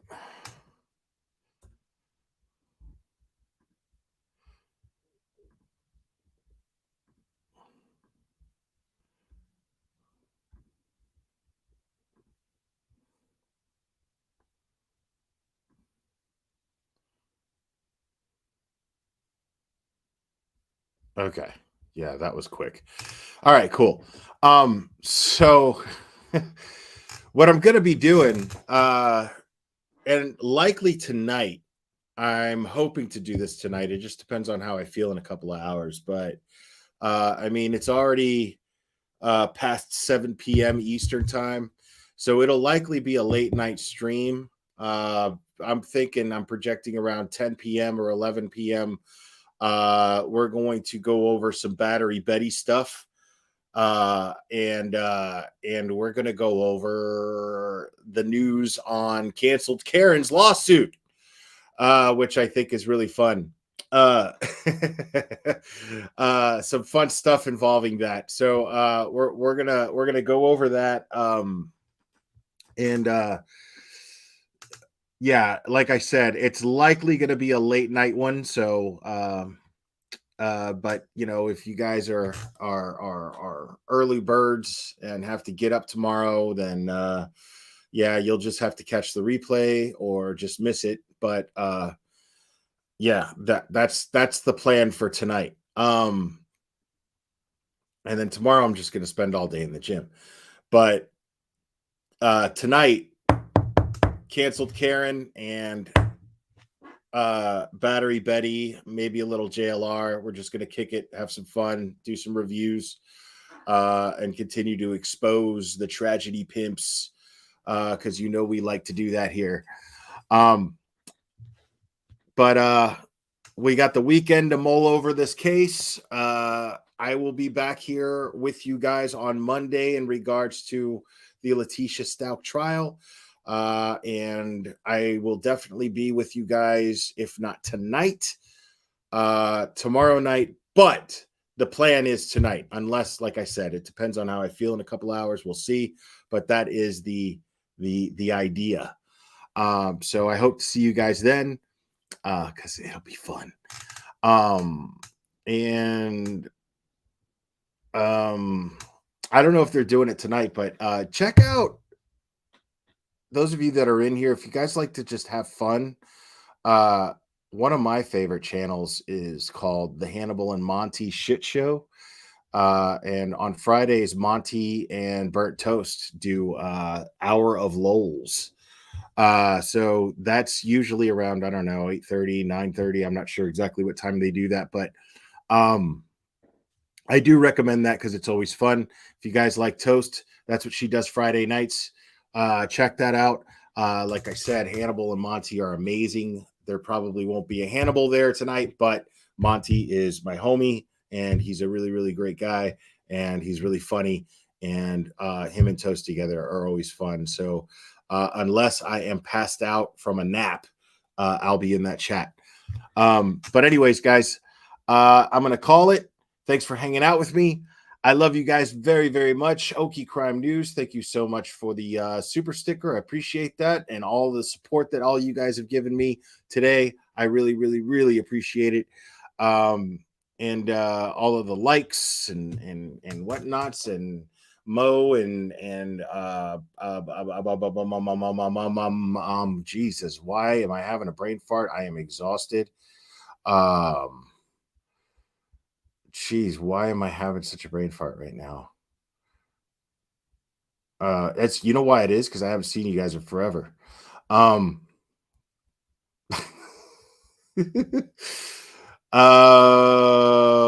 whatever. Thanks for being here. And again, Diggs, thank you. I guess Ikadmel had some technical difficulties, so Mo and Diggs came over here to help out with the chat. I do appreciate you guys for doing that. Thank you so much. And we will do this again very soon, my friends.